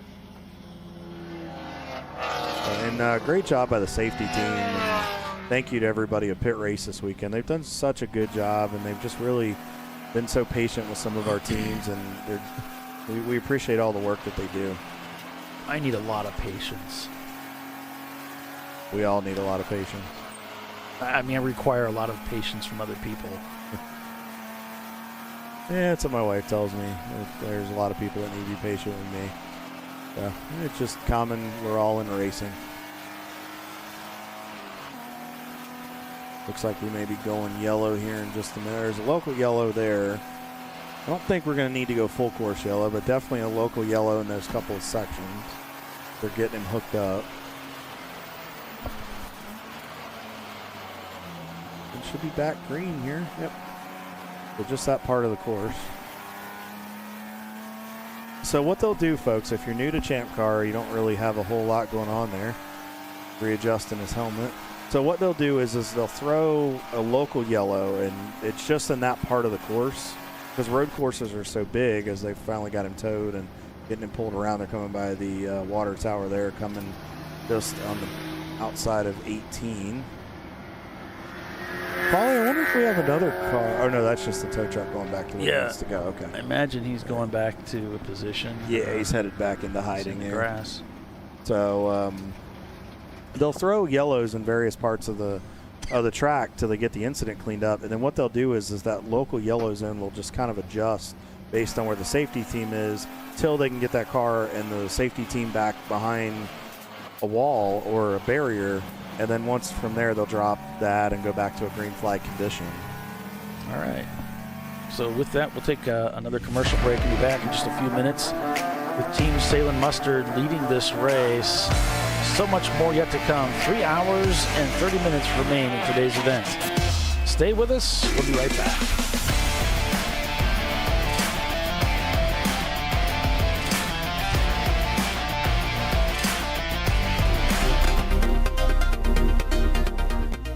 Welcome to TireRack.com, revolutionizing tire buying since 1979. With our unmatched selection of branded products, finding what fits your vehicle and is right for you and how and where you drive has never been easier. Through helpful online shopping tools that include our professional hands-on reviews done at the introduction of a tire and consumer reviews that give real-world feedback over the life of the tire, you can make the right tire choice and find exactly what you need. And if you prefer to talk to someone, our tire testers, our sales team, are available on the phone. And that's how we get you the right tire for you and your vehicle for where and how you drive.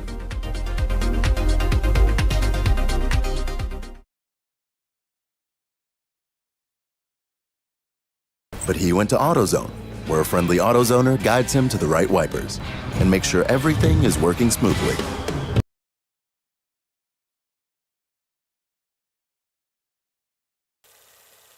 Since 1994, Flying Wrench has been a family-owned business renowned for exceptional European car repair and maintenance. We treat every vehicle with the same care and attention as if it were our very own, building lasting relationships with our clients along the way. We specialize in high-performance vehicles, offering a range of services that include fabrication, construction, custom wiring, and much more. Visit us at flyandwrench.com. Discovery Parts is a veteran-owned racing and safety equipment company.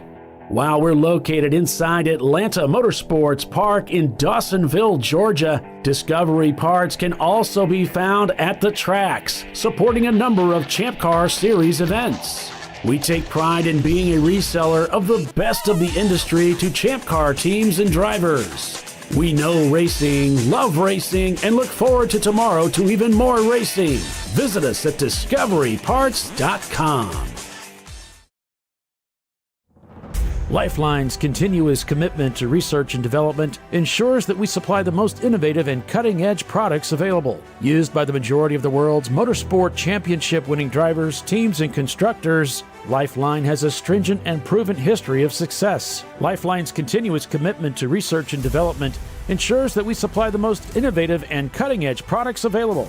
Lifeline's 0360 systems are the result of over 7 years of intensive research and development using 3M's Novik 1230 environmentally safe gas extinguishant. Lifeline uses only the finest quality components. For more information regarding our fire safety equipment and fire safety systems, please contact us at info@lifeline-fire.com. Jamie's on edge. It's her first time changing her own oil, but she went to AutoZone, where a friendly AutoZoner helps her find a deal on what she needs to get the job done right. Get in the zone, AutoZone. Frozen rotors from Diversified Cryogenics deliver increased performance and a higher level of safety, while significantly reducing braking system costs. So to tell you a little bit about the durability of this product. So we have seen an incredible extension of the life of our brake rotors using frozen rotors. We've gone from brake rotors every other weekend to 6 weekends on one set of brake rotors, and I think they can go farther. The durability has been amazing. And it's been a fantastic season, and man, a lot of that is due to the way our car can brake on those frozen rotors. For more information, go to frozenrotors.com. Sentinel is a comprehensive motorsports video solution incorporating live streaming, local recording, 3 cameras with picture-in-picture, flag status, and much, much more. Stop playing with multiple solutions. Sentinel handles it all, including timing and scoring, vehicle data, graphic overlays, adaptive bitrate encoding, network bonding, and more. Sentinel is the solution to sharing your motorsports experience with your friends, family, sponsors, and the world. What are you waiting for? Get your Sentinel today and never miss an on-track moment. www.sentinel.racing. Ricky's truck is having trouble starting. So he went to AutoZone, where Joseph, a friendly AutoZoner, totally understands. He points out AutoZone's many free services, including battery testing and charging. Less delays, more free services. Get in the zone, AutoZone.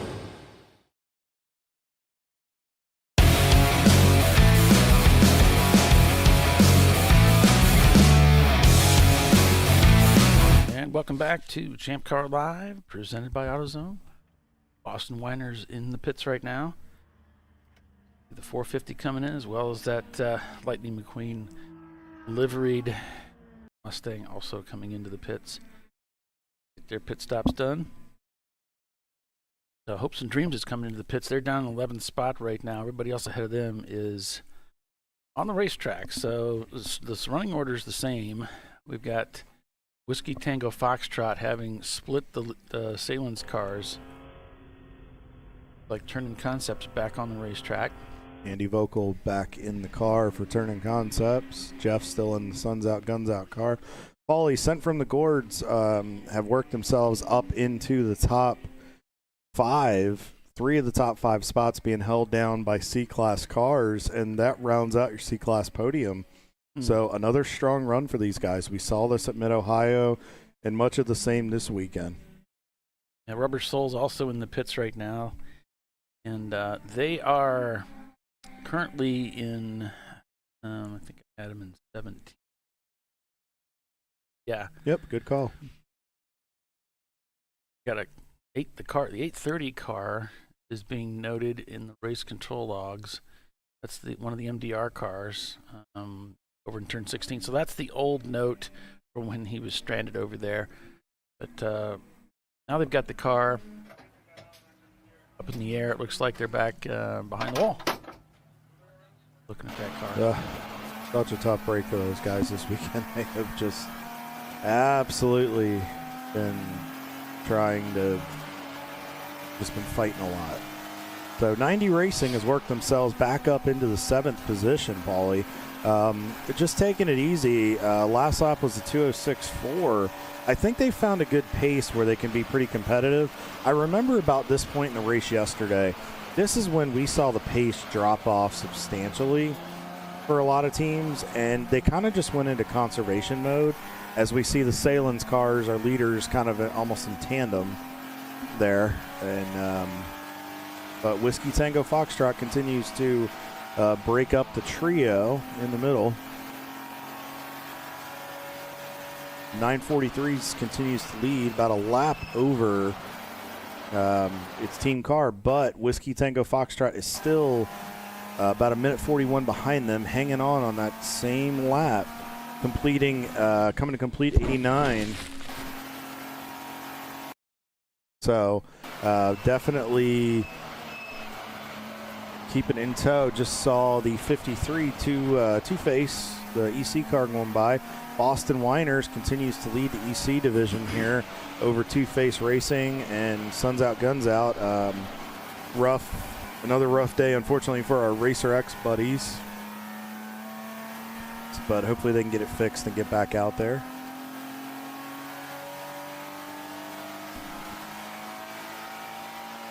Track's green. I don't see any cautions on the racetrack right now. Yeah, everything looks really, really good as we're back on board here with Carlos and Balthazar with the Motorworks car. You can just hear him rolling into that accelerator.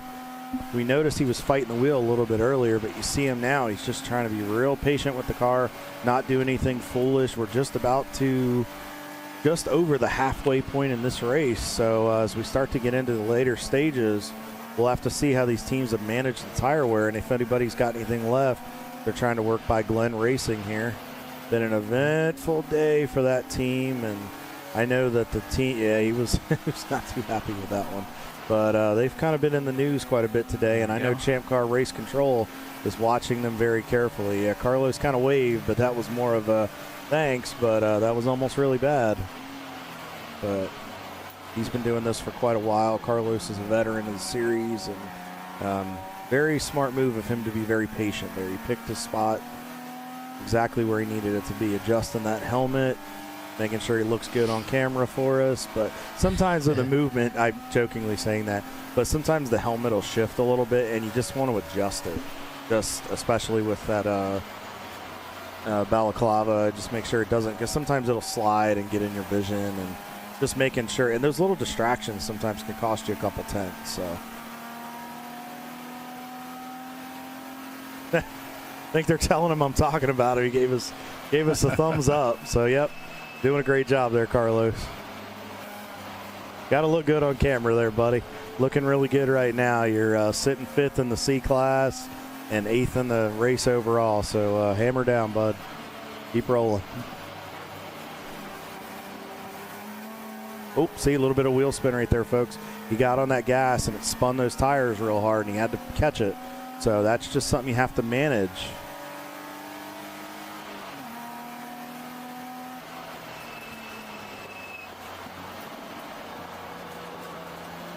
He's back working through these S's here. Can't tell which car that is in front of him. I want to say that might be that Mustang. That looks like the convertible Stang. Maybe that's what we'll call it, the convertible Stang. Whoa, big catch right there.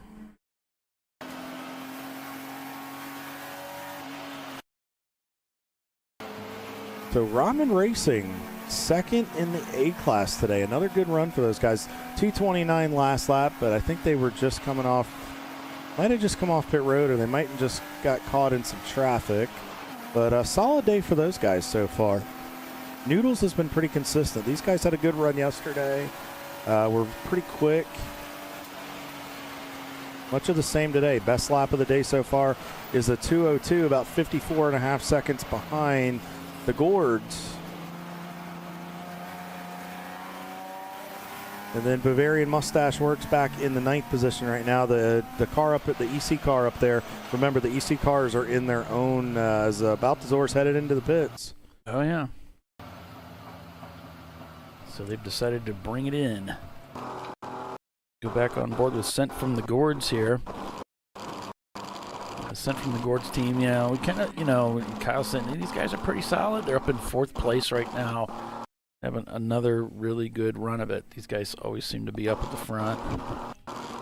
Yeah, really solid team. I mean, they're really nice guys too, and the driving etiquette they have on the racetrack is pretty good, and they're very excited. They're aggressive. They're patiently aggressive. I'll put it that way. They tend to always put themselves in spots where they don't put themselves in a lot of issues. And I think I saw him kind of pushing the button here.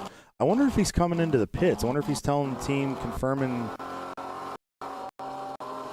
Yep, looks like he's headed to pit road. So maybe the team was just reminding him, hey, hit the box this time. We're in our window. This is the place to be, in pit lane. This is the place where everybody wants to come and hang out. And being 3 hours, 18 minutes to go, guaranteed you can make it on one more pit stop from there. Fuel should not be an issue. We see the 53, that's two-face, spare change going by. Bavarian Mustache Works coming down the hill. Folks, you really see, so you have a little bit of banking to work with, and then all of a sudden it just goes away. And you see the car kind of start to slide. You're in a bit of a four-wheel slide through there, and as the track heats up, the car is going to not grip as well, especially right there is a good example, the 613 car, the Rubber Soul Racing, that BMW, it just kind of did that twist. And you really have to manage for that, where the drivers are just putting a lot of wheel into it. And as you burn that rubber up, sometimes, and it gets hot, you just slide. And if you have to remember to take wheel out of it as you're putting the throttle down. Hey, Erwin. Hey there, Erwin. Great to Hear from you and Claire. Hope you guys are doing well. Whoa, big catch right there. Parkway Euro. Beautiful save right there. And that pretty much to my point, folks, it is getting slick through there. I mean, these guys are just really having to hang on. I can't stress the lack of grip this weekend. You see the little pieces right there close to our shot. That's all dirt and debris. See them come through here.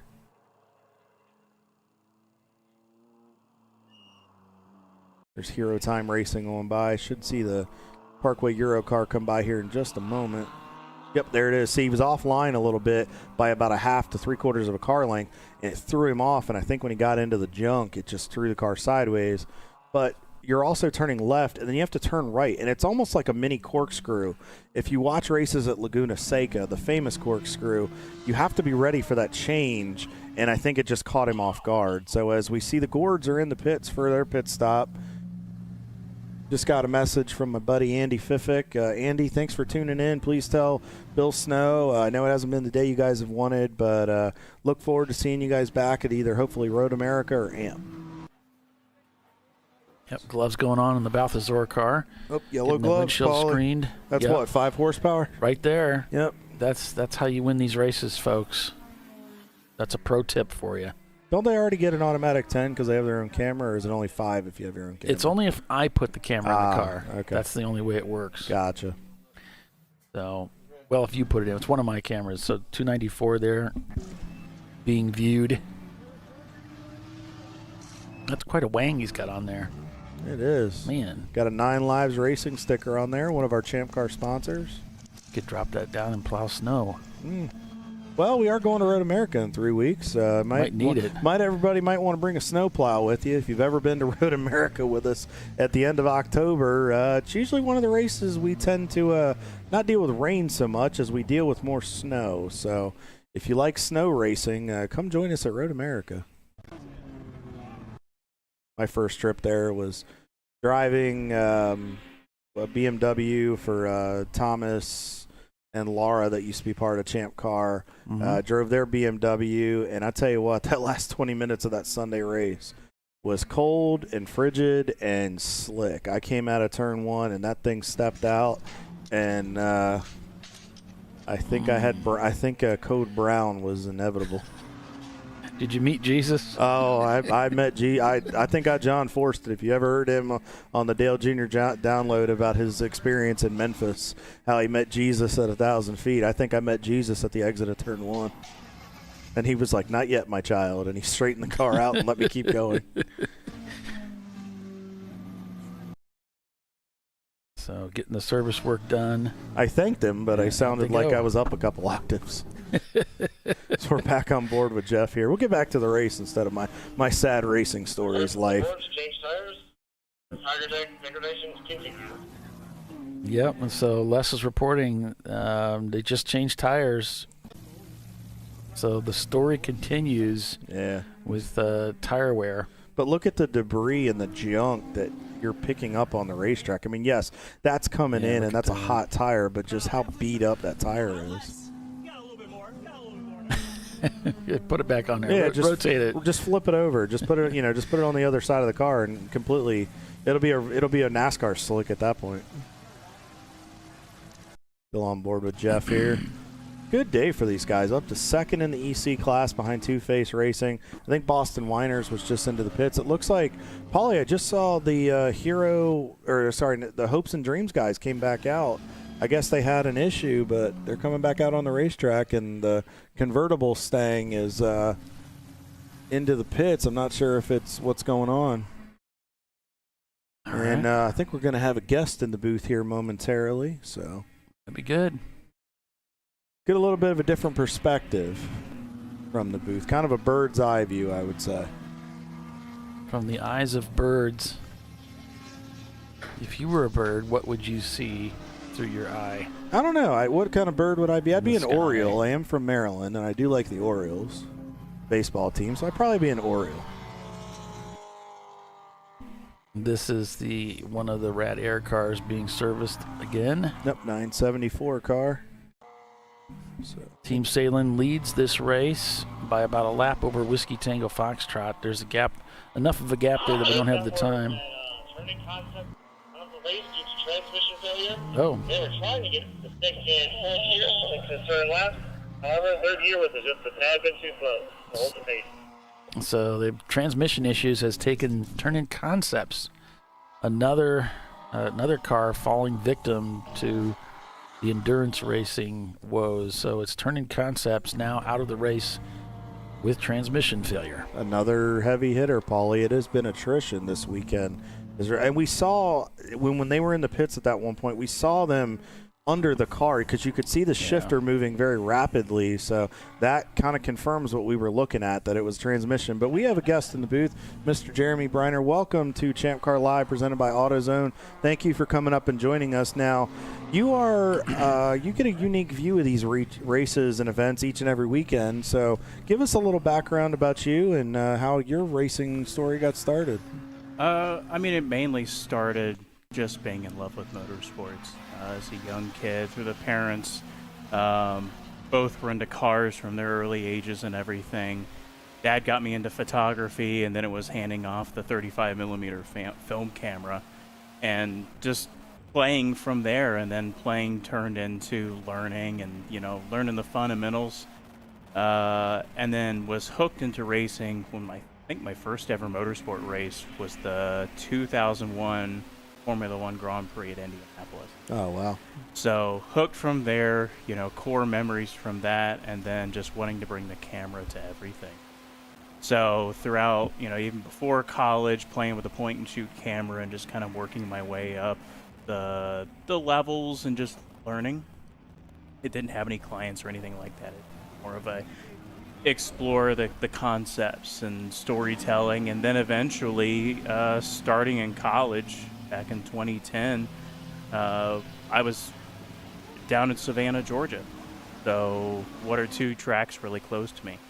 Well, let's see. I think Roebling Road, and there's also Road Atlanta is not too far from there. So I'm assuming that would be the two you're referring to. Okay. About every weekend, if I wasn't doing classwork, I was making friends with motorcyclists and from, CCA. We're funny enough, the motorcycle crowd was my first thing to really get into, because that's what I was starting to learn to ride myself. Roebling was a big bike track for a long time. It is. It just, the way that track flows with the turns, it seems to be one of those places that the bike guys tend to just get really attracted to, because it forces you to really understand your motorcycle, from what I've heard from a few people. Yeah, from motorcycles and transitioned into vintage cars, so I became friends with somebody like James Redman, the Oglethorpe Driving Club, Jim Goodlett, and then that led into the HSR crowd when they did the Savannah Speed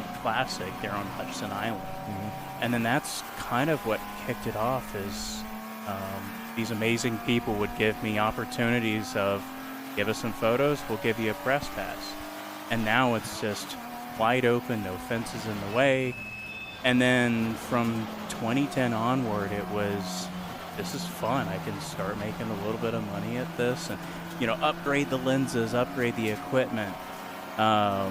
Started off slow, but that's where you put in the serious shutter count and the sheer amount of hard drives and the long weekends where, great, I made $100, but I got a whole weekend hanging out with some amazing people.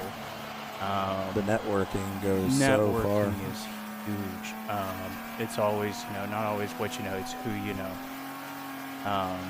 And it's just been fantastic to use photography as a way of experiencing very unique, special one-off events, traveling the world. I haven't been to Europe to shoot anything really. My first time on track actually was as a passenger in a Radical SR8 LM at Silverstone. Oh wow, okay. So I haven't been able to afford a race car, but I've had some pretty cool hot laps. So it's been cool to have hot laps as a photographer, because now you have a better idea of the handling of the car, where they're really pushing it, and then that led into learning from Rob Wilkinson, a grid light photographer, the main one. we're using racing simulators to learn as a photographer where to shoot. If you've never been to a track, you can change the time of day, you can change weather, you can change all that. And it's not 100% accurate, but it's one of those tools that kind of leads you in of, as you're going along, it becomes less about the technical aspects of taking a photo, more of the storytelling. How can I play with the light? How can I learn these tracks to find the best opportunity? It really does. Real quick, I'm just going to stop you for just a moment. Team Salem, our race leader, the 943, the mustard car, is on pit road getting some service. This should be their second to last stop of the day. Driver change. It looks like they are going to the right sides. They're going to be doing some work on them. Fueling is done. It looks like we may be doing another tire change here on this car.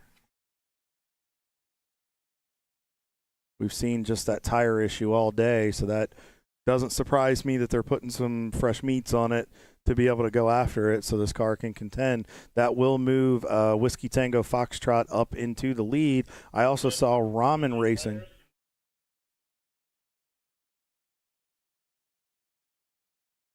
Okay, so it looks like from what Les just said, looks like we may have a right front tire that was going down on the car. Great call by Team Salins of getting in, getting that serviced and addressed, because that could have led to a bigger issue. So hats off to the Salins and the Nanomakers for really keeping themselves on track with that. But Jeremy, let's get back to you here real quick. So you've been shooting for a long time, a lot of inspiration. So you've been shooting for Rad Air Racing. I'm a fellow driver with that operation. I know Les has driven with them as well. How has that experience been with those guys? I know Bill and Andy pretty well now. How has that been with that opportunity? It seems to continue to open some doors. It was interesting finding these kind of guys. It's through kind of random, like, yes moments. I was friends through Bill on Facebook. I've never met him in person, but he was always somewhat attached to another grassroots series. And through there, I got an invitation to join their celebration event from last season. Okay. I went out just to check out. Hey, it could be a cool networking opportunity. That was the thing at Heritage Coffee that they did, right? They're locally in Solon, Ohio. So it was cool. He was like, oh, my gosh, yeah, come on out, meet the guys, introduce you to everyone, and, get to meet everyone. Maybe we can use you for next year. So met each other in person. And that's when it kind of just hit it off. From my background, kind of switching back, I shot a full season of IMSA as a gray vest hard card photographer for a photo agency. So transitioning up to the pro level, I stepped away at the end of that season in 22 and moved back into grassroots just because I loved the more family aspect.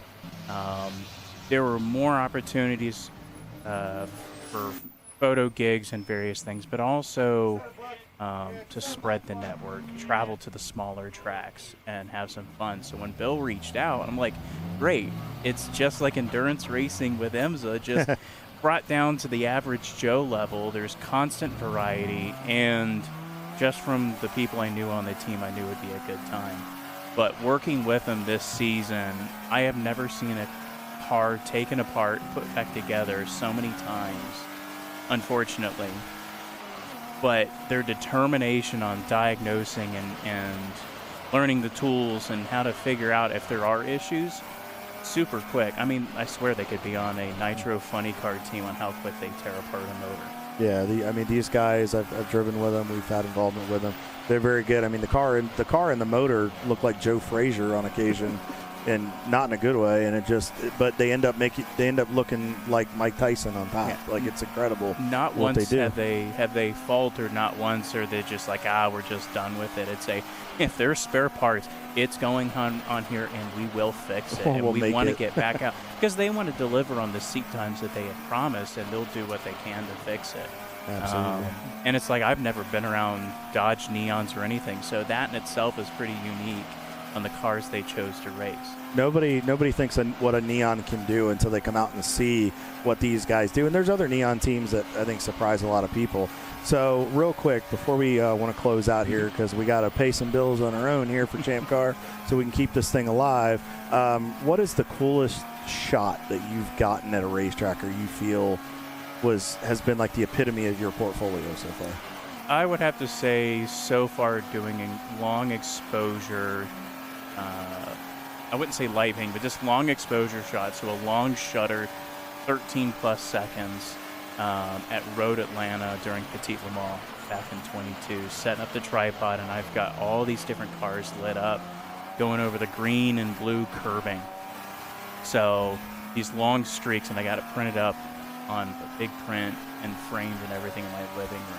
Oh, wow. And it was just like, it just shows the speed, the time, technology. You can see strobe rates of LEDs. If you really wanted to nerd out, it tells you a lot on how these cars and lights operate during a night endurance race.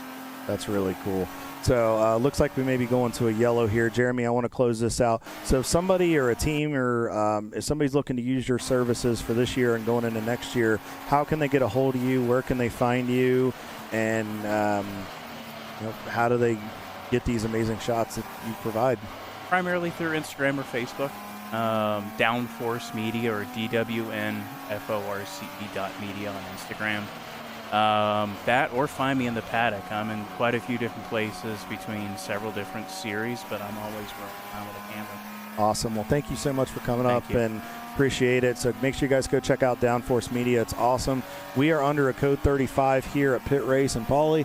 I think it's time. We got to pay some bills. Yeah, with that, we'll go ahead and take a quick break as WTF has also come into the pits from the lead, so they're getting these pit stops done, and they're still going to have to come in again, though. Still 3 hours remain in the contest today here at Pittsburgh International Race Complex. Stay with us. We'll be right back.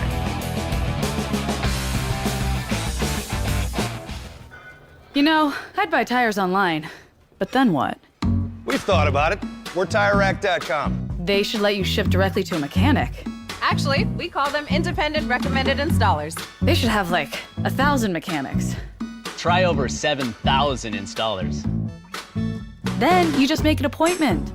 At a time that's convenient for you. This could change tire buying forever. TireRack.com, the way tire buying should be.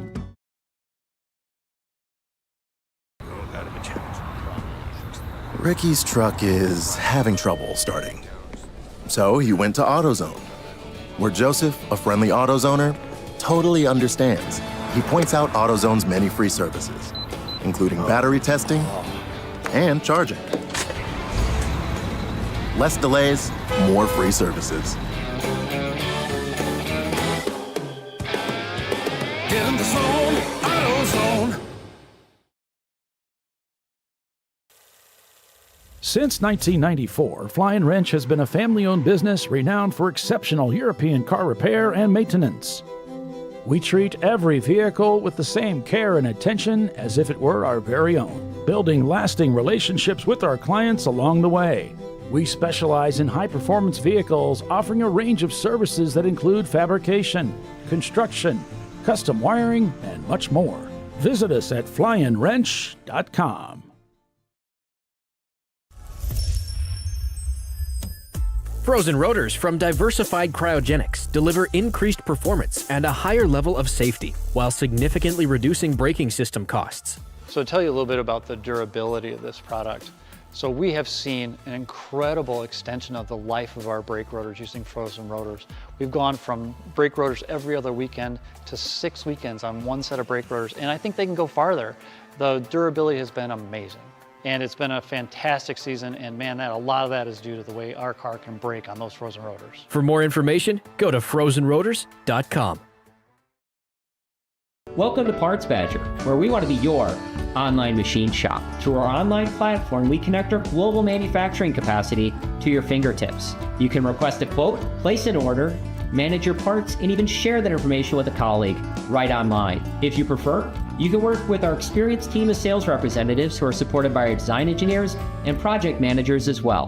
Whether your project's big or small, simple or complex, Parts Badger can get it done. See if we can help your company at partsbadger.com.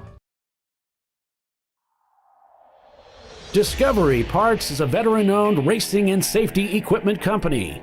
While we're located inside Atlanta Motorsports Park in Dawsonville, Georgia, Discovery Parts can also be found at the tracks, supporting a number of Champ Car Series events. We take pride in being a reseller of the best of the industry to Champ Car teams and drivers. We know racing, love racing, and look forward to tomorrow to even more racing. Visit us at discoveryparts.com.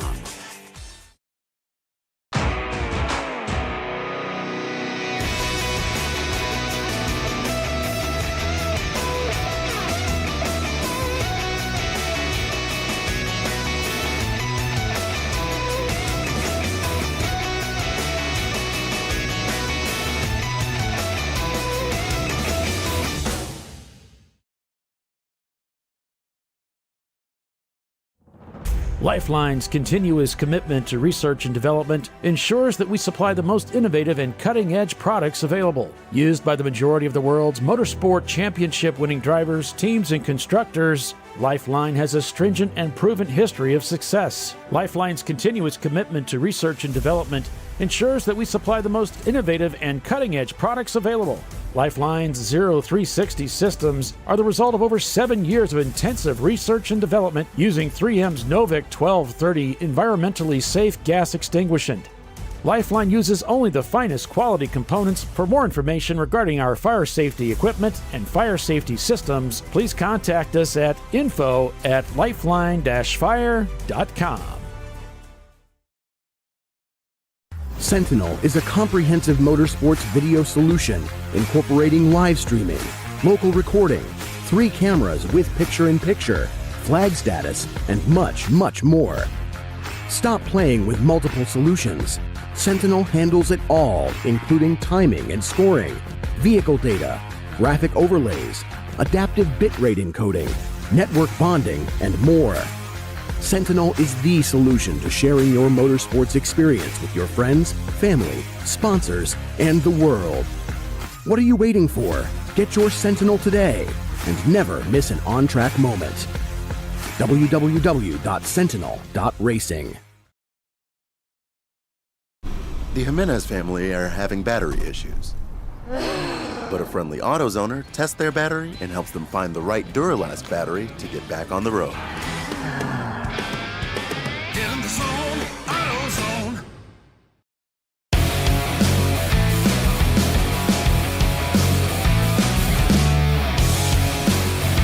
All right, welcome back to Champ Car Live, presented by AutoZone. Team Salem leads the race here with Whiskey Tango Foxtrot and Team Salem Mustard in third, RVA Graphics in fourth, and 90racing.com in their 1988 Honda CRX has made their way back up to 5th place, if you can believe it. Guys are still in the hunt for the win here. They are not giving up less. And, not less. Kyle. That's right. It's so easy to get. You look so much alike. We really do. We're like brothers. So easy to get you really confused. So we've got a guest here. We do. A guest here, so I apologize in advance for what you have to put up with. And but Kyle's going to give this you... is censored content, Paulie.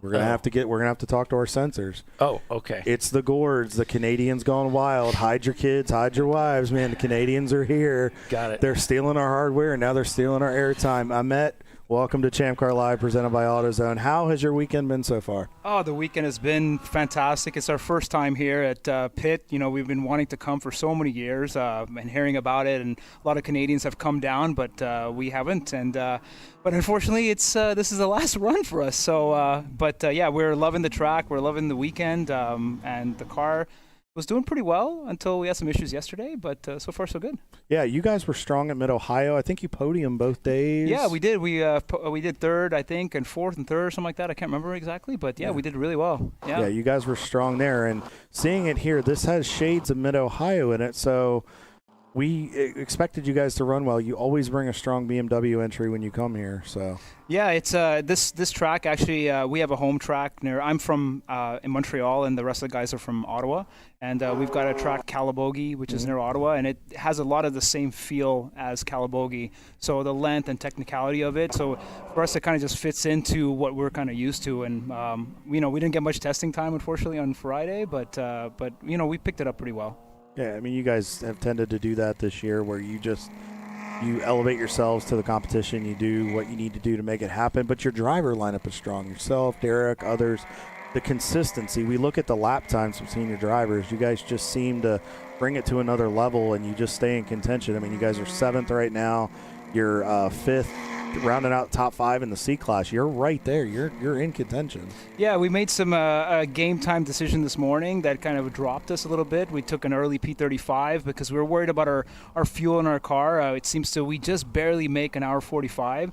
So we took that decision in the morning that dropped us. We were kind of up to 7th and pulled us back. And so we kind of been chasing back up.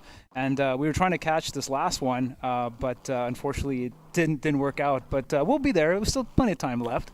With the tire issues that Les has been talking about on pit road, and we've been hammering on it in the booth here just because it's become such a hot button issue for the last couple hours.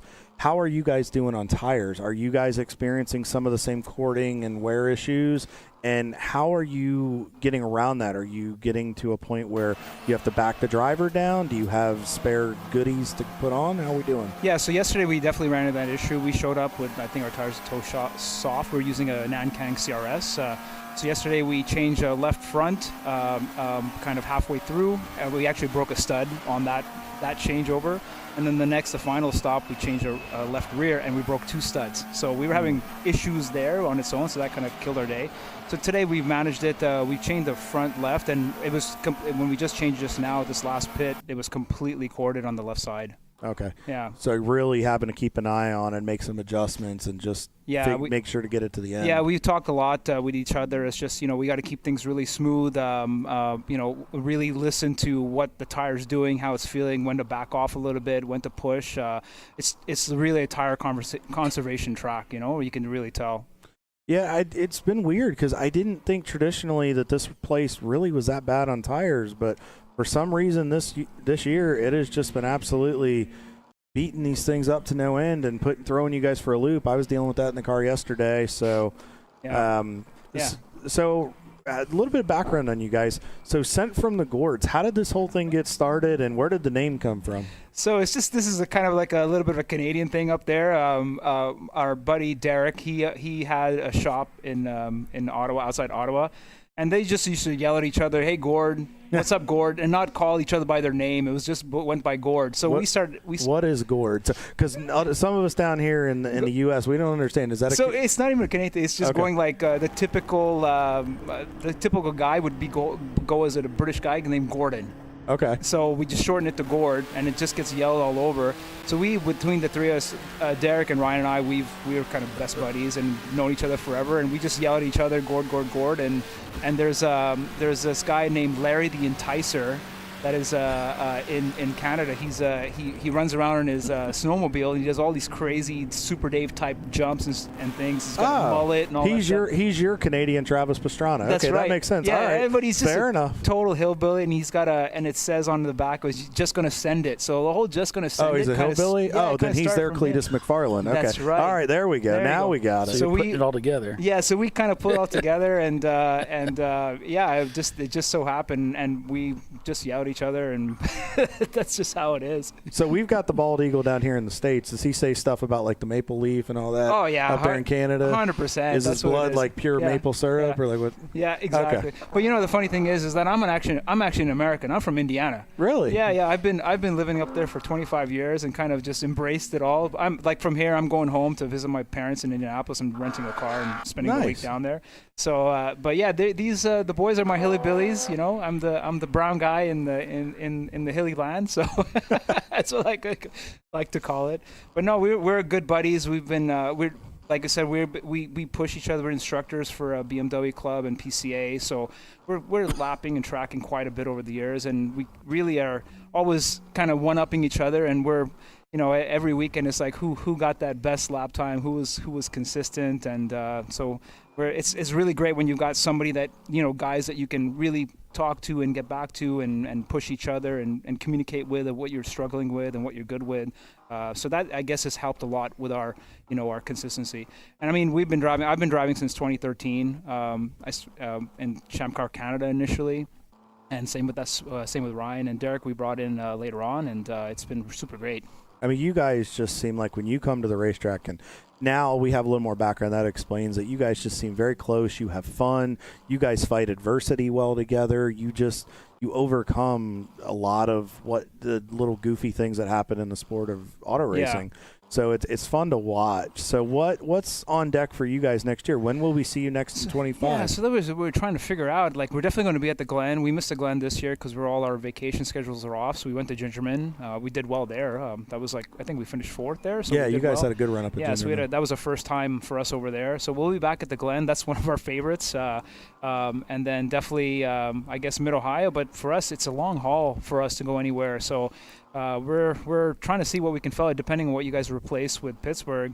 Hopefully you'll have something close by on the calendar, and we'll definitely be down for that. Yeah, we'll look forward to that announcement coming out. I know Andy and Bill and those guys were talking. They're still finalizing that, so hopefully once we know something, we can get it to you. Are there any bucket list tracks with the schedule that just came out that you guys want to hit, even though the distance is a little much? Yeah, so we have talked a lot about Daytona. We want to make that haul down. We have some buddies from the Calabogie area, the Tooth Motorsports. They usually bring a hauler down for at least with one car, and we've talked to them. They said, hey, we'll throw a car in there for you.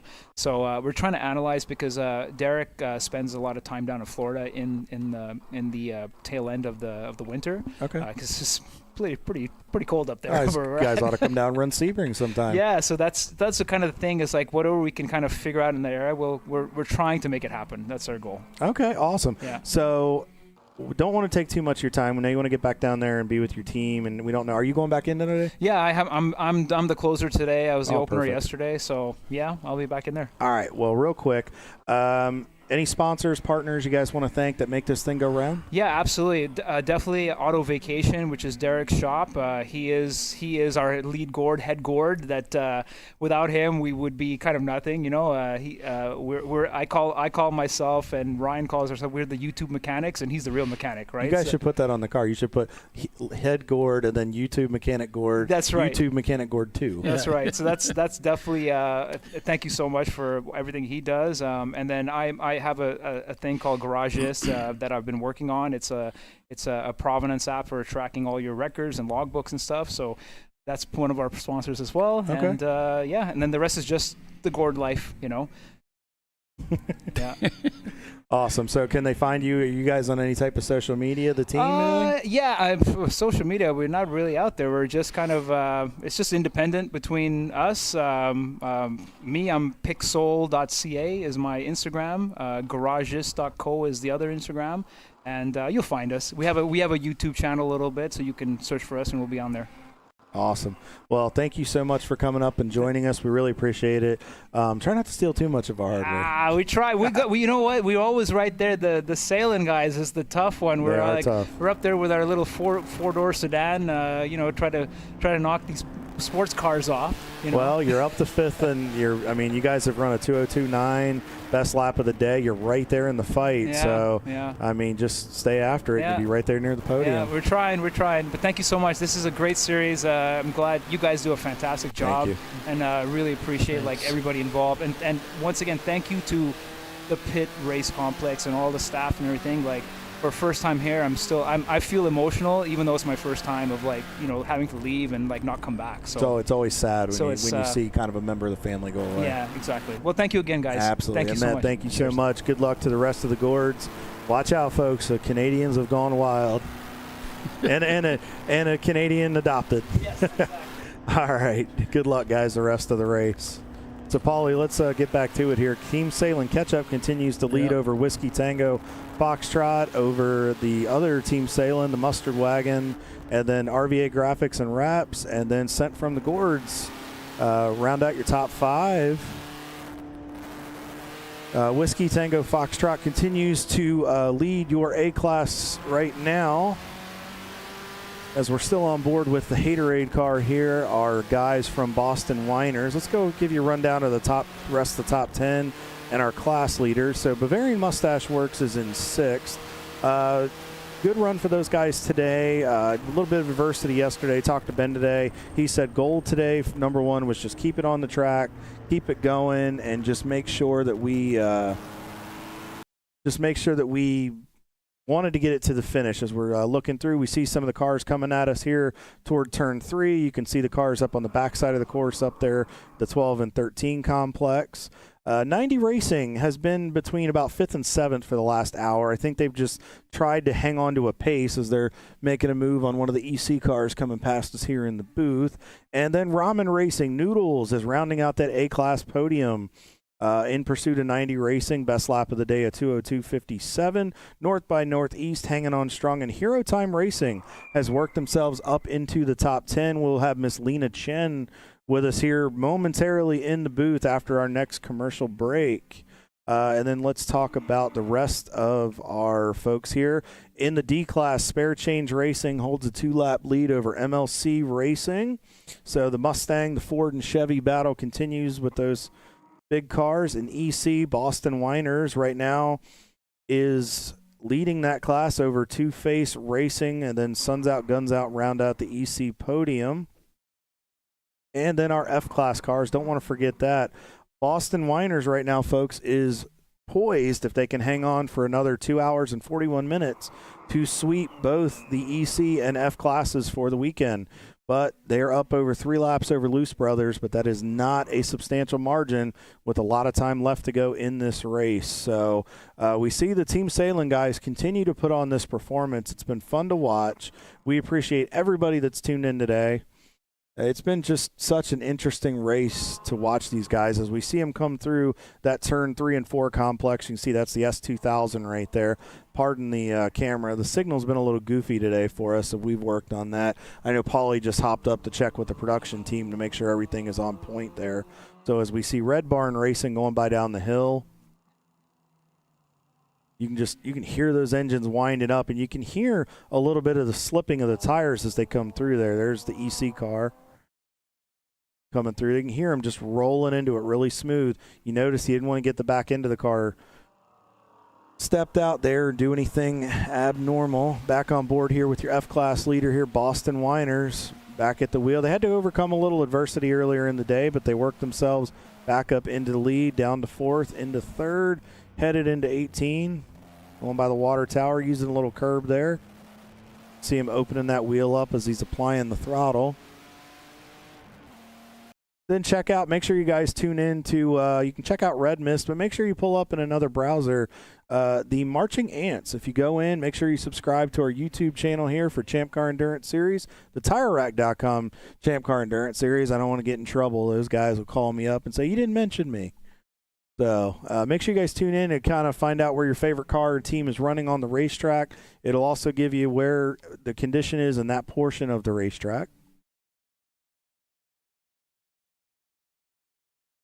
Pop on board here. Let's check back in with the Sent from the Gourds guys as they're working, headed into Coyote Gulch here. Yep, see him having to chase that wheel, folks. That's just something that's been a big thing. Every time you have to chase it and it slips, you take a little bit of percentage of goodie out of those tires.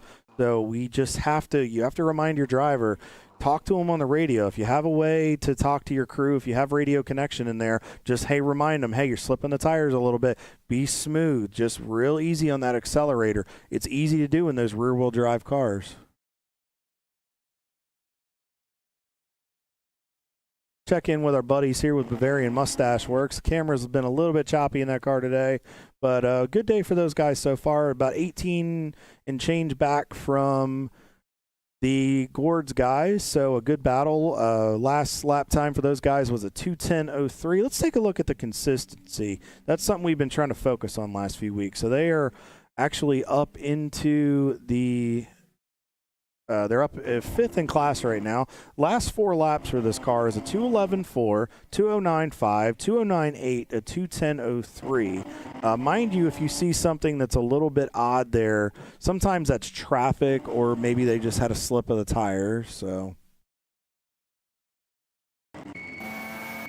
let's check back in with Baltazar. Zach's in the car right now. These guys are having a pretty solid day. They're in 7th in that C class right now. Let's see where they're running in that overall. There's a couple EC cars. One EC car mixed in there. Right now they are 12th in the order. We got the Less is More cam is live with ChampCar.Live. Les, what's going on, buddy? I just have to step up here real quick, get a little bit of lunch myself. There you go. But yeah, everyone on track is doing real good. The tires are falling off real good. But it's getting rough out there. I have never seen it this bad at pit before. Truly, it is definitely telling. The track is letting the cars know, hey, this is it, man. It's wild. I think that's why I'm saying, like, you're not getting out of here without a fight. Right. I'm gonna be. You're gonna remember me. Yeah, exactly. Blue bearings, tires, brakes, whatever you want. Yeah, absolutely. It's something, man. It's been wild. I don't remember the last time I've seen a Champ Car race where stuff like that's been this bad. We've had a lot warmer races than this year. I mean, the amount of blowouts I've seen and just flat tires. The crews are amazing. Come in, and I have to run down from one lane to the other. And by the time I get down to like the Salem's team, they're already 3 tires on and gone. I'm like, oh well, all right, here we go. But everyone's doing really good. Yeah, it's been a competitive race today. I mean, again, we're seeing dominance by Team Salem, but Whiskey Tango Foxtrot is keeping them at bay. They are only a lap back at this point.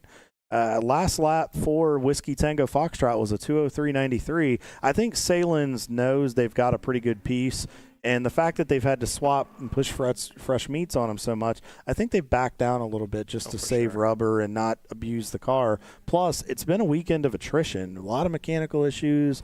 A lot of teams are having things that just they don't normally see, and I think this place has just become one of those tracks that beats up equipment. It's very much reminiscent of NCM. Looks like we have a safety truck on the racetrack here, folks. We have a local yellow down from turn 15 down to 17. Looks like we might have a stalled car down there. I'm seeing the 311 car down there. And that is our RVA graphics guys. Now, I don't know. I'm not seeing the car moving. And we don't really have a camera down there, but there is safety team on the racetrack. Don't see the car moving, so we'll have to wait and get some confirmation. More drama? Yeah, I think we might have one of our heavy hitters might be in trouble, Paulie. I'll see. A minute ago, they did tell us that car 95 was stopped on the racetrack, but they didn't give us a corner.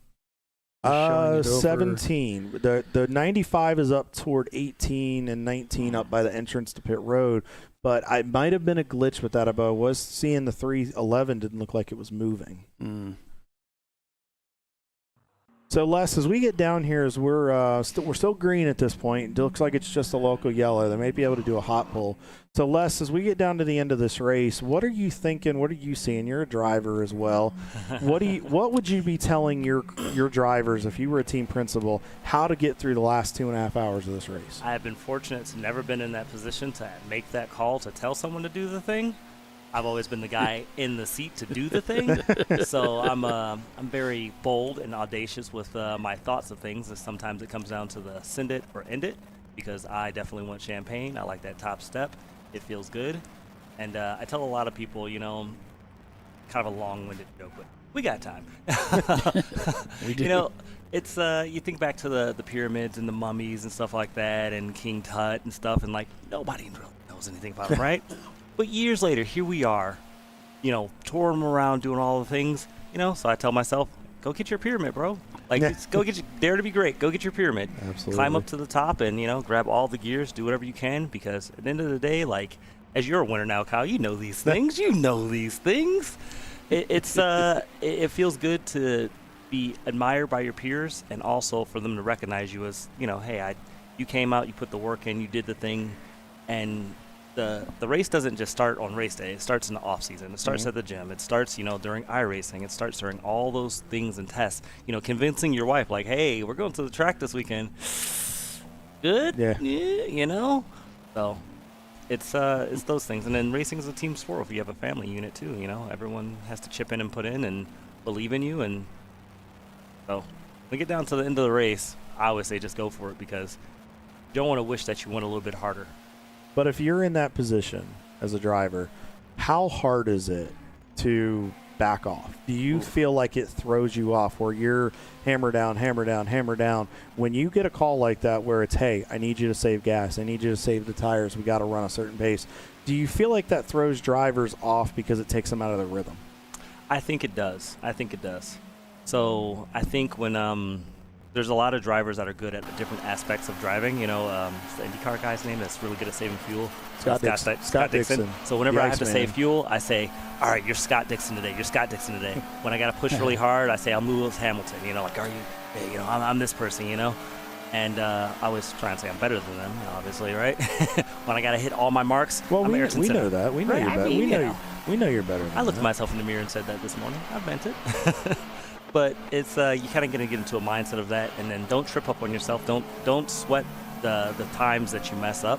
Just know that you're going to do better next lap or next turn or next apex. Absolutely. But back on board here with Baltazar, Zach's in the car. Managing traffic's been another thing you have to do too. When you're in positions like that and you get stuck in a group, what does it take? What type of mentality do you have to go into to be patient enough to find the hole to get through and to not get yourself in trouble? Because we've seen some side-to-side contact a little bit this weekend, but what do you do? Like right there, that's close racing. How do you handle these situations? Like, what's the best thing you can do as a driver? What advice would you give some of our folks? I like that high-speed chess match, you know, because each car is different or better somewhere else than the other one. So you just you get to figure that out. You know, a lot of people like to pass on a straightaway. That's obviously the safest way. Some people, we were seeing Tony Barber earlier, pass 3 cars under braking. Hell yeah, look at that. That's our EC leader, Boston Winers, and Zach. And Zach didn't flinch right there. I got to admire the calm, cool collectiveness behind the wheel. Grabs another gear like, see you later. Then he throws it up like, really? Yeah. I'm going to remember that, buddy. Right? So. But it's always, you guys will see in my my after post race, it's always smiles and laughs at the podium. Hey, remember that time you did this in turn 14? Well, yeah, I do. Here's a beer, you know? All right. Well, we're going to take another quick break here, Les, and be back in just a few. Plenty of racing action remains here in this contest today. 2 hours and 30 minutes here at Pittsburgh International Race Complex. So be sure and stay with us. We'll be right back.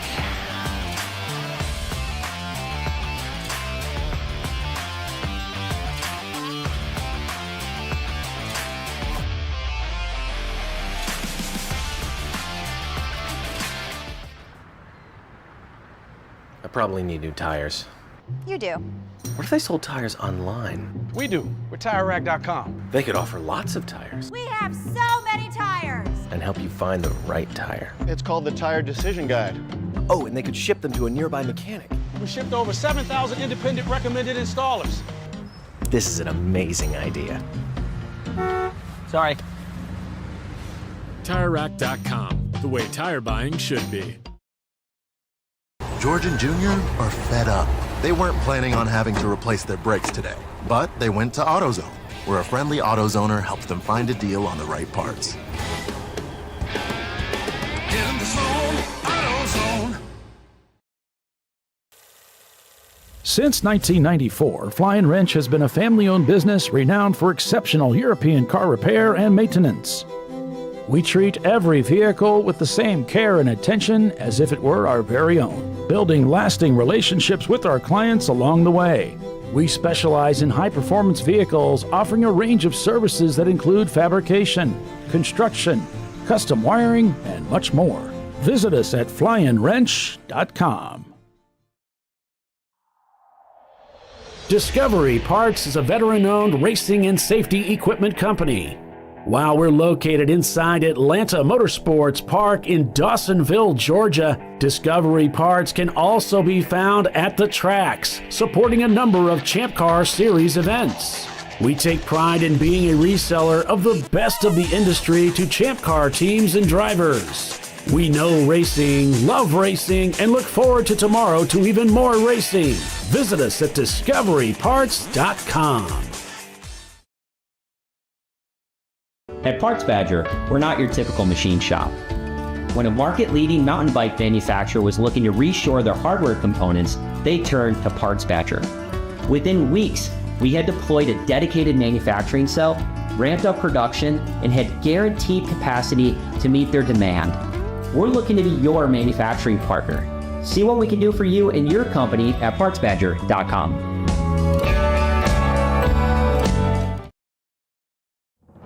Lifeline's continuous commitment to research and development ensures that we supply the most innovative and cutting-edge products available. Used by the majority of the world's motorsport championship-winning drivers, teams, and constructors, Lifeline has a stringent and proven history of success. Lifeline's continuous commitment to research and development ensures that we supply the most innovative and cutting-edge products available. Lifeline's Zero 360 systems are the result of over 7 years of intensive research and development using 3M's Novik 1230 environmentally safe gas extinguishant.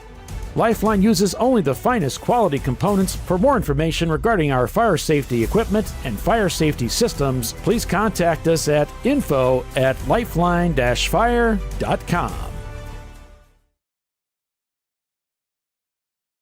Sentinel is a comprehensive motorsports video solution incorporating live streaming, local recording, 3 cameras with picture-in-picture, flag status, and much, much more.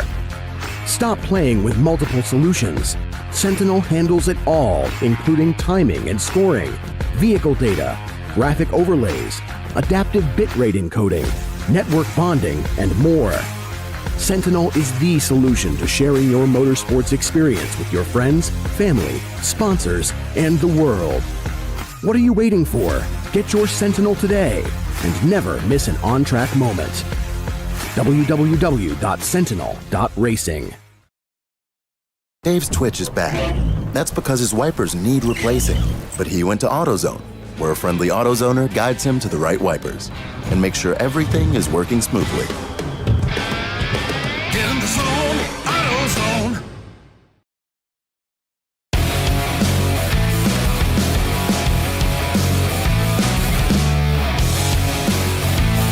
All right, welcome back to Champ Car Live, presented by AutoZone. We are Code 35 here at Pit Race. We've got a car that, is obviously being tended to. We don't have a lot of information yet on what's going on exactly.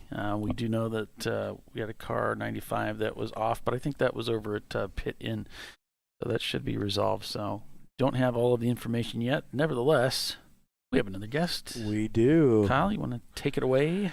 All right, we talked to her. Les talked to her earlier, but she found us here in the booth, and she wants to talk about her adventure, and she is phenomenal at saving tires.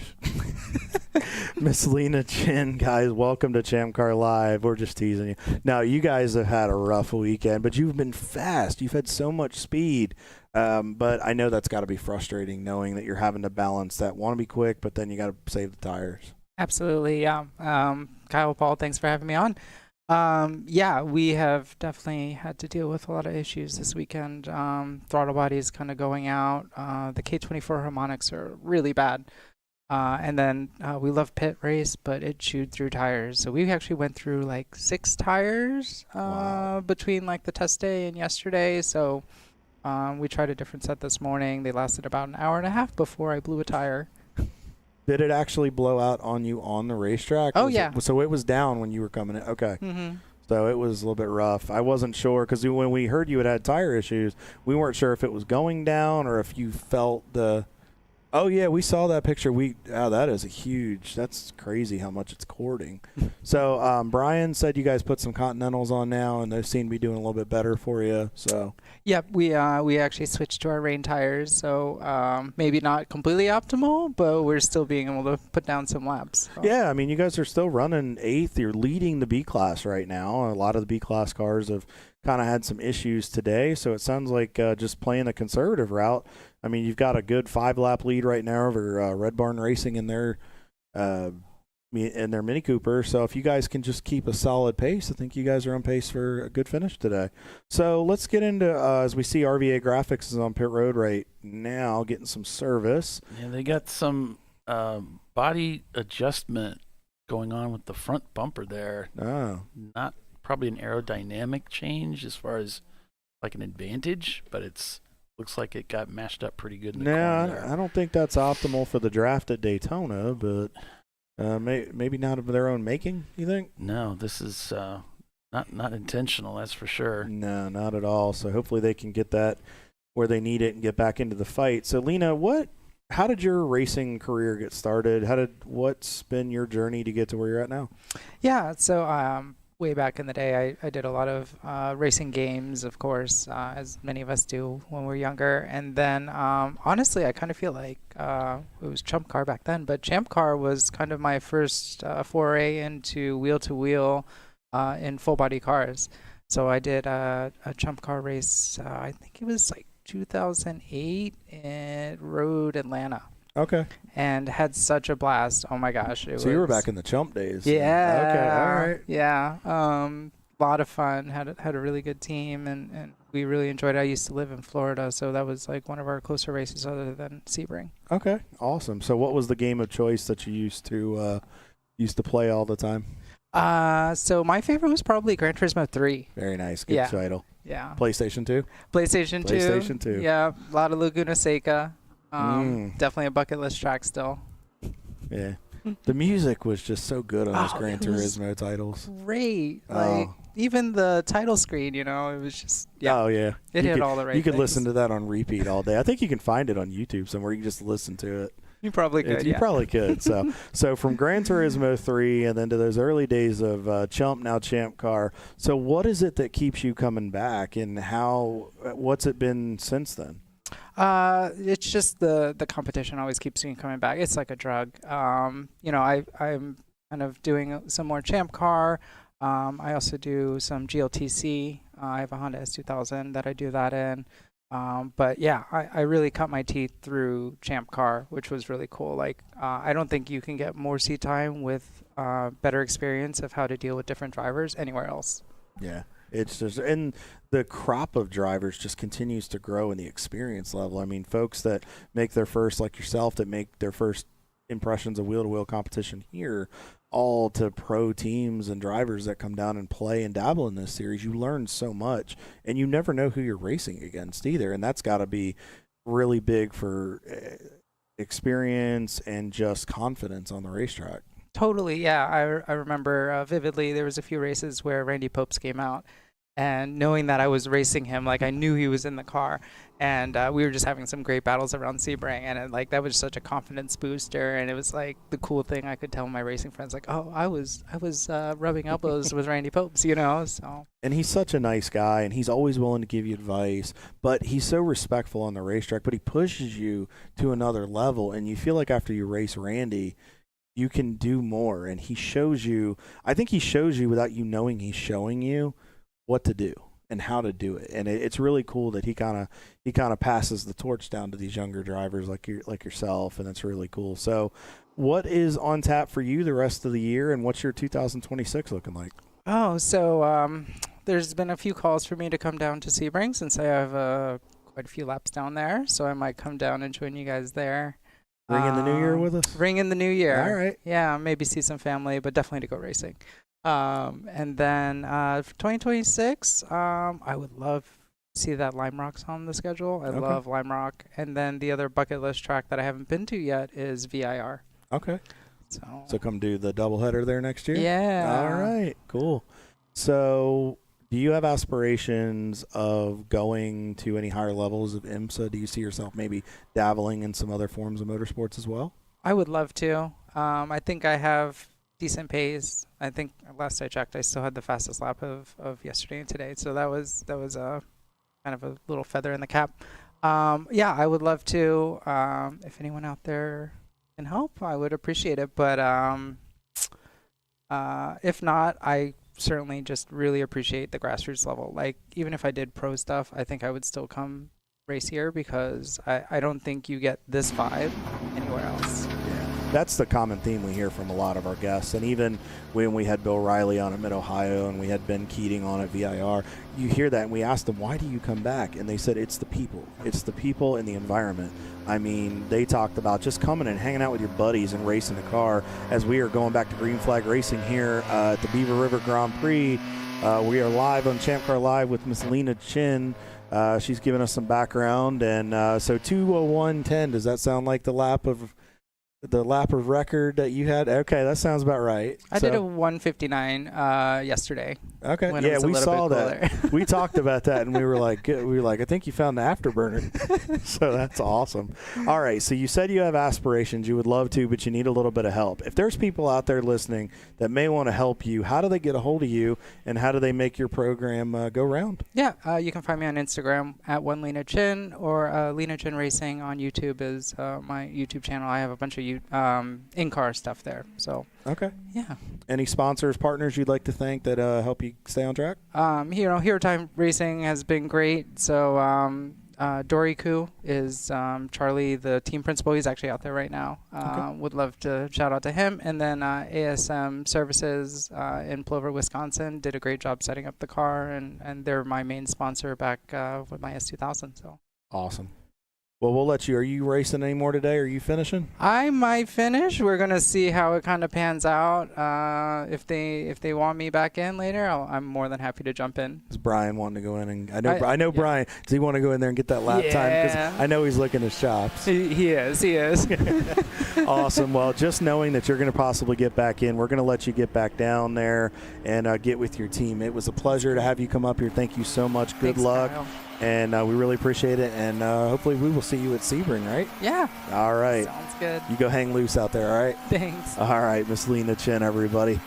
Thank you for coming and hanging out. Good luck to Hero Time. You guys are leading that B class. Fingers crossed for you as we're back on board here with Balthazar Motorworks. Team Salem Ketchup continues to lead this race by a lap over Whiskey Tango Foxtrot. They're still hanging in there.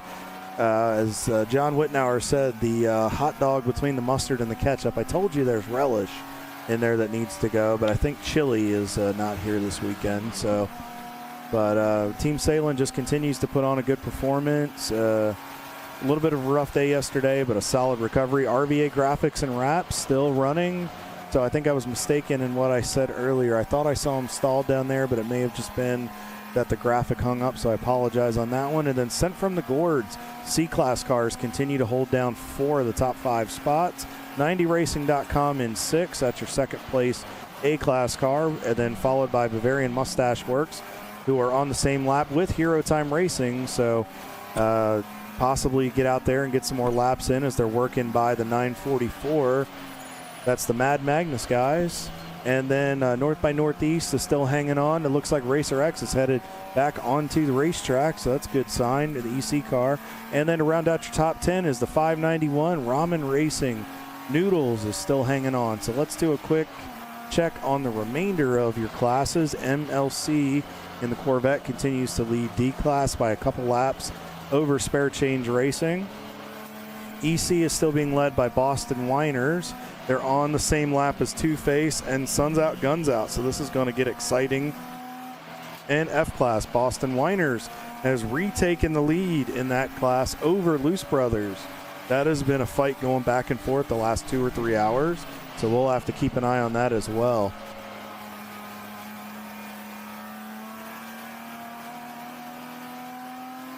Yeah, 1:45 here in the afternoon. 2 hours and 15 minutes remain unofficially in the race. They'll check her at 3 o'clock.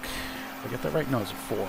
It's 4. I think 4 o'clock, Paulie. Yeah. I think 4 Eastern time. Check her at 4, and then bring down the curtain on this weekend. It threw us because remember, it was 3:15 at Mid-Ohio, and that had us all messed up.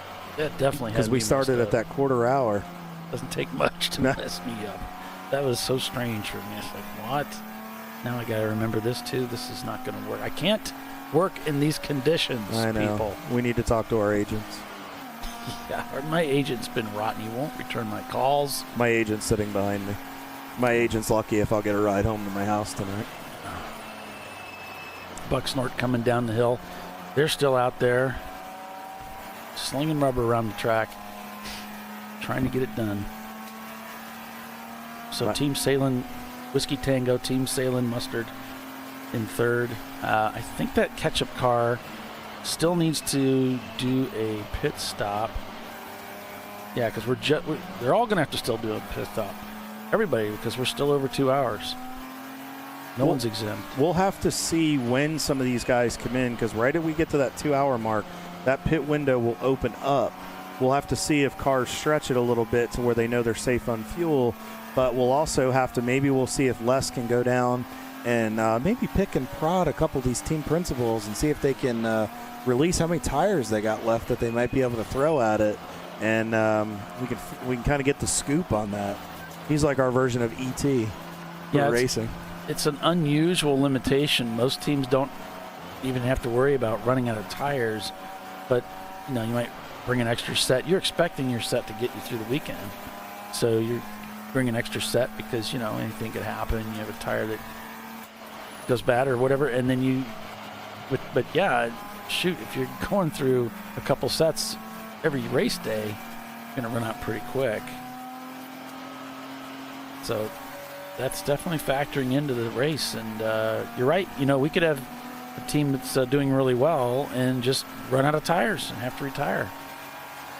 And have to stop racing. So this is going to come down to the wire to see if they can keep the rubber underneath the car. Yeah, it's really just gonna. I think the drivers that go in to finish, I think they're gonna push it.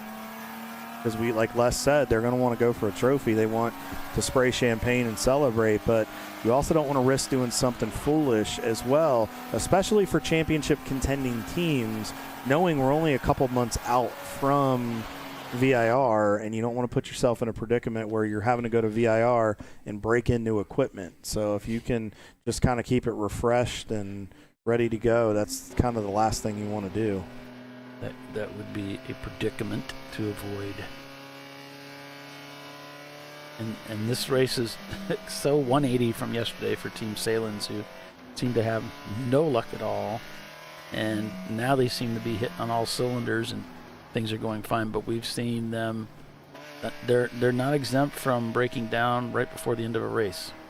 No, I mean, we saw this, I think it was last year a couple times.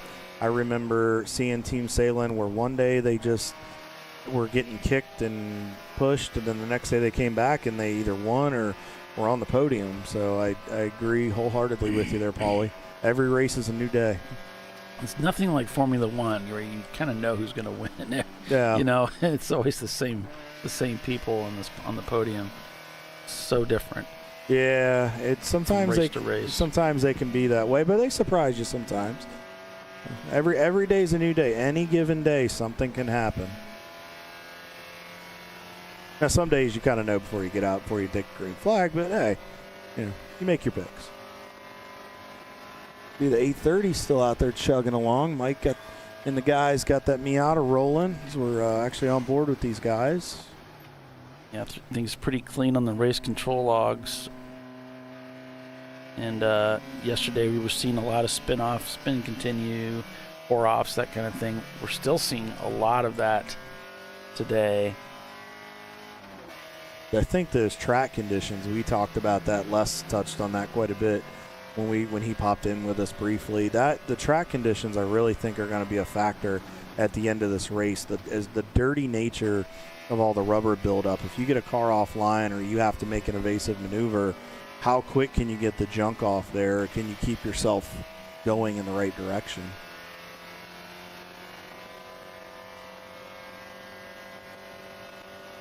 Still on board here with the MDR guys. They're not having the day that they wanted, but they're still in the fight. And actually, they're only 5 laps off of Easy Riders. So if they can continue to put some laps down and they can keep it running, I think they may be able to surpass those guys and put themselves onto the top or the bottom step of the podium. So good for those guys to stay after it. So we'll have to monitor that. They're only a little bit away. Paulie, we've hit 119 laps. Got 2 hours to go. I don't know if that one, what was that prediction? 180 that Timothy had. He's not here to defend himself, I don't think. So Perfect. Good time to talk a little smack about him. Definitely, this is the time to talk smack. Absolutely. I'm a little confused on the standings here because I'm showing it kind of looks like, okay, Racer X is actually in 33rd. Yeah.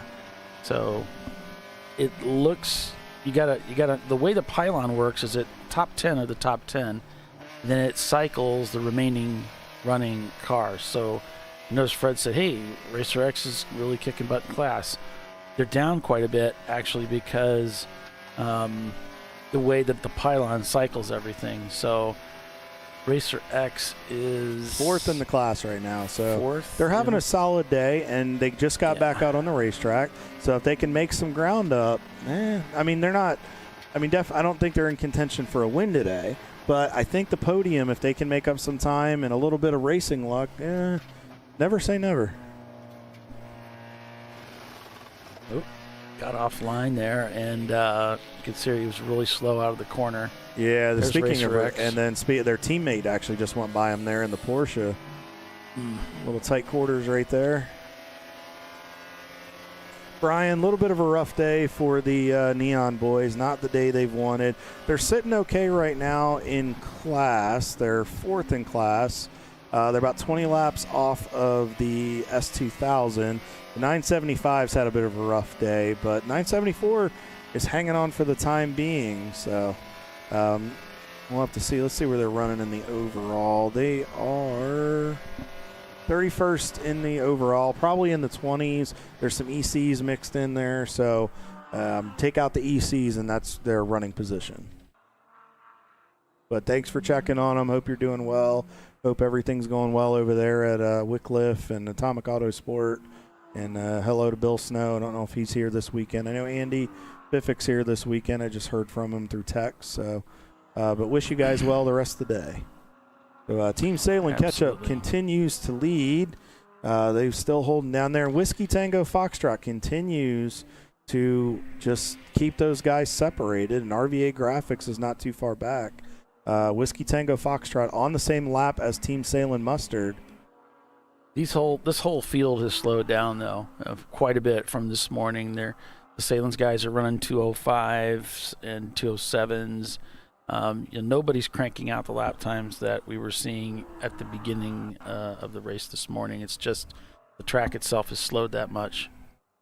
Yeah, it's been rough on these guys, and then now knowing that teams are having tire issues, I think they're having to force themselves to back down because, again, we don't know how much rubber these guys really have left, and if they've only got the set of tires on the car, they have to absolutely make sure they don't run into a problem, because if they happen to blow a tire or run over something unnecessarily, that could be the end of their day. 90 Racing has just snuck up into the top 5, Paulie. I just noticed that change a minute ago. They got by the Gourds. So they were up there a little bit earlier, then they made a pit stop, and now they've cycled back up there because of that, the breathing effect of people coming in and out of the pits. So they've really recovered nicely. Obviously, they're down because of those situation they had with that tire. Just that really set them back a little bit, but. Still, it's looking to be like it's going to be a good race for them today. Probably not quite what they were hoping for. They've won this race before. They're on the same lap as RVA Graphics, so right now they're in contention for a 4th place finish if they can chase those guys down. But they could be on the podium. They could be on the podium. I mean, they're a little bit back of a few laps back of those guys, but one issue by one of those top 3 cars, and that brings some new players into the fight. And we have seen that before. Yeah, they don't necessarily have to chase these people down and pass them. They might be able to pass them while they're in the paddock or in the pits with some kind of an issue. So their main thing has to be keep tires under the car and keep those lap times down as best as we can, considering how much rubber we have left back in the pits. Absolutely. I think that'll really we'll take a look at some of the times here. Let's take a look at, speaking of times, take a look at 90 Racing. Last lap actually was a 2:03. Nice. So I'm noticing what they're doing is they'll run fast for a couple laps and then they'll back down. So I think what they're doing is they'll get it, the car will slip, notice it's too much, they'll back the car off a little bit and then let the brakes, let the tires cool off, and then they'll start going back to it. I'm noticing that trend. Some of it may be traffic, but I think that's part of it. Yeah, I noticed that at least in iRacing you can have, back when I was really chasing these lap time things, trying to get the world record, which I did eventually get, is that you would go out, run a few laps, when the tires got hot, you cool it for a lap or so, and then you could go right back to it and have the same pace. You didn't necessarily have to keep pitting and changing tires all the time. And that's a technique that works. For some of the other guys, it could be they went out, got the tires hot, and it never occurred to them to back down even further. They're just being forced to run these lap times because the tires just won't do it. So that idea of, well, let me back it off and cool it for a lap or two and then see if the tires come back to me is really a great idea. Yeah, it teaches you discipline as a driver. It teaches you a technique because when you get in those situations, you know how to handle it. I mean, and like Les said, there's drivers that are naturally good at it. There's some drivers it takes them a little time to get used to it. So you really have to figure out how to get through those scenarios.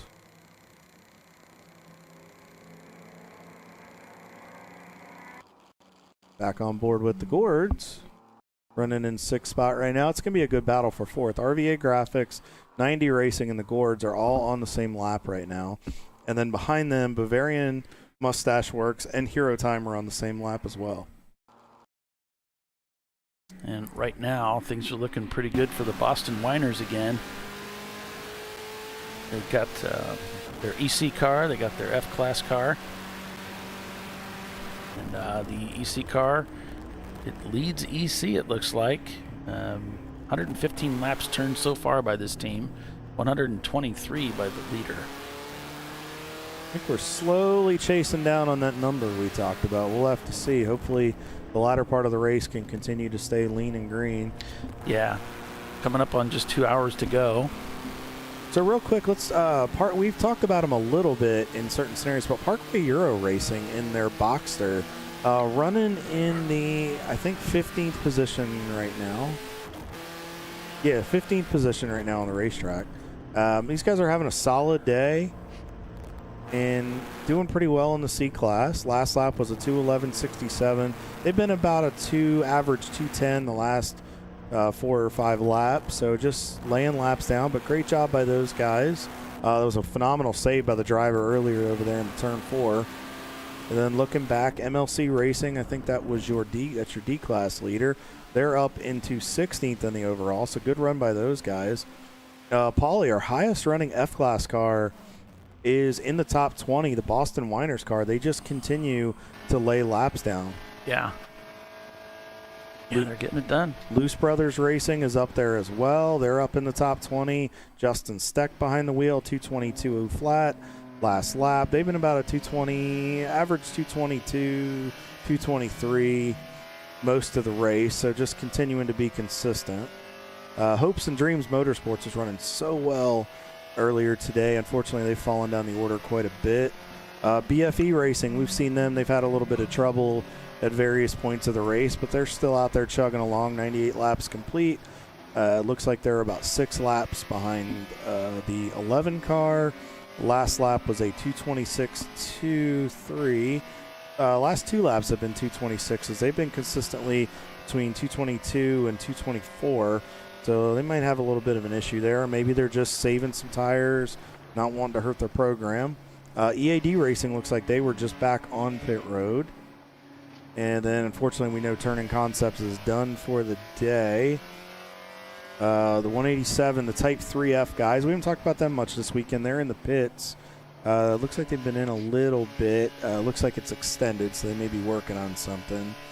We saw Racer X is back out there. Yeah. Rad Air Racing, I just saw them go by a moment ago. We talked to Jeremy Briner from Downforce Media, their photographer, and they're still chugging. Last lap was a 2:26.7. J-Tune Performance, not the day they've wanted, but they're hanging on. That is the Nissan Sentra. It looks like they're still fighting some issues here. K2 Autosport, rough, tough break for those guys. So it looks like we've got a few cars still running at this point, but we know MDR has gotten back onto the racetrack, but unfortunately it's been a bit of a rough weekend for some of these cars. But for Team Salins, it's been a nice recovery this weekend after yesterday, but they said when they fell out and they took the tents down and we were wondering whether they were done for the weekend, I think what we had talked about was that they just wanted to go. They wanted to put a lot of emphasis on today and make sure they came out strong. So I think they used yesterday as a test. They made sure everything was taken care of. Speaking of Whiskey Tango Foxtrot, they just went by on the back straightaway in a host of about 5 cars.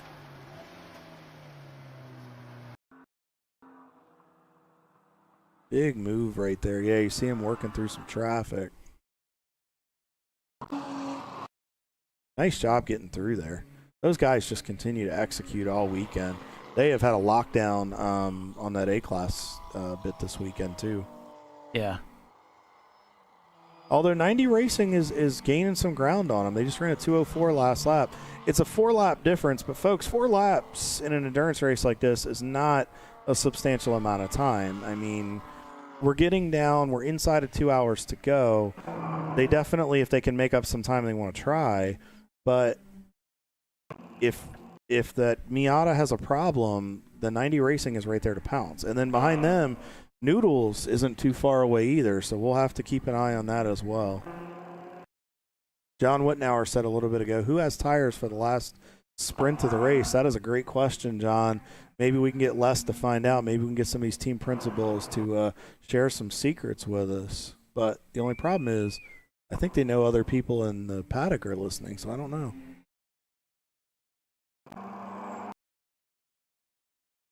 We'll have to see how it goes. Such a cool camera view right there, looking right at the start-finish. See the RVA guys just hanging out, probably getting ready for their last pit stop here in just a little bit. But it's a good run for those guys today in 4th. Looking back here, last lap, 2:11.77 for Hero time. I think they're still just trying to monitor those tires. We saw Racer X going by there. Going down the hill. Wide entry going up the hill there. It's so hard to get that car stopped. Like, you really have to get on the brakes a little earlier if you want to get the car turned in and then try to get it up the hill. But you can take a bit of a late entry if you want to. There's the 53 car. I think that's the Two-Face guys. As I was I made that left-hander there. I was heading up the hill this morning as I was, setting up or getting camera started. It felt like the late apex. Do you tend to aim towards the late part of that grid or that curbing, or at speed is that not really going to happen? It really depends on how you get down into that corner. I know I missed the mark a few times yesterday, and the reason being is I wanted to ride the car out in 3rd gear, but we were trying to take care of that motor, and you kind of had to wind it out a little bit. So what I would do is I would short shift a little bit and then shift back down to 3rd, and I felt like when I did that, it would make me kind of miss the mark a touch, but I felt like it helped me too, because then it forced me to open the wheel up and not have as much wheel spin. When I would turn in earlier, I noticed I would chase the back end more. So it really depended on what happened, but every time I went through there, the track was a little bit different. Oh. So it was hard to get a read on it, and okay. I think I was overdriving it a little bit because I knew that as the tires were getting a little bit older and as the track was heating up, I was losing grip. And as we see Rad Air Racing's back on pit road, the 974, looks like they're might be in for some service, but it was kind of hard to gauge. And I don't have a ton of time at Pittsburgh, so for me, I don't think I've found that true line to be faster on here, in my humble opinion. Gotcha. I think we all have those corners that I'm really not sure. I'm kind of out here, and I'm just going to try and get through it and move on to the next one. Yeah. And with that car being heavier, you're trying to balance what you're doing. You're trying to take care of it. So I didn't want to lean on it as hard, so I would try to take the later apex to help it. Mm-hmm. I changed it up a little bit based on what the track was doing. It looked to me like the later apex, but apexing still on the curbing, just later in the curbing instead of at mid-corner, left me plenty of room at the exit, and it felt like the exit closed in on me, so it kind of worked just with the late apex, but I wasn't driving really at the kind of speeds you were. Well, it really, the track conditions really make the difference, and what kind of tire you got to work with and what you're driving. For some of the smaller cars, honestly, I think for like a Miata, turn in a little early and just throttle out and let the car track out, because then it forces you to open and to use up all that racetrack, because you got to go to the left anyway. Yeah. But maybe in a higher horsepower car, the late apex. Like my minivan. Right, exactly. You like your minivan. I've had the pleasure of driving that thing. It's incredible. I had to. It scared me the one time. You survived it. I did. It survived me. I was like, this thing is Really? This is the most intense thing I've ever driven before in my life. It has 4 cylinders. Ooh. That is. In some of the short track stuff I've done, the first time I did 4 cylinders, that's like 2 more than I had the first time I raced. It was a little rough. But no, I think there's a couple ways to get through there, and I think Paulie's right. I think the late apex it benefits you getting in there, but depending on the car you're in, there are a few ways you can get through the corner. You just have to know what works for that point in time. As we see, Sun's out, Guns out, still third in the EC. Having a good day so far. Jeff is back behind the wheel. Saw Tommy in the car earlier. We talked to Tommy and his dad Andrew yesterday. Had such a fun interview with those guys. Had a few guests today. It looks like MDR is back on pit road. So the pit window, folks, has opened for the final stop of the day. So the 8:30 is going to come in and get some service. We'll have to see when the leaders start coming in. Yep, we probably need to break for commercial because we're a little bit. All right, now we're late. supposed to be at commercial. You're watching ChampCar.Live presented by AutoZone. We will be right back with the TireRack.com Champ Car Endurance Series, folks. Hang with us.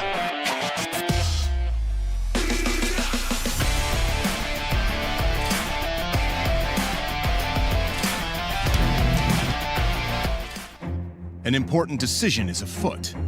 This man is about to buy tires on TireRack.com. Tire Rack is the leading online retailer of tires in North America and a repository of advice and expert reviews. And it's done! All that's left is to arrange for safe, easy installation at one of our independent recommended installers. Well, I guess he did that too. TireRack.com, the way tire buying should be. Jamie's on edge. It's her first time changing her own oil. But she went to AutoZone, where a friendly AutoZoner helps her find a deal on what she needs to get the job done right. Get in the zone, AutoZone. Since 1994, Flying Wrench has been a family-owned business renowned for exceptional European car repair and maintenance. We treat every vehicle with the same care and attention as if it were our very own, building lasting relationships with our clients along the way. We specialize in high-performance vehicles, offering a range of services that include fabrication, construction, custom wiring, and much more. Visit us at flyandwrench.com. Lifeline's continuous commitment to research and development ensures that we supply the most innovative and cutting-edge products available, used by the majority of the world's motorsport championship-winning drivers, teams, and constructors. Lifeline has a stringent and proven history of success. Lifeline's continuous commitment to research and development ensures that we supply the most innovative and cutting-edge products available. Lifeline's 0360 systems are the result of over 7 years of intensive research and development using 3M's Novik 1230 environmentally safe gas extinguishant. Lifeline uses only the finest quality components. For more information regarding our fire safety equipment and fire safety systems, please contact us at info@lifeline-fire.com. At Parts Badger, we're not your typical machine shop. An aircraft manufacturer had to deliver a new interior in just weeks. With hundreds of line items and tens of thousands of parts needed, they turned to Parts Badger. We have the connected manufacturing capacity, the experienced team of design engineers and project managers, and the proprietary software to get it done and deliver. See what Parts Badger can do for you and your company at partsbadger.com.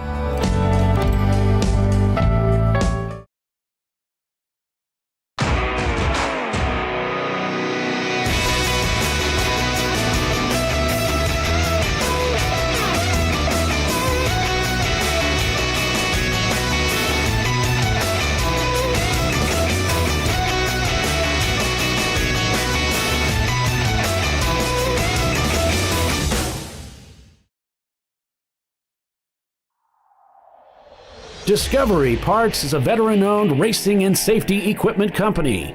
While we're located inside Atlanta Motorsports Park in Dawsonville, Georgia, Discovery Parts can also be found at the tracks, supporting a number of Champ Car Series events. We take pride in being a reseller of the best of the industry to Champ Car teams and drivers. We know racing, love racing, and look forward to tomorrow to even more racing. Visit us at discoveryparts.com. Sentinel is a comprehensive motorsports video solution incorporating live streaming, local recording, 3 cameras with picture-in-picture, flag status, and much, much more. Stop playing with multiple solutions. Sentinel handles it all, including timing and scoring, vehicle data, graphic overlays, adaptive bitrate encoding, network bonding, and more. Sentinel is the solution to sharing your motorsports experience with your friends, family, sponsors, and the world. What are you waiting for? Get your Sentinel today and never miss an on-track moment. www.sentinel.racing.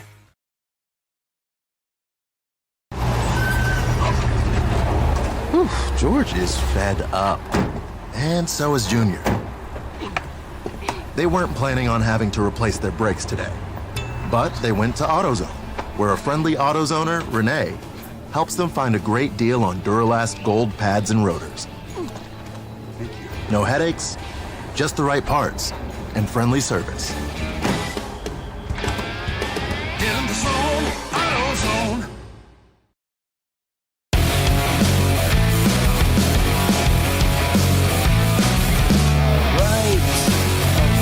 Welcome back to Champ Car Live, presented by AutoZone.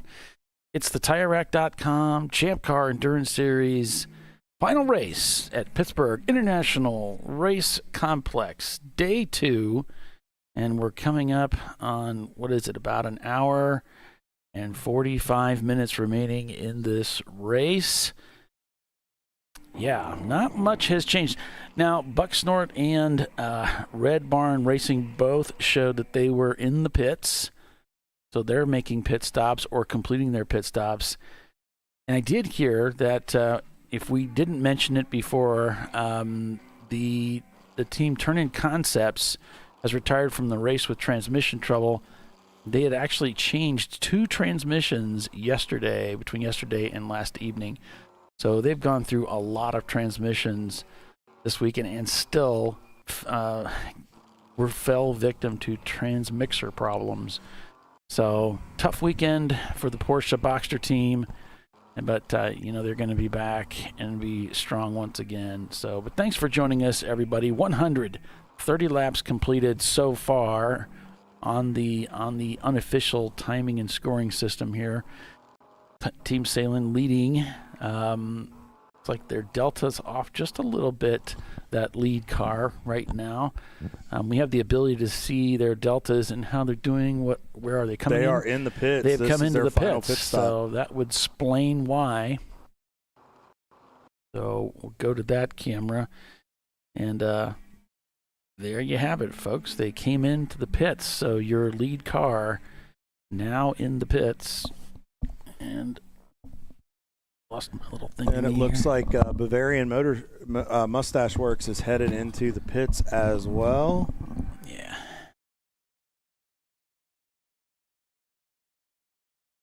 So we'll have to see. It looks like it's just business as usual here for Team Salem.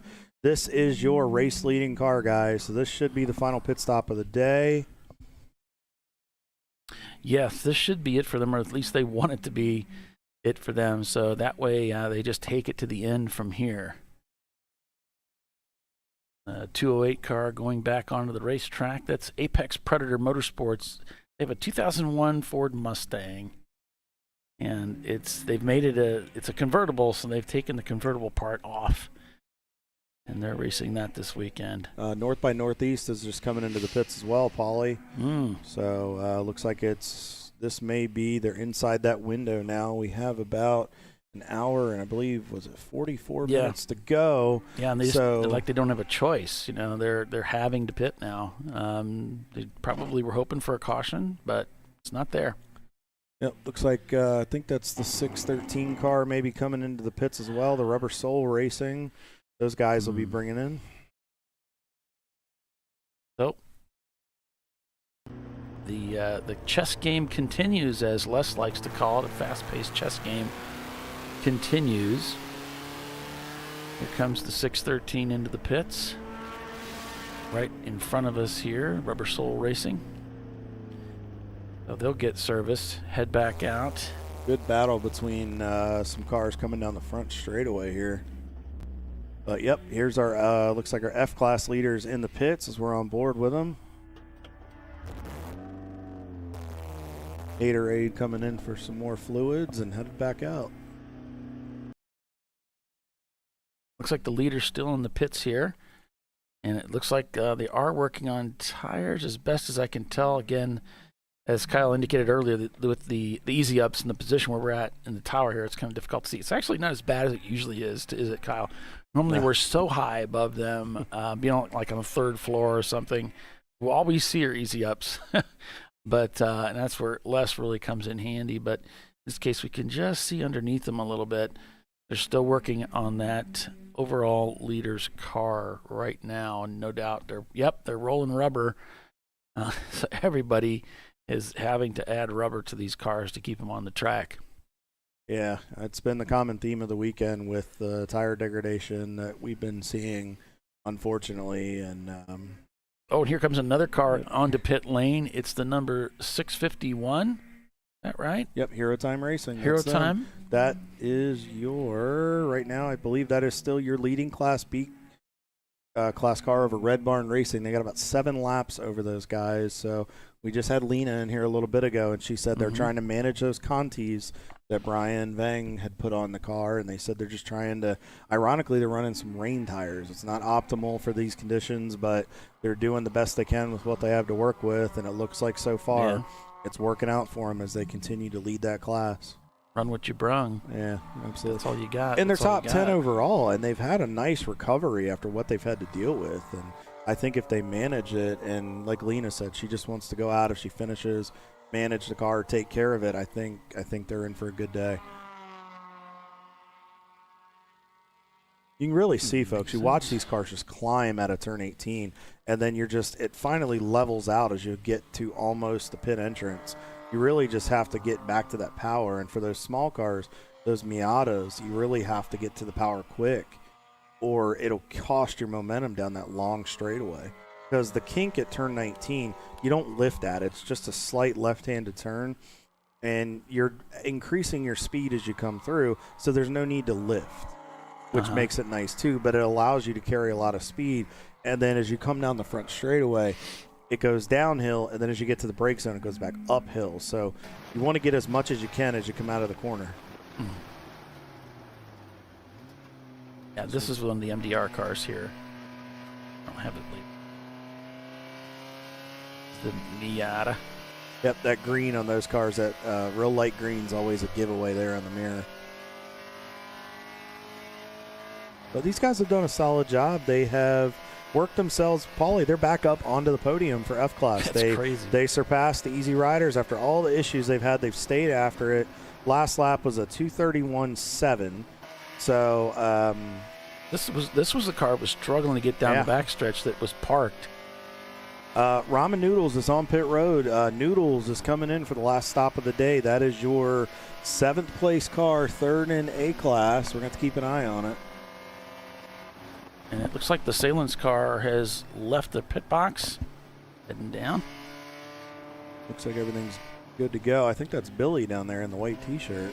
Whiskey Tango has taken over the lead of the race again as a result of these pit stops. But we expect them to slide back as they come in and do their pit stop. Yeah, they're still going to have to come in and get a pit stop here. Now the question is, if we happen to get a code 35, could that possibly play into the hands of Whiskey Tango Foxtrot? Right. Yeah, they're going to have to sit on pit road a little bit, but those lap times are much longer under caution. Absolutely. So if we had a caution come out now, that would certainly suit them nicely. Then they could hop in and get that pit stop done, and that would help them out quite a bit. MLC Racing is on pit road. I just saw them come in, so they'll be coming in for their final stop. That is your D-Class leader. They have a pretty decent lead over spare change, about 4 laps, so we'll have to keep an eye on that. Whoa, big move right there. MDR just got split by Rad Air Racing, and I think that was Parkway Euro. You can run a Miata kind of out of gas and not hurt anything, as far as I know, from my experience. But the Porsches, you're not going to get away with it. No, we saw that with Rockwell. Yeah, so the Porsches have to pit. They cannot take a risk of running low on fuel. Miata, you can probably get away with a little sputter. Hey, it's starting to sputter. Okay, come on in. We'll top it off and get you back out there. Yeah, I mean, how many times have we seen that with Rockwell with the fuel, with burning up that fuel pump? Yeah, that's it. Times. That's the nail in the coffin, man. You're just not going to recover from that. We've seen it too many times. Still on board here. I had Les here in the booth with me. We were talking when you were driving about that very topic. He said with round 3 they would watch the voltages on the pump, and they could see when the fuel slosh was happening. They could see those voltages change, and the temps that the pump picked up would climb 10 degrees like that. It'll just cook itself very quickly. Won't be anything you can do about it.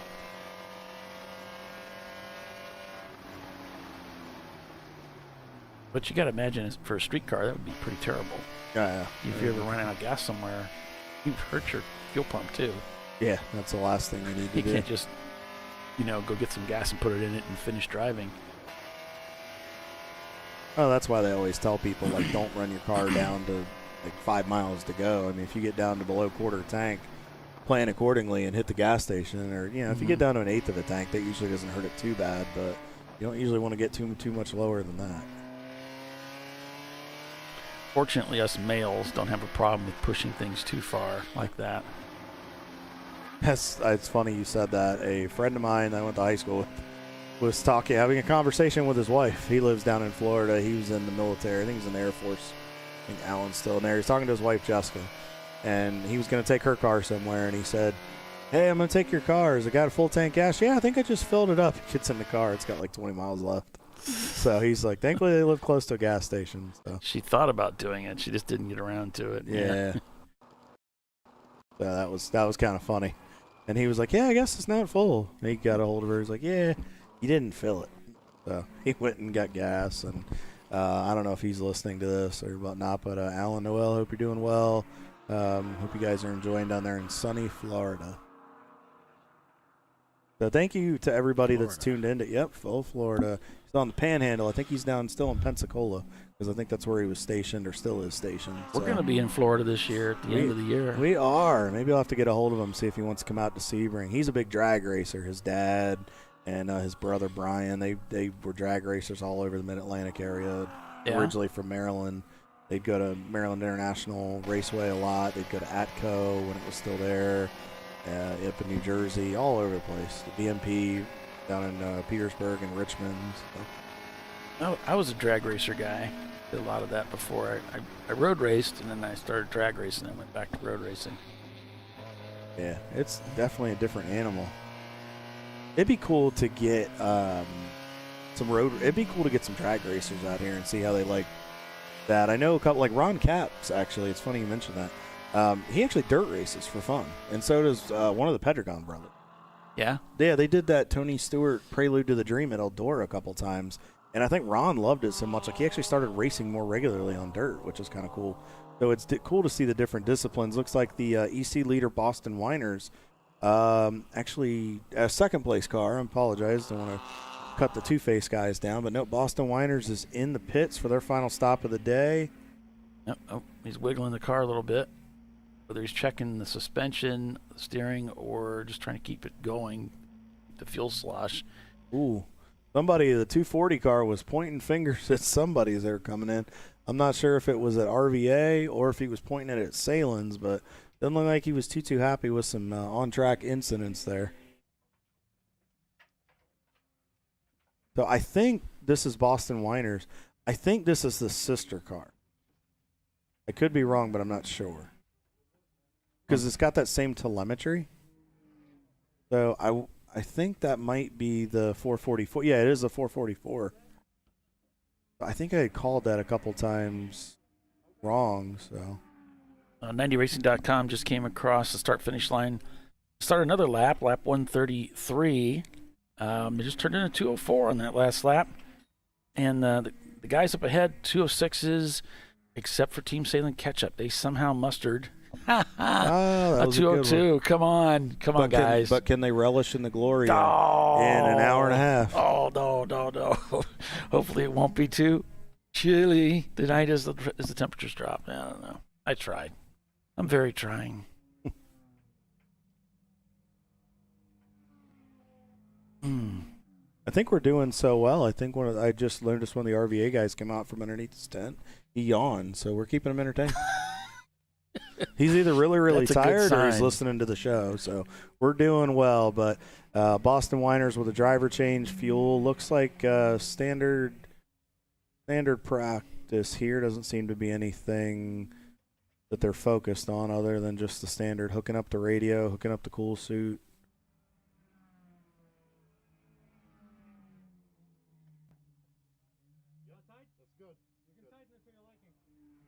Yep. Get back out on the racetrack here. Back here with Suns Out, Guns Out. Jeff still behind the wheel. Yeah, Tommy and Andrew said they were working shorthanded this weekend. He said they were looking for another driver, and they weren't able to find anybody on short notice. So I know they're having to do a lot of driving in that car this weekend. But they're having a good result. I mean, they're up to second in the EC class. And, I mean, they've been on the podium and podium contention most of the day. Well, thanks, everybody, for tuning in today and watching Champ Car Live, presented by AutoZone. I thank you very much. Deeply appreciate it. Kyle and I and Les, we're working hard trying to keep you informed and entertained. That's the name of the game here. And we're keeping your dad joke book. We're making it thicker. Yeah, we're getting you some new material, which I know you guys don't really need it because your dad jokes are But Thanksgiving's coming up, too. On so point. We got to have something for them to entertain their families over the holidays. Yeah. And then they can come down to VIR or Sebring and tell us how many times the wife made him sleep on the couch. Really depends. Yeah, going back to VIR. Be back on the full course again. I think that's going to really put on a good race for us this year. I mean, I love that North course, and I love that little bull ring of a South course, but I think that's going to be a fun place to determine our champion. Looks like the 975 coming back out. The 53 two-face, the EC leader, is in for the final stop of the day here with about an hour 31 to go. The bull ring, for me, it just looks a little bit tight. We've had some nasty accidents over there. I just don't think there's enough room. I think having the bigger track just makes more room for everybody to get around, and I think it's a little bit actually safer, even though that's a significant chunk of the track. I just think it's safer when we run that whole thing. Yeah, I do. I mean, I miss that bull ring. I loved it. That little South course. I had so much fun on there the one time. I got to run it in 22. I was 2020. I drove it twice. I drove it in 2020 for Race Bar. Yeah. And Dingus was the name of the BMW. And we were fighting every issue you could think of that day. And I didn't get in. I had never run the South course other than on the sim. Got in at night, man, and I just had a blast. It was so much fun. And then I got to drive it for Pat Voigt and Christian Peeler when they had debuted their BMW, the 707, that Hungry Geckos guys. And that was a blast. And Pat, that was his first wheel-to-wheel with us. And oh, he was out there hooting and hollering on the radio like a madman. He was having so much fun, and but it was cool because it was awesome to see at that kind of a bull ring. He did really well, but to see him excel and do and have so much fun, it was the epitome of what we talk about with what makes. I mean, Lena said it and best. It's what makes Champ Car so appealing to everybody. Well, you mean having fun. Having fun, racing side by side, and that's what brought him back, and that's what's gotten him involved with Rockwell, and when he was with Todd, and I mean he's been in this paddock for a long time now. As we see Parkway Euro in the pits there, it looks like. Yep, they're in for their final stop of the day. See MDR, the Porsche, working through the turn 4 section. Yeah, we should see Salins coming through here along with some of the other competitors. 114 Luce Brothers is in second place in your F class, is now on pit road. Whiskey Tango, I mean, they're shown in the lead here, but you got to know they're going to have to pit. Eventually, they're going to have to come in and get that pit stop done. Looks like they were in on lap 132, so they actually weren't in that long ago. And that was at the 2:05 mark. Oh, that's a lap time, maybe? It's not the clock time. Race time was at 5:04. So they're still going to have to come in again. They will still have to come in. They were 4 minutes early. Wonder if that race time is when they crossed the pit loop or when they exited, because if they hung that 5 minutes correctly, they would be good to go to the end. Yeah. So they could have. This could be it. I don't know if the Miata can make it on 2 hours or not. Depends on the pace. It depends on how much the driver was saving. If he was short shifting or doing any of those known tricks that we have, we'll have to see what happens. Let's look back through their history and see, what they were doing. 46.79. That's 30 laps. Their first pit stop came at lap 42. Wow. So they're able to make 42 laps, so 47, and then 79. So it looks like the biggest stretch they made, what's this one here?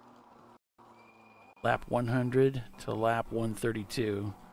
So it looks like the biggest stretch they made was at the beginning of the race. They pushed it all the way out to lap 42. So that was an hour and 29 minutes, Kyle. That was at 1:29 race time. So could they possibly make it? No. And their longest stretch so far has been an hour and a half with that Miata.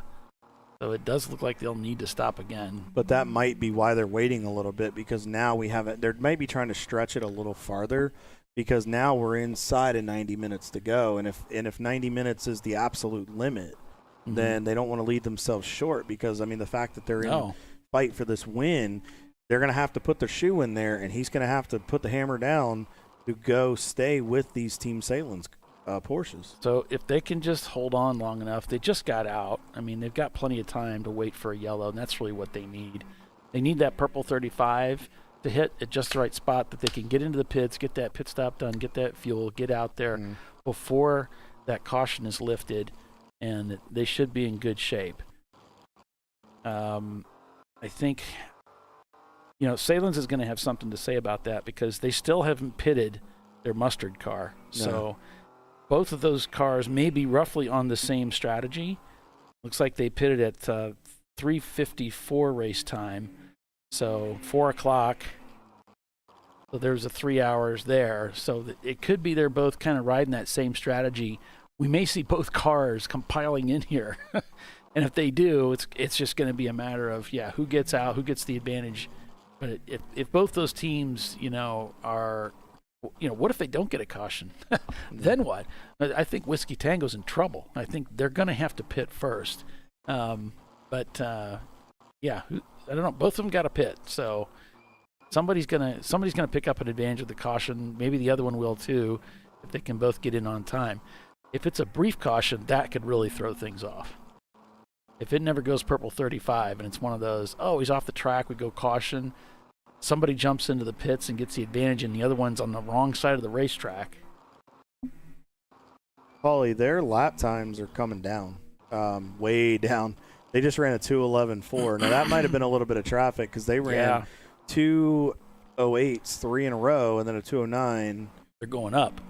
Well, they're going down as far as speed. They're going. Yeah, they're dropping. Yeah, and yep, I think they're backing the pace down. I don't know if they're going to try to stretch. They might be trying to stretch it. Maybe they think if they can get out there and save a little bit at the end, maybe they can make the Porsches push a little bit farther to where maybe they have to come in for a splash at the end. I don't I don't know. This is going to be interesting to watch. Let's take a look at the I mean, I would think, I don't know what their tire situation is, but I would think you would stay on pace all the way to the caution. The 940. Okay, here's something interesting. The 943 hasn't been in since lap 100. Right. They've been out there almost 40 laps. So I wonder if Whiskey Tango Foxtrot short pitted a little bit just to get out front and maybe just try to. They may be trying something here, folks. We'll have to see. 140 lap, working lap 140 right now. I don't know. We thinking maybe that one. Timothy, I don't know if you're here. That 180, we're getting closer. We might get there.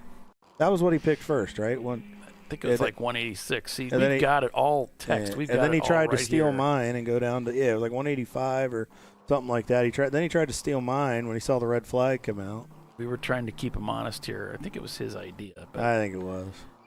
I think he's still on a roof somewhere.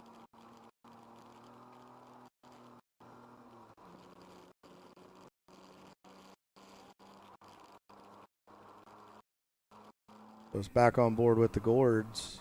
Still running in 6. These guys have had a great day so far. Just off the podium in C class, but we had Ahmed up here earlier, and he talked to us and just talked about how much these guys have fun, and just that he's actually from the United States. He's kind of Canadian adopted. He's been living up there for a while, and just told the story, a little bit behind the scenes of these guys. But they're just so much fun, so positive. But they're very reliable. Waving. Oh, he might be waving to his guys. Wonder if they're getting ready to come in here. Let's see when the last time those guys have been into the pits. But yeah, Paulie, we're gonna have to really watch the Whiskey Tango Foxtrot guys very carefully. This is a very unique strategy. Last lap was a 2:10.4, Paulie. I think they're backing off intentionally. Team Salem Mustard will definitely have to come in. Team Salem Ketchup was in at the same lap as Whiskey Tango Foxtrot. Yeah, they're showing this gap here. I really don't think they can afford to back off. If anything, they need to turn up the wick here and turn in some better lap times to try to do the undercut. Because otherwise, there's really not going to be much anything they can do. If they don't get an advantage from the pit stop situation, they're not going to end up winning. They just can't. Salen's is matching them with the Mustard car. Okay. What about tire strategy? Here's something I'm playing here too. Right now, the last 3 laps straight in a row since they came back out, the fastest lap time was a 2:01.7, and they ran a 2:03.8 2 laps ago. They're running low 2-minute lap times, while Whiskey Tango Foxtrot is running high 2s and low 2 teens. Yep. You got to wonder if maybe they're backing off, saving their tires, and making Team Salem play catch-up is going to have them burn their stuff up first. Well, got a car going a little slow on the backstretch here, and he's causing a little bit of a traffic backup here. It's the 208 car. That's the Mustang. It may be that's just their pace. The Gourds are coming in now. So they're coming into the pits. That explains that wave he was given to the crew. Might have just been acknowledging this, saying, "Hey, come in." Yeah, you're right, Erwin. It's a long stint, hour and a half. But we've seen guys go a little bit longer. But it's for the front guys with the pace that they set. Yeah, if you can go a full 90 minutes, you're doing your job.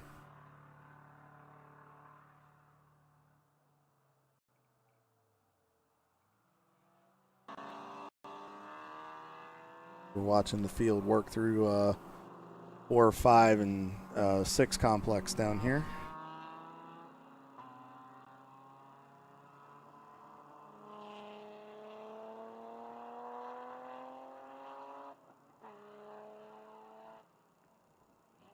Sent from the Gourds. They've arrived at their pit stall. Looks like a standard pit stop for those guys. MDR still making hay. Balthazar looking for a way around the Mini Cooper. Slides out to the left here as they head down into turn 1. Way out to the exit. powering up that hill. Getting ready for that gear change. There it is. On that solid mount shifter. Quick downshift into third as they head down this hill here. Down into Coyote Gulch.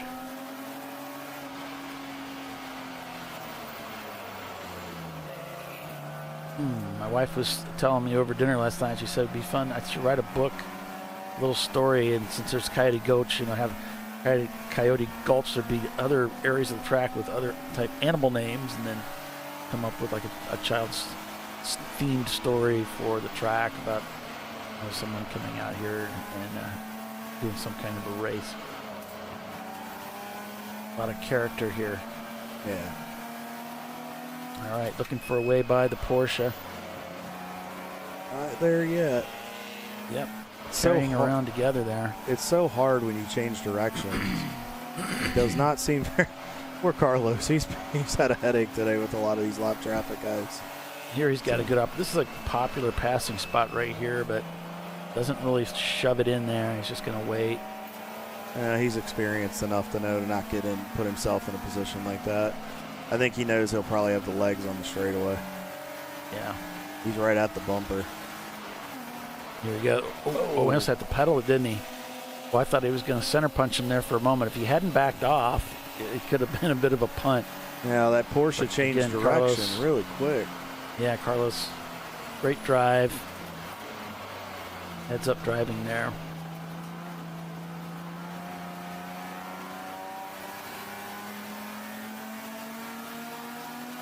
Checking his mirrors, came back. Oh, that's the 90 Racing coming around the other side with the over-under. And they are disappearing. Cars so quick. And a good recovery for those guys today. I mean, they wanted to be on the podium, but with what they've had to deal with, I think they'll be happy to come out of here with a top 5 and a podium in class. But they're only 41 seconds back of RVA. I think they still have to come in and make one more pit stop. I'll have to check here. I might be misspeaking. Yep, 90 Racing still has to come in. The last time they were in was lap 98. They've been out there a while. So they should be due here in a couple laps.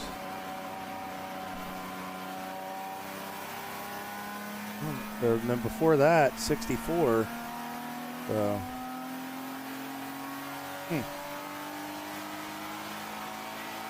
We'll have to keep an eye on that one. So the mustard car turned in a 2:04 on that last lap, and now a 1 minute gap to Whiskey Tango. Whiskey Tango turns in a 2:09 on that last lap. So it cuts back about a second, but not much.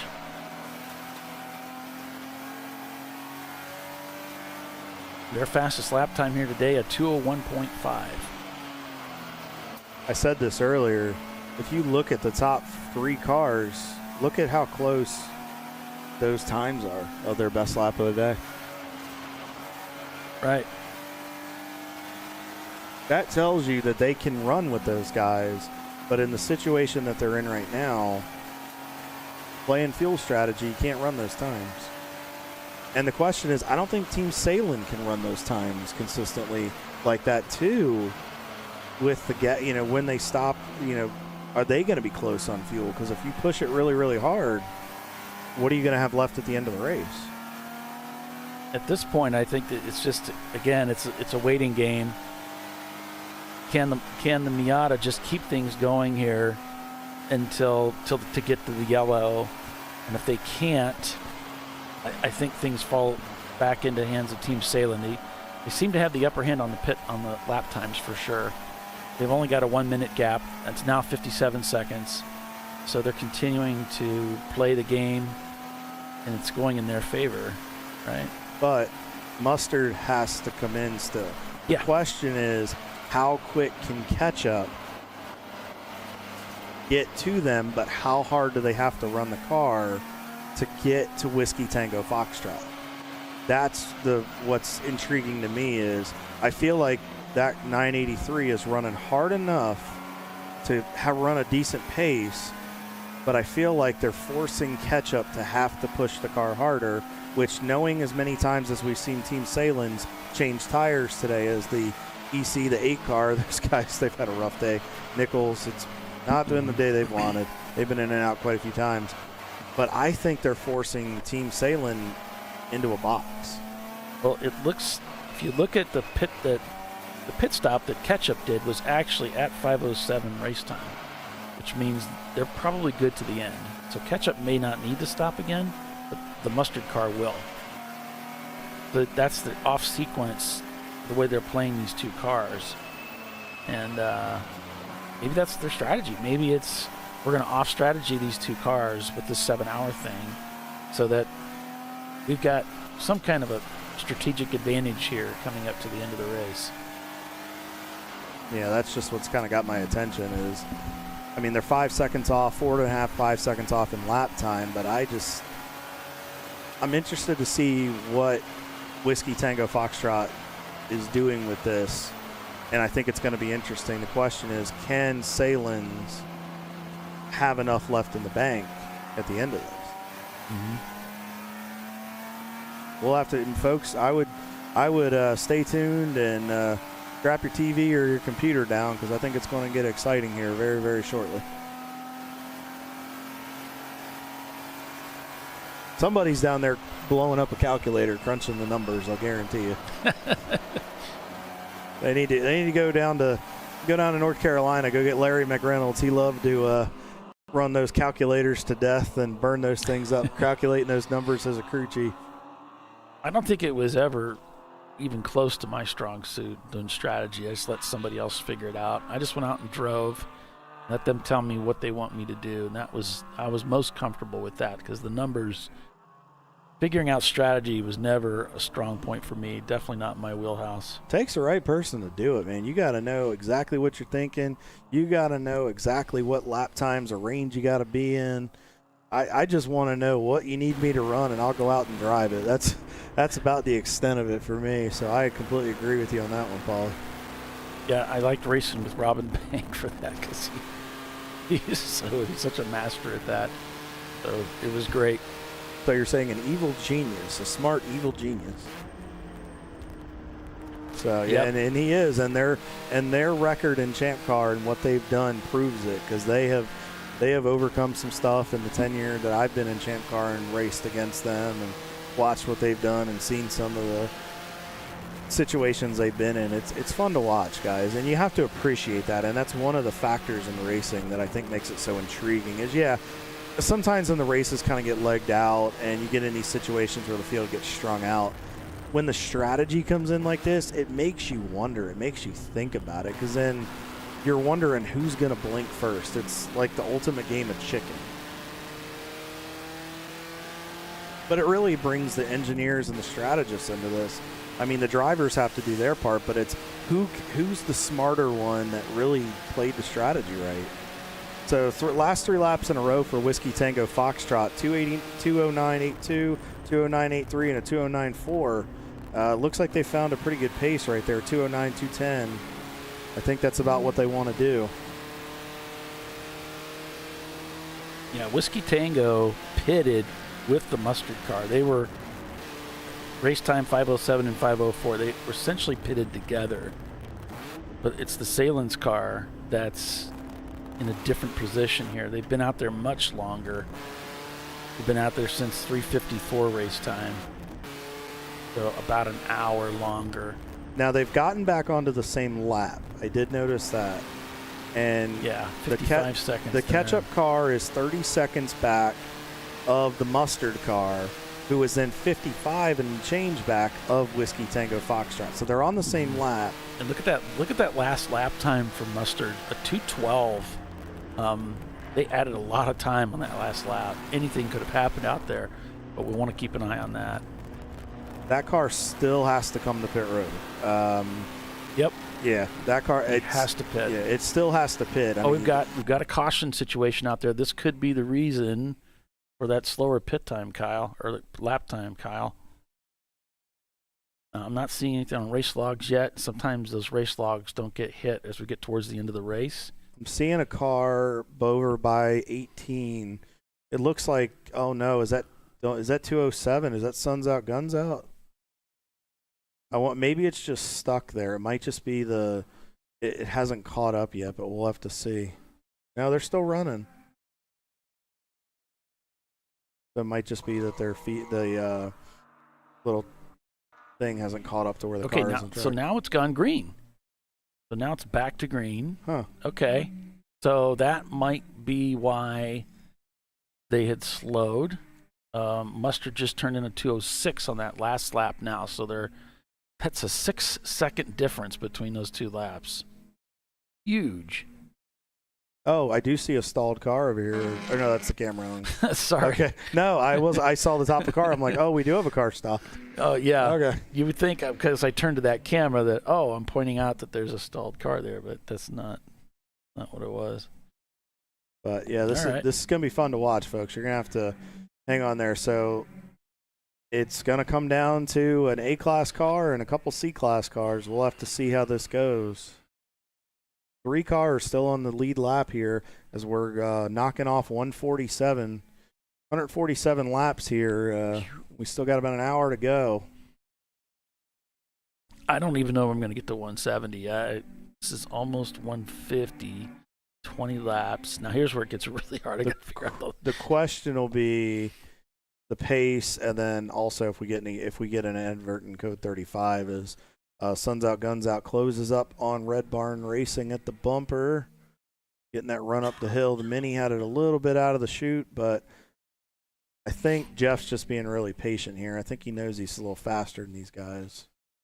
But Pat Foltz and team, that's a quick car. We saw that car had a ton of speed at Watkins Glen in the gray car, and I think this is Kelly Green. I think this is their other Mini that he was telling me about when I talked to him up at the Glen.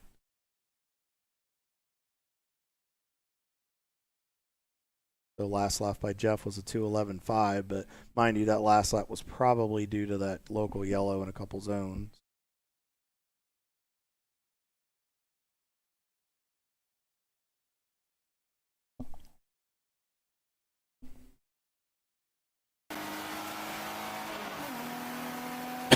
Back on board here with Carlos. Excuse me, folks.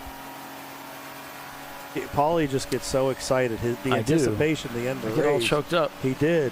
He can't help it. So you just have to pardon him. He loves his racing. Here we go. 9:43. Guess who blinked first? It's yellow. The Mustard car coming into the pits.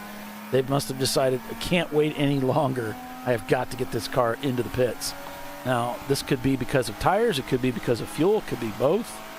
But they've got tires in hand, Kyle. There's a crewman with one tire going over the wall. Jack is ready. I suppose I could show you. But, yeah. Now, they can't do both at the same time. If they're going to do fuel, they're going to do fuel. If they're going to change a tire, they're going to change a tire. But you can't do any work on the car while you're fueling. So the driver change is happening. I think that's Billy down there helping out in the white T-shirt, running fuel jugs. Yeah. He always loves coming to the racetrack. So this is definitely what Whiskey Tango wanted to see.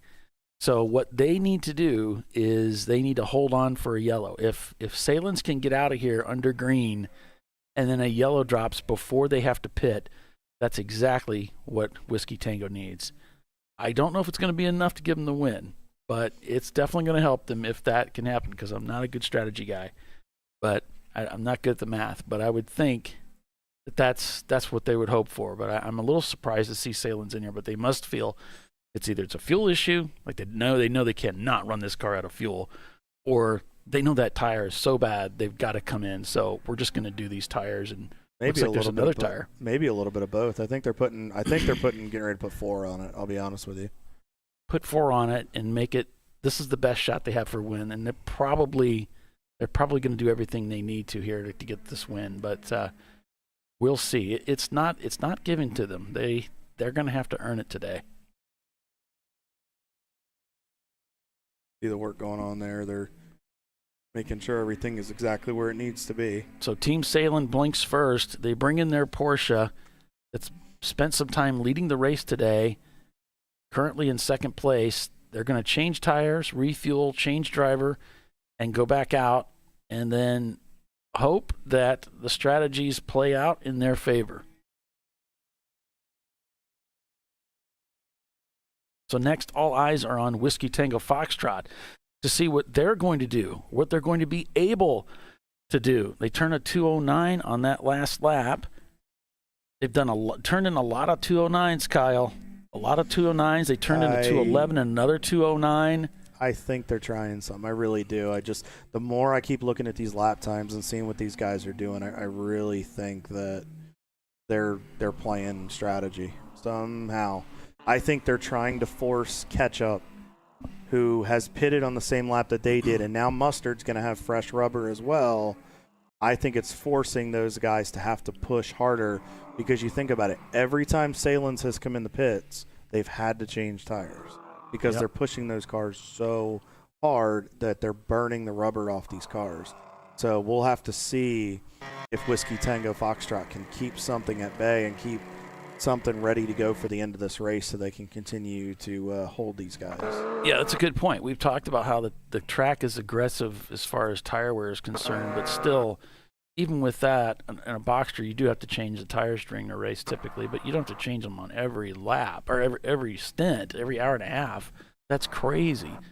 So they've got to be pushing. And now Salins is rolling away now.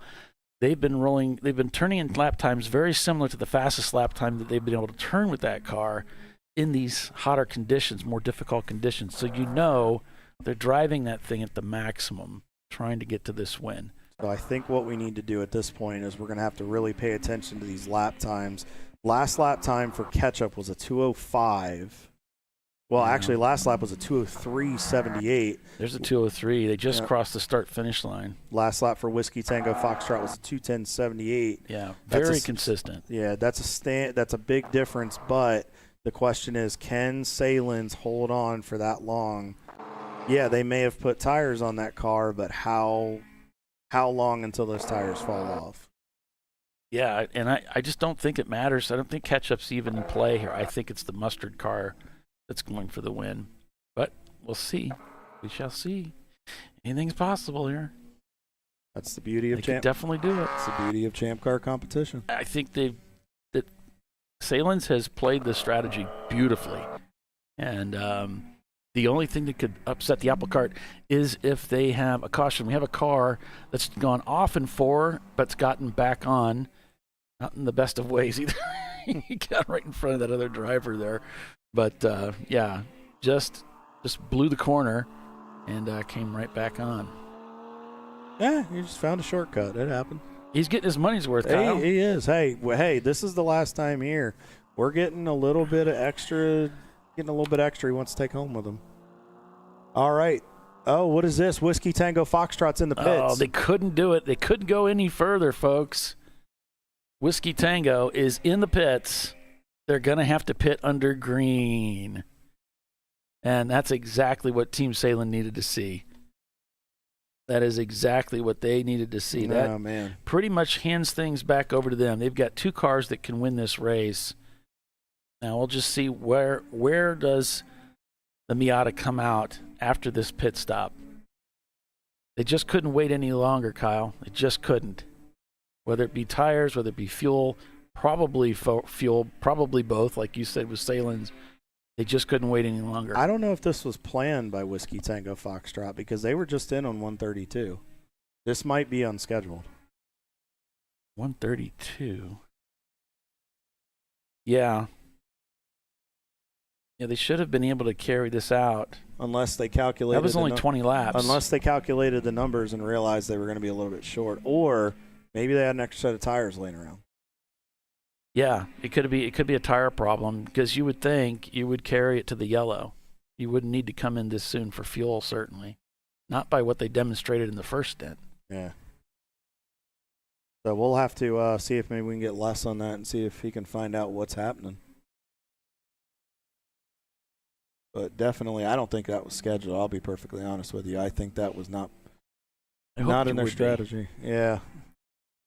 Well, we'll have to see, folks. That's why you got to stay tuned into these things. And 90 Racing just saw them go by. They just laid down a 2:03.84. They're still in the top 5, same lap as RVA Graphics, 5 seconds faster, 5.5 seconds faster on the last lap. So we'll have to see if 90 Racing can get one more spot here in this running order. Yeah, what we're looking for is the Team Salem catch-up car to come around and retake the lead of this race.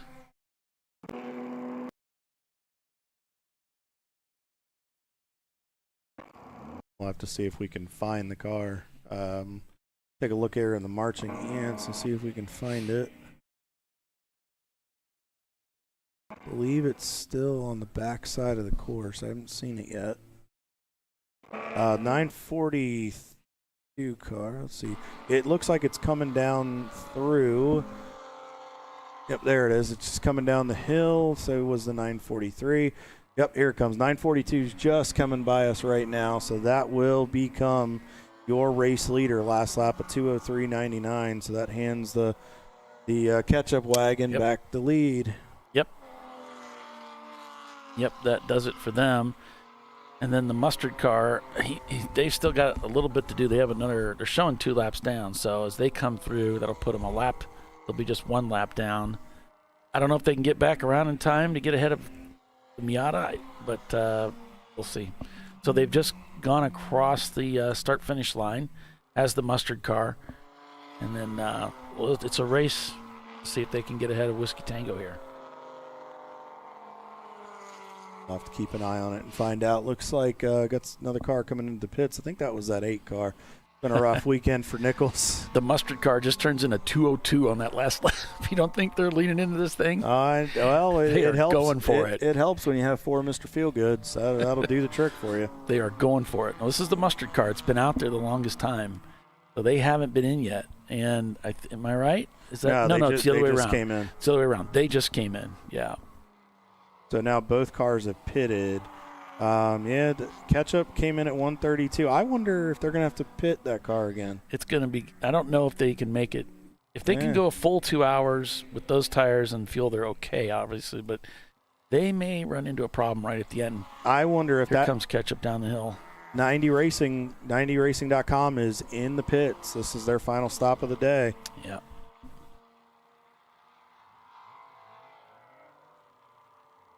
So we'll take another commercial break and be back in just a few minutes. So stay with us. You're watching Champ Car Live. Plenty of drama up at the front of the field. Who's going to come out on top? Stay with us to find out. We'll be right back.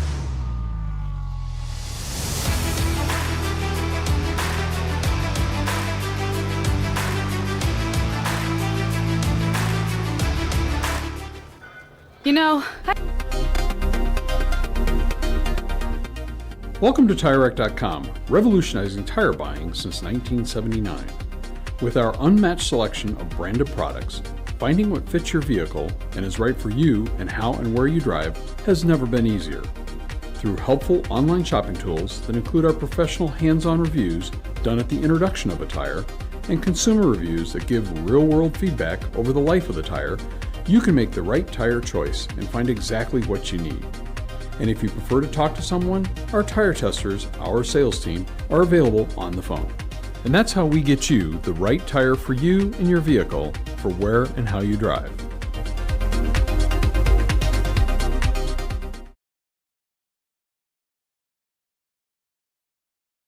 But he went to AutoZone, where a friendly AutoZoner guides him to the right wipers and makes sure everything is working smoothly.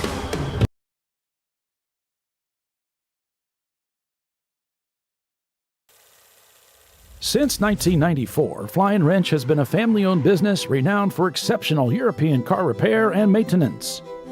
We treat every vehicle with the same care and attention as if it were our very own, building lasting relationships with our clients along the way. We specialize in high-performance vehicles, offering a range of services that include fabrication, construction, custom wiring, and much more. Visit us at flyinwrench.com. Discovery Parts is a veteran-owned racing and safety equipment company. While we're located inside Atlanta Motorsports Park in Dawsonville, Georgia, Discovery Parts can also be found at the tracks, supporting a number of Champ Car Series events. We take pride in being a reseller of the best of the industry to Champ Car teams and drivers. We know racing, love racing, and look forward to tomorrow to even more racing. Visit us at discoveryparts.com.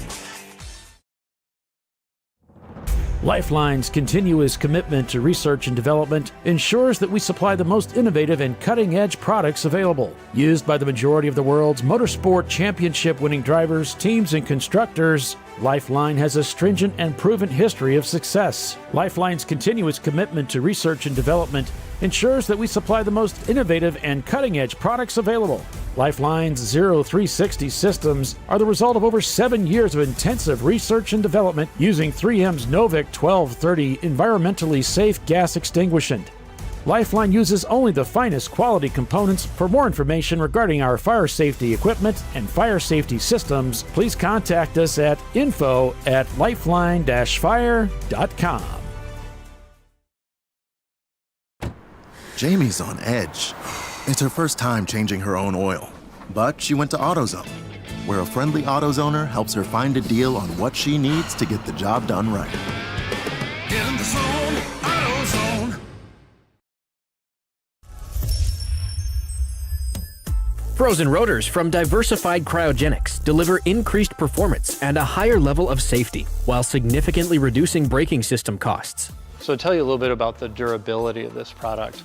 So we have seen an incredible extension of the life of our brake rotors using frozen rotors.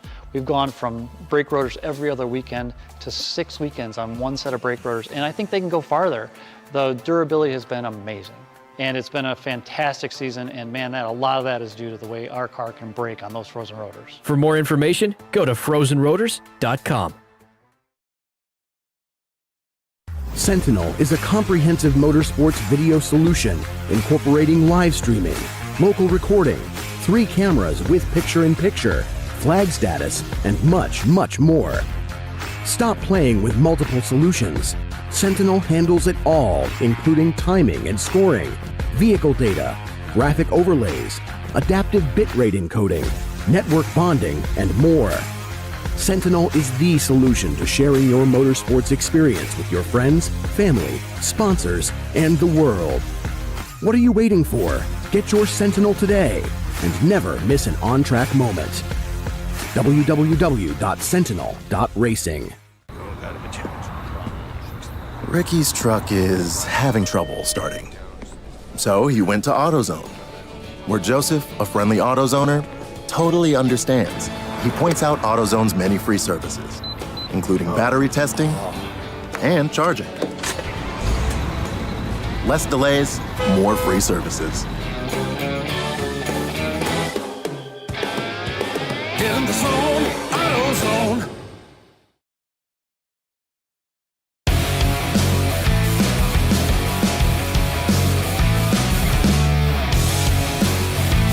Welcome back, everybody, to Champ Car Live, presented by AutoZone.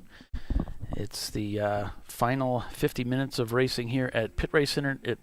That's the Pittsburgh International Race Complex in Wampum, Pennsylvania, with Paul Velton, Kyle Lockrow, and Les Epps. We're calling the race and bringing you all the race happenings this weekend. Thanks for joining us, everybody.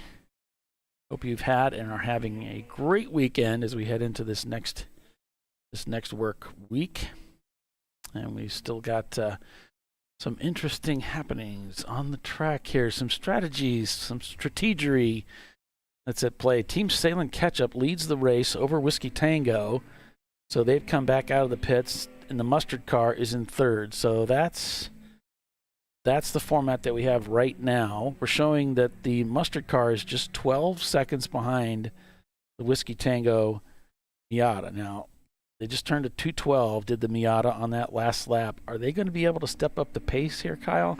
Because the mustard car turned a 2:01. So they chopped 11 seconds off that lap.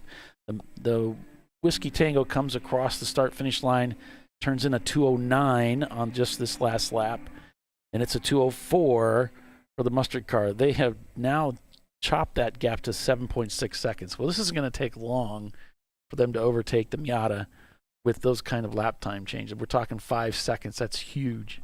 Yeah, it's a big gap that you they're going to have to, Whiskey Tango Foxtrot's going to have to figure out a way to overcome. I don't know. The strategy play on this is kind of interesting. I wonder. I don't know. I wonder if Whiskey Tango is just trying to outrun these guys, knowing that Salins may run out of tires at some point. That's the only play that I can think of with this. I mean, because they came in on the same lap as the 942. Because you notice now the 942 is running like 208s. Last couple laps, 209, 208. So you got to wonder if they're trying to hang on for the end here. But Whiskey Tango, you know, they just came back in. You got to want. I don't know if the Mustard car, I mean, they should be able to get to the end. I mean, they should be able to go an hour and 15 on fuel. Like I said, I wonder if they're trying to play the tire game with these guys and maybe catch them off guard or something like that. Maybe they're going to have to figure it out. It's kind of been baffling to try to figure it out and watch what the strategy play is here. Well, if Whiskey Tango thinks they're going to overcome Salins, that Salins is going to run out of tires, that's probably a long shot. Because Salins is, you know, they show up with these two semis or whatever, but they've always been one to come with a lot of tires to the track. I don't know if anybody expected to use this many tires, though. Well, from what we've heard, that's been the consensus in the paddock area is they didn't plan on using this many tires, but I think the weather conditions and just the heat that we've dealt with this weekend, which again is very unseasonable for what we deal with when we come up to Pittsburgh this time of year, I think it's really thrown teams off, and I don't think they were ready with the setups that way. And it's no fault of the teams. I mean, you don't know. You could predict, 2 weeks ago they could have said, oh, it's going to be in the 60s, and all of a sudden it does something really odd there as we see them together. That's the pass, actually. It was only 0.3 seconds was the gap on the last lap, so now it's Salins 1-2, Whiskey Tango in third. Yeah, it looks like it may be, if everything hangs on, it looks like it may be the 942's day if they can hang on for another 46 minutes. It does look that way, doesn't it? Yeah, I mean they have a strategy. They have a 2-lap lead on the other car. The question is, I mean, I don't think the 943 can make up 2 laps in 45 minutes, but I think they can make up enough time, and they did, to where I think Team Salins is hoping for a 1-2 finish. Yep, looks that way. We'll see. If the ketchup car has to come in, that's going to be a real problem for the Salins team. That's going to tilt things. I don't know. Maybe not. You got to wonder if they are going to have to come in with the right pace now that they're running. I think they're backing off to try to save it, but you got to wonder if maybe they're going to have to come in with 30 minutes to go. Because the last time they were in was 5 hours and 7. So we'll have to see. I don't know if they can go to the end. That's where I'm wondering if this may play into Whiskey Tango Foxtrot's wheelhouse. Yeah, Team Salins just ran another 2:01.1, but I don't think you can't keep that pace up all day long either. Because, I mean, we've seen what happens when you do that. I mean, but they might have the right combination of tire with them this weekend that can withstand that. It really depends. We've just got 45 minutes, so can they run that pace for 45 minutes and keep the tires under it? That's what we're going to find out. 2:03.04 last lap. Whiskey Tango, consistent 2:08, 2:09. Yeah, they're very consistent. Even with a different driver in there, they're hitting the same lap times. Yeah. I mean, the fact that Whiskey Tango Foxtrot can run pretty much even with Team Salin, I think you're right. I think it's going to be between Mustard and Whiskey Tango. I have a gut feeling Ketchup's got to pit again. I mean, I don't see Team Salin's really packing anything up. I don't know. I just don't know if they can make it on the fuel. 90 Racing has come back out of the pits. They're 5th place overall, 2nd in A-class. So still sitting pretty good. 3 laps down, though, from RVA Graphics and wraps up ahead of them. So it looks like they're out of reach right now. Sent from the Gorge is behind 90 Racing in 6th. With about a 1-lap gap. Another lap gap for Ramen Racing behind them. The Noodles car. And then it's Hero Time Racing in 8th. North by Northeast in 9th, and then Bucksnort in 10th. Two-Faced Racing is in there. It's an EC car, though. So as far as like really close battles, we've seen the Whiskey Tango car get overtaken, and now you see with the updated timing and scoring information, we have both Salem cars leading the race. 1-2, I should say. Balthazar about a 13-second gap up to Bucksnort. And the Bucksnort turning the faster lap times on that last lap. I'm not seeing a lot of close competition. Well, EC, we need to keep an eye on that, Paulie. That is separated by 1 lap over Two-Face Racing and Boston Winers. Let's see. I think both cars have made their final stops of the day. Boston Winers, yes. Let's see here. Yeah, I think Boston Winers, I think the 444 car was just in a few moments ago for their final stop. So we'll have to see how that pans out. Here's Boston Winers, I believe. No, that's MDR. So we got these two are the Boston Winers cars. So that's the BMW right there.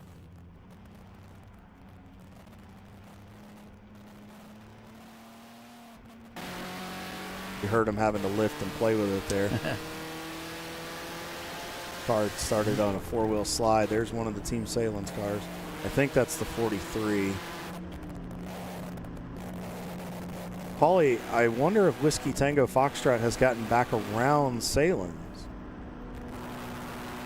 And it just hasn't reflected yet in the order. In front of that, it looked like there was a Miata. They'll have to... Times have come down now to a 2:0.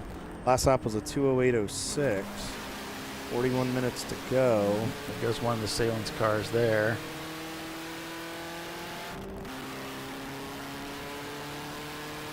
What lap are we on? Well, the leader is turning lap 160. We may get to 185. It's going to be close, but I was thinking 165, 170 based on that. So yeah, I hung my hat on 170.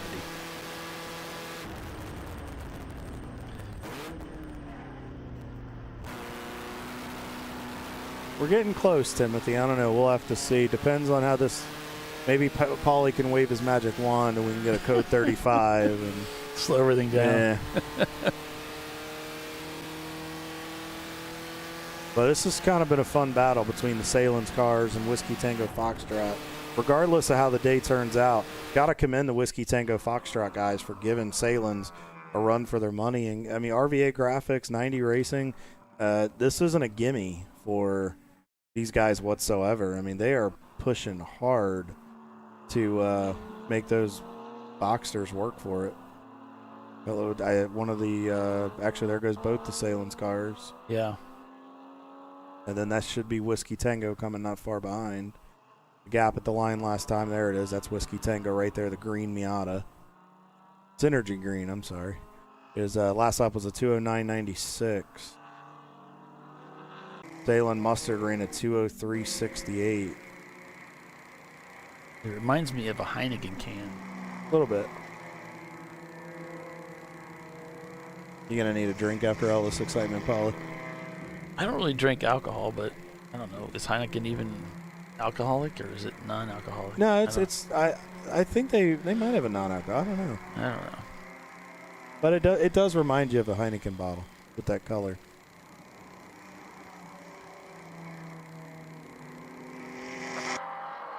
Synergy. It sounds like something you'd hear in an office setting. The synergy to keep things flowing. Yes. So as they come down the hill, headed to 15 here. A good run for those guys today. They're trying to stay with them.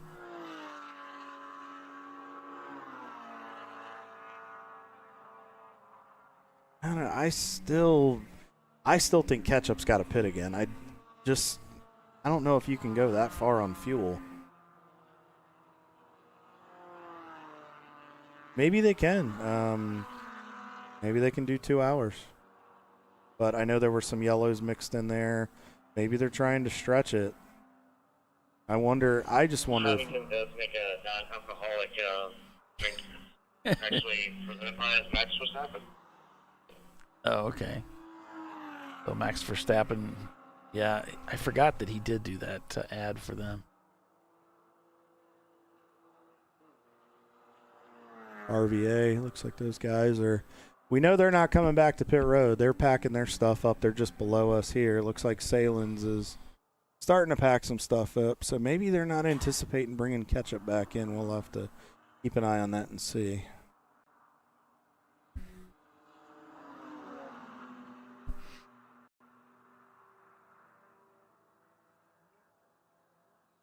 Been an interesting day so far, I'll tell you what. Definitely been an adventure watching these guys. So while we got a little bit of time here, let's go back here. We know what's going on up front. We'll keep an eye on that, but let's go back here and take a little bit and look at some of the guys back here. Rubber Soul Racing's had a solid day so far in their 2000 BMW. Last lap was a 216. There's 3 EC cars mixed in there, so good run for those guys up at the 12th position. Red Barn Racing has had a good run today. Hero Time Racing continues to lead the B class.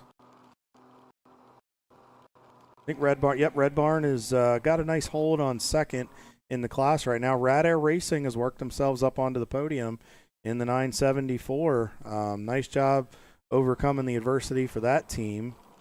And they've just kept plugging along and running laps. So it looks like Rad Air may knock off another podium here at Pittsburgh. This is kind of a home track for some of those guys. I saw some of the social media posts this week. Some of their guys were very emotional, had some mixed emotions, very kind of anger and frustration, sad, because they spend a lot of time up here on weekends with various events, including Champ Car. So I think they're going to be sad to see this place go away, but I think a nice send-off for them will be a podium. I would agree. And then MLC Racing has absolutely walked away with the run today in D-Class, and it wasn't easy. Spare Change gave them a run for their money. Ironically, as I say that, the 974 is on pit road.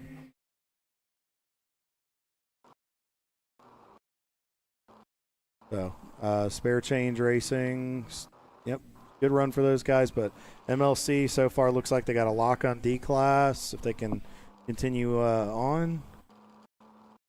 And then F-Class, Boston Whiners, got about a 3-lap lead on Luce Brothers. Brian Luce looks like he's in the car right now. But looks like Boston Whiners may pull out another F-Class victory here. We'll see. We'll have to keep an eye on the EC class as well, because the Boston Whiners is only 1 lap back of Two-Face.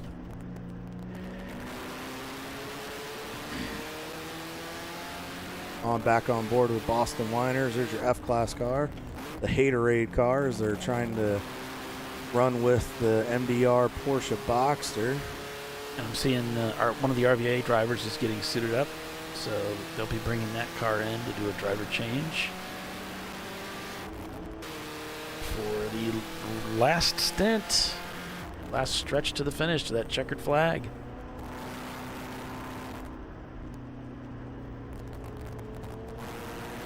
All right, Timothy, lap 162, 34 minutes to go. How's that 185 looking now? I think he reduced it, didn't he? Oh, he tried. Illegally. He said I got the under, and I took the under.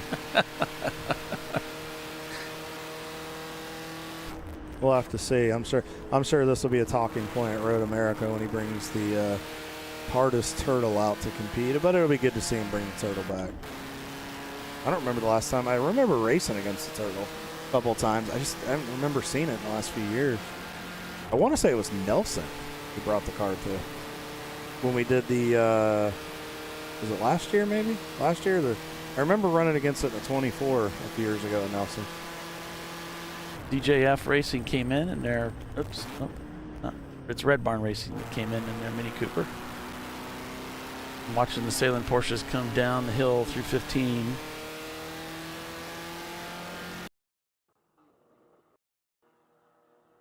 And down the back stretch. Really see that BMW. You watch these cars just leaned over, guys. You're carrying so much speed, and then you just try to get the car all the way over to the right side, just like that. And then you just try to point the car to the other side of the racetrack in Gingerman. Thank you, John.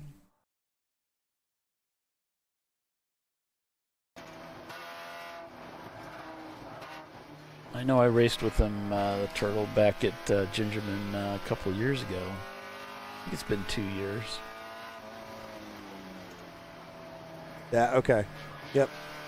I thought I saw it at Nelson last year because I remember being there with Rad Air when I drove in the Neon. So I was like, I thought I raced against the Turtle last year. Cool little car.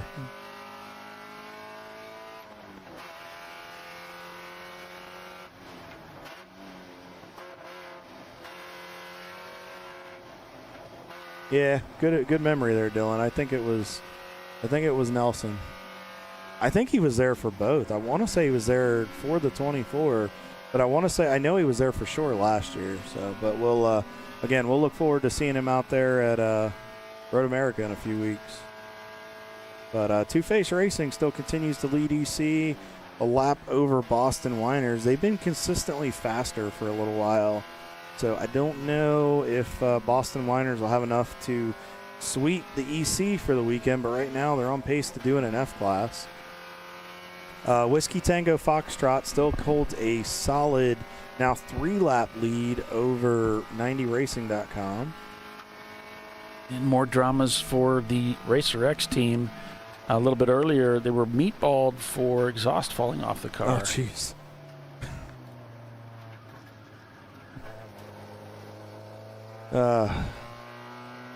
When it rains, it pours, I guess. Got a caution also being displayed as the cars go down into the gulch.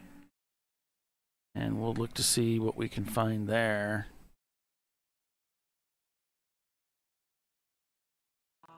Yep. The car like just carried on. Mad Magnus is off in 6. He blew the right-hander 5. there. And you could see it kind of looks like he had a lockup on the left side. Yeah, it does. And just carried it off the racetrack. Yeah, and so much runoff here at Pit Race. Doesn't get to the guardrail. So the car's protected. Now the question is, will this be a hot pull or will this result in a code 35? We'll have to see. It looks like it's off track. So, I mean, the safety guys look like they could get to it. Yeah, but the only question is, when it locked up, hopefully it didn't blow something out. We don't have a bunch of fluid on there.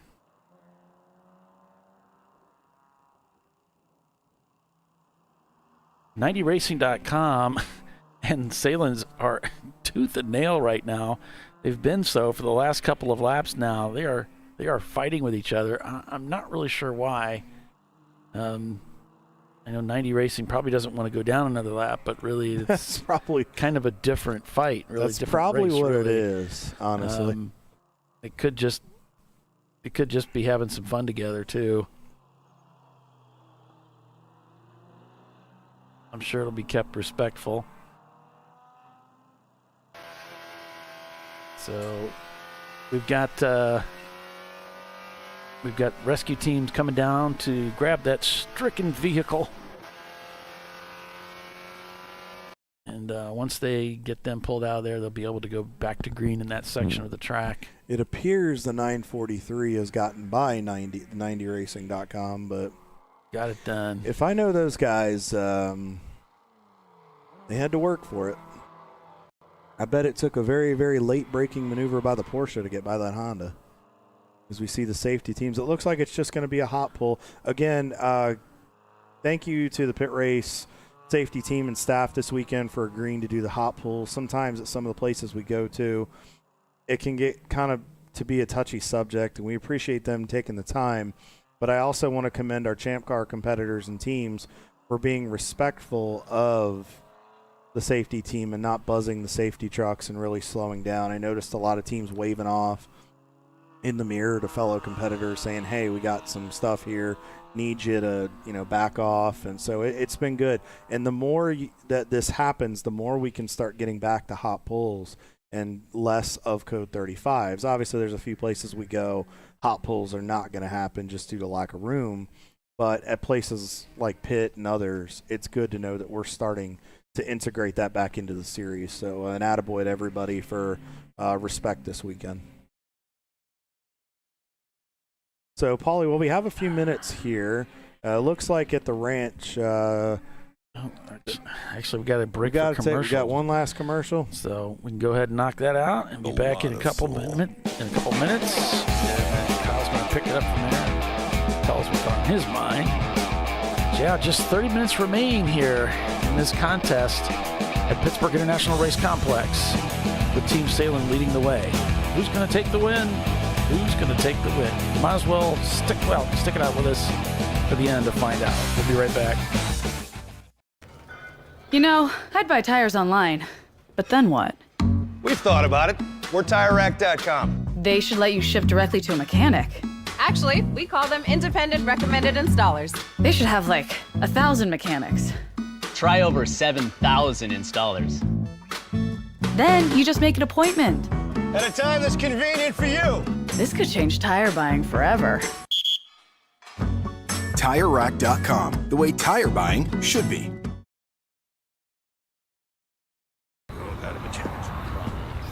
Ricky's truck is having trouble starting. So he went to AutoZone, where Joseph, a friendly AutoZoner, totally understands. He points out AutoZone's many free services, including battery testing and charging. Less delays, more free services. In the zone, AutoZone. Since 1994, Flying Wrench has been a family-owned business renowned for exceptional European car repair and maintenance. We treat every vehicle with the same care and attention as if it were our very own, building lasting relationships with our clients along the way. We specialize in high-performance vehicles, offering a range of services that include fabrication, construction, custom wiring, and much more. Visit us at flyinwrench.com. Frozen rotors from Diversified Cryogenics deliver increased performance and a higher level of safety, while significantly reducing braking system costs. So to tell you a little bit about the durability of this product. So we have seen an incredible extension of the life of our brake rotors using frozen rotors. We've gone from brake rotors every other weekend to 6 weekends on one set of brake rotors, and I think they can go farther. The durability has been amazing. And it's been a fantastic season, and man, a lot of that is due to the way our car can brake on those frozen rotors. For more information, go to frozenrotors.com. Welcome to Parts Badger, where we want to be your online machine shop. Through our online platform, we connect our global manufacturing capacity to your fingertips. You can request a quote, place an order, manage your parts, and even share that information with a colleague right online. If you prefer, you can work with our experienced team of sales representatives who are supported by our design engineers and project managers as well. Whether your project's big or small, simple or complex, Parts Badger can get it done. See if we can help your company at partsbadger.com. Discovery Parts is a veteran-owned racing and safety equipment company. While we're located inside Atlanta Motorsports Park in Dawsonville, Georgia, Discovery Parts can also be found at the tracks, supporting a number of Champ Car Series events. We take pride in being a reseller of the best of the industry to Champ Car teams and drivers. We know racing, love racing, and look forward to tomorrow to even more racing. Visit us at discoveryparts.com.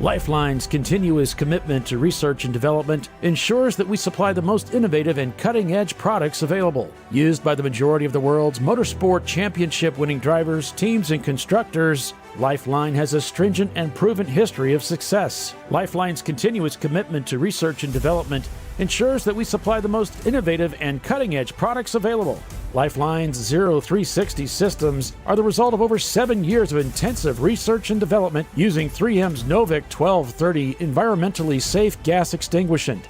Lifeline uses only the finest quality components. For more information regarding our fire safety equipment and fire safety systems, please contact us at info@lifeline-fire.com.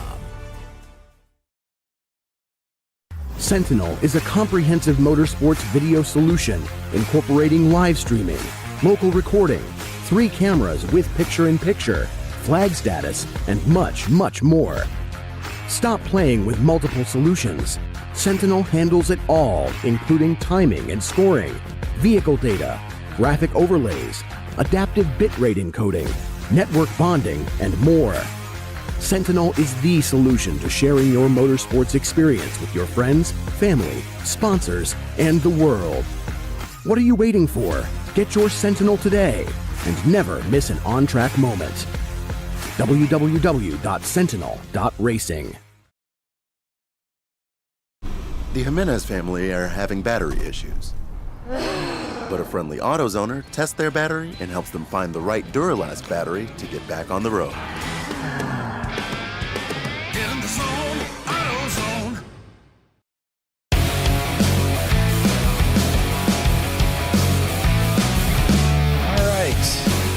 All right.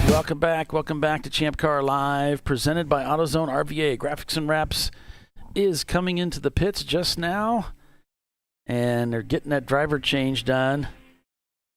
And it's going to be quick. They are whistling through it here. And this is one of those instances where you don't have to do 5 minutes because it's not fuel. So the quicker they do the driver change, the better. Yeah, they got 2 people going to double time it here and just get them out there for the sake of making that driver change happen. And we've got a very special guest in the studio with us. So, Kyle, who do we have here? We have Miss Olivia. This has been Andrea Chiswick, who runs registration. She has been her little assistant all weekend, helping out, running around. She's kind of been running the show, keeping everything on task since Mike's not here this weekend. So, and you've never been to Champ Car before. So, hi, Olivia. How are you? You can talk. You can talk now. You can talk. You got your mic open. Okay. So, what do you think of Champ Car so far? Is it cool? Good. You like it? What's your favorite car been so far this weekend?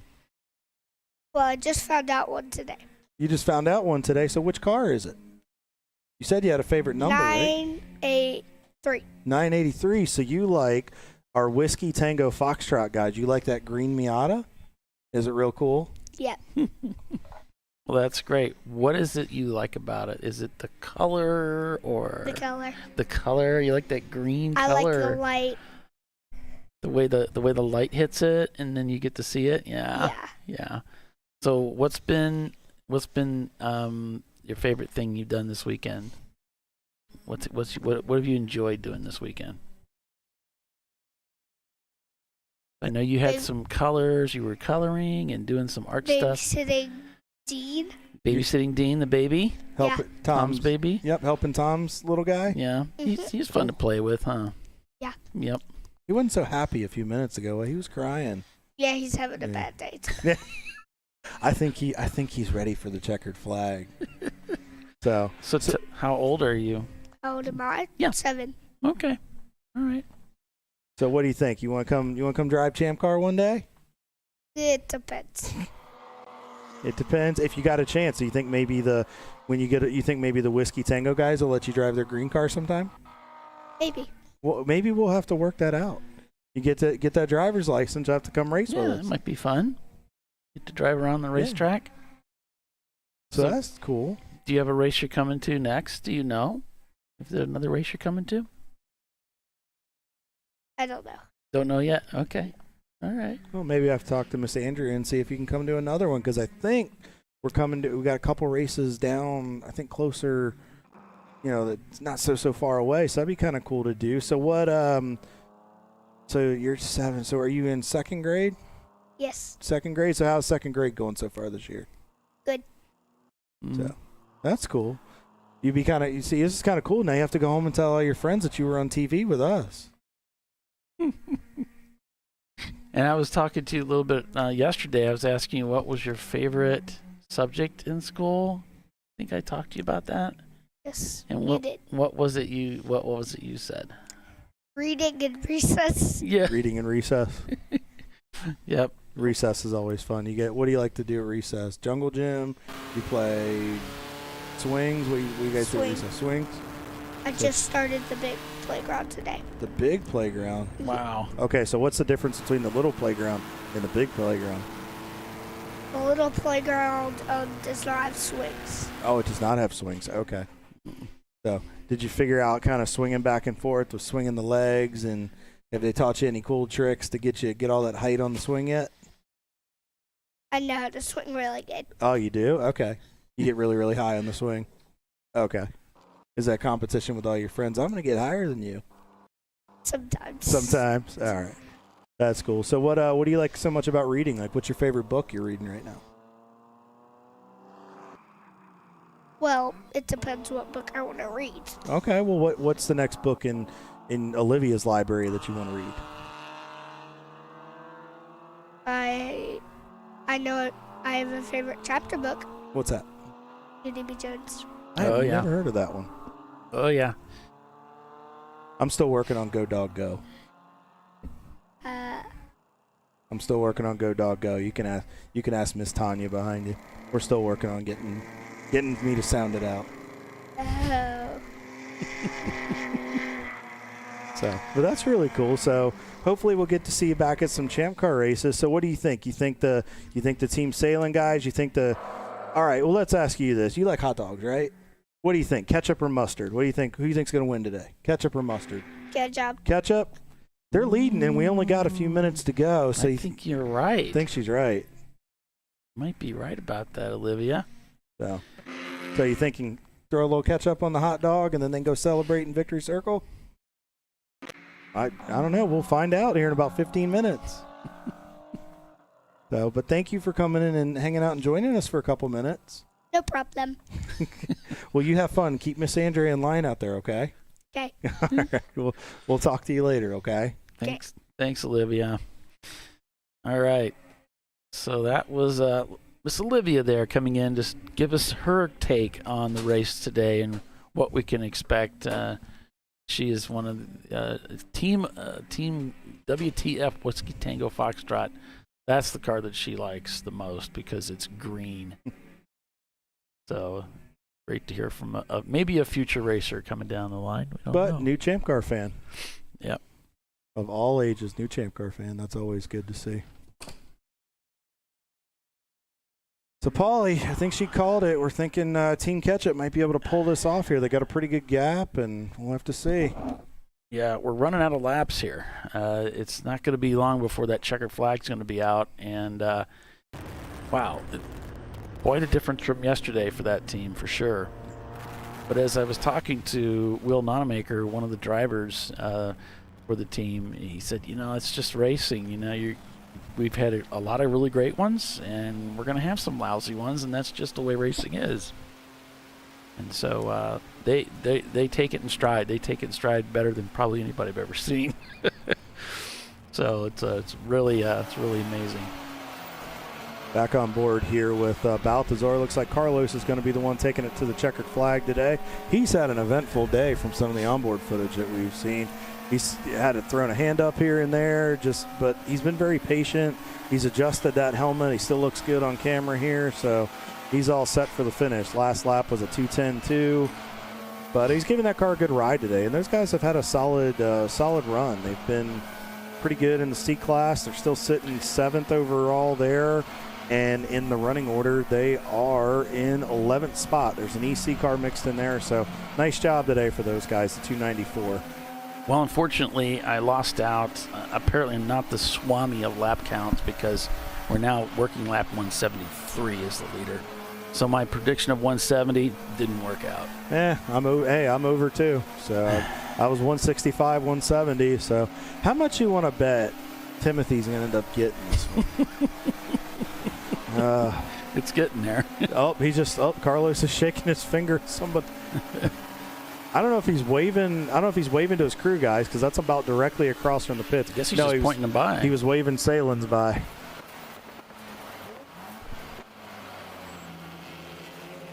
Keeping an eye out for those leaders as they come through. I wasn't sure if that was an angry finger pointing or if that was a pointing by. So well, it looked like a nice clean pass. So. It was very clean pass. Got him right before the kink there. Yeah, Dylan, I think we're all going over today. We would not do too good at the end of Price is Right.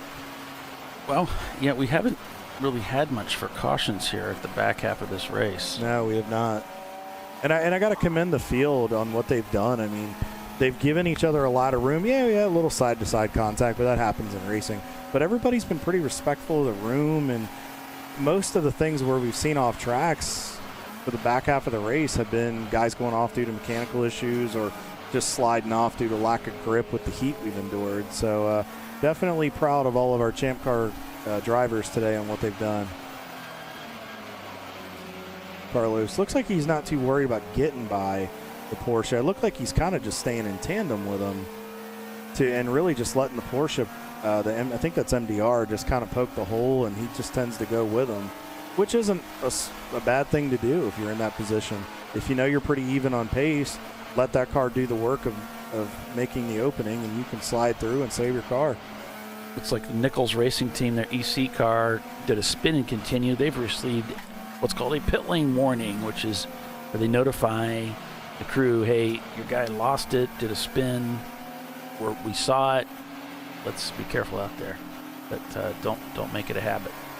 Yeah, it's been an eventful weekend for Nichols Racing in that EC class, but they haven't given up. They've put up a good fight. They're still 5th in the EC class, which for what they've had to endure is an exceptional job of hanging in the fight. So Team Salem, Ketchup, and Mustard continue to hang out front as they work lap 173. Yeah, that's a good point, Timothy. It really does help when you point the car by when you're in that position. It just, like to your point, it helps. It makes it predictable. You tell them what side to go on, and then exactly, it doesn't hurt either car. So it really does make a difference. So yeah, the Team Salem cars look like they're on pace here to sweep top 2 spots and top 2 in C class. Whiskey Tango Foxtrot has put in a monster effort to stay with them, and they are going to come up. It looks like they may, if they can hang on to it, they have a 2-lap lead over 90racing.com, and RVA Graphics looks poised to finish out the C class podium and get a 4th place finish overall, but we'll find out. And Sent from the Gourds, they've done a great job today. Best lap 2:02.9. They're in 6th. Ramen Racing Noodles rounds out your A-class podium. Hero Time Racing, after all their stuff going on, not sure if Lena got back in the car or not. It's going to be interesting here what happens, but it appears that they may be getting ready to score a victory here in the B-class. We'll have to see. I don't know. Yeah, we'll see, because it looks like they are maybe I think it's a gap, maybe. Oh, that might be to the overall. But it looks like they're on the same lap maybe as Red Barn Racing. This will get interesting. Oh, no, there we go. It's flipped around. So there we go. I thought they were ahead quite a bit, but anyway. So then down to D class. MLC Racing looks like they are getting ready with about 10 minutes to go. They have quite a lead over Spare Change, who is still in the garage area. I think they are done for the day. But it looks like MLC may come out victorious. And the EC guys, Two-Face is still up by a lap on Boston Winers. And in F class, Boston Winers, I tell you what, a great weekend. Looking at 2 firsts and a second, or 3 firsts and a second. If it stays like this, that's a great weekend for those guys. And good run for Luce Brothers. They've had a solid run today. They're 2nd in the F class, but they've had a pretty good run. They're in the top 20 in the overall, so nice job by those guys. as we see Carlos working, trying to get by Parkway and Euro. Just didn't have the legs out of the corner to get him. The weather's just been perfect this weekend. Really has. And such a great way to send off here. I mean, our final trip here to pit race, and it's been so emotional for some people for the last 3-4 days since the announcement came out, and I think everybody wanted to come up here and put on a good show, and I think this will be kind of cool for Salins for them, because this isn't their home track, they're not super far from here, and I think they spend a lot of time doing testing and various things at Pittsburgh. So I think this will be kind of a nice send-off, kind of two teams from Ohio with Money Shift Racing that'll score victories here. So I think it'll be a nice chapter closing for Champ Car here at Pit Race. Yeah, I couldn't agree more. Yesterday was obviously an epic finish for Money Shift, and now today it looks like the Salins team is going to carry away the spoils, but it's not over just yet. We still have some racing to be done here. Just the final, less than 8 minutes unofficially on the clock. With Team Salins leading 1-2, Whiskey Tango Foxtrot in third, RVA Graphics and Wraps fourth, 90racing.com fifth, Sent from the Gourds in sixth, Ramen Noodles seventh, Hero Time in eighth, North by Northeast ninth, Two Face 10th. That's also your lead EC car. Being aggressive on that downshift right there. Had to get a handful of wheel there for a second, didn't he?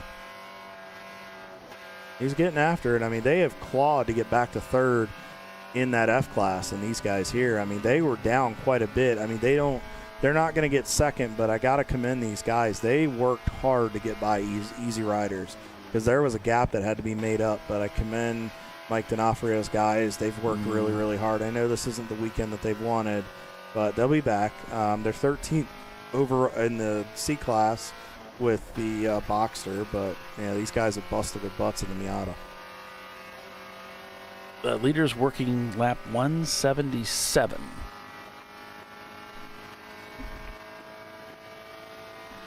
That is, of course, unofficial. What was it? What Timothy got? What did he say? 185? Something like that he had last time by. So he's going to be he's spinning the wheel right now. It looks like he may get the closest without going over. Now, this is all, we're going to hear about this at Road America. And Racer X is back on the racetrack, turning laps. Whoa. Whoa, he zinged it. Uh-oh. It's not in gear. Now it's in gear. Ooh.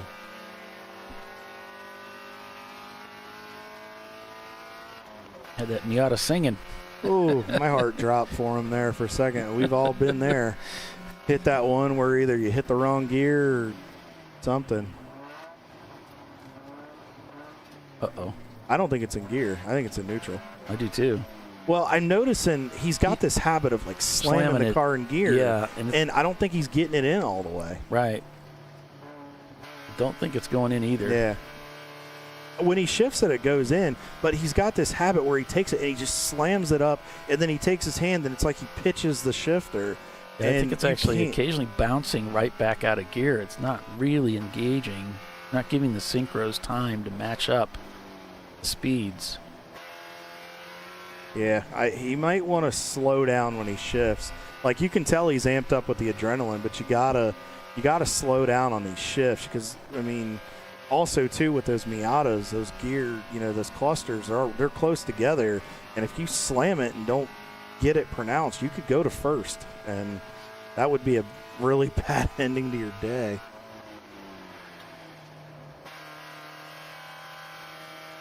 So I just got a note from Andy Fiffick from Rad Air Racing. Unfortunately, they put a new piston in the 974. They broke a ringland, burnt down a piston, lost compression late yesterday. They haven't quit, but good recovery for those guys. It looks like they're going to have a hold on the third place on the podium in B class. So good job to Rad Air Racing. They just got to hang on here for probably another maybe 4 or 5 minutes, and they'll get a nice, well-deserved Nice deserved podium finish there. Sent from the gourds, keeping it out there on the racetrack. Boston Whiners swept their classes yesterday. Regardless, they have nothing to be ashamed about. They're going to possibly walk out of here with 3 first-place finishes and a second. Yep. You guys are going to Vegas anytime soon. Might want to take those odds with you. Those are some good numbers. It certainly is. Yeah. So race officials are keeping track now of where the leaders are located. They're keeping an eye on those Salins cars. In the final lap, they're going to start counting down around where the Salins cars are located for that checkered flag when it's presented.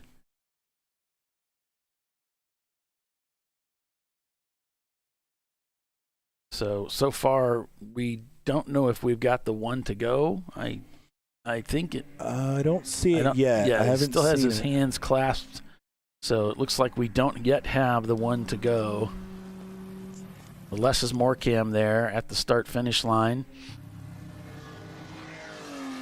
Catching Salins coming through.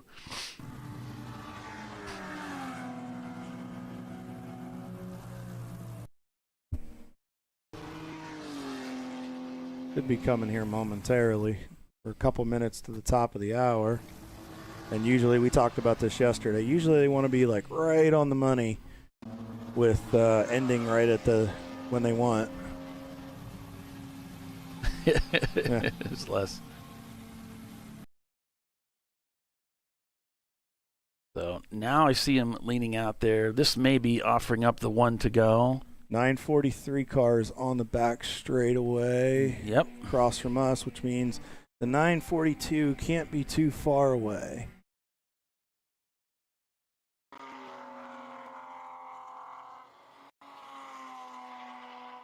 Usually where there's one condiment wagon, you'll find the other one. Still doesn't look like he's offering up the one to go. Still see both hands at the pockets. 943 just went by the start-finish line in front of us. So here comes the 942 down the hill across from our booth coming into turn 15. So, Paulie, I think we're getting close. Yep. Getting close to calling it a race. Here at Pittsburgh International Race Complex, I want to thank each and every one of you for signing in and hanging with us throughout this weekend for this full-length broadcast, 2 days of racing. There is the one to go, being pointed to the leader of the race, final lap for the Salins team here at Pittsburgh International Race Complex under racing conditions. This is it. As the 90 racing car comes down the hill here, the Salins car is going to crest the hill eventually on our delayed camera. There they are, the leader of the race coming down the hill.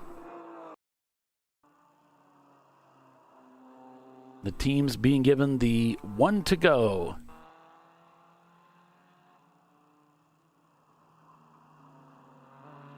Team Salin came out here with 2 cars in an attempt to win this race or do the very best that they could. As the lead car climbs the hill here, I'll head down off of turn 7. Came here with 2 cars this weekend. And yesterday, it just didn't seem to go their way. They just couldn't seem to get things put together yesterday. Both cars running into mechanical issues. Given the one to go now for the second Salins machine. They managed to get one of the cars back out for a little bit of time on the track, but they just couldn't get any satisfaction from yesterday's race. Now the lead car heading down the backstretch for the final time for pit race. Now rounding through turn 18 and 19, heading up the hill, down to the starter stand, coming down the front straightaway. Now the flagman has brought out the checkered flag, and it waves for Team Salem, taking the win at Pittsburgh International Race Complex.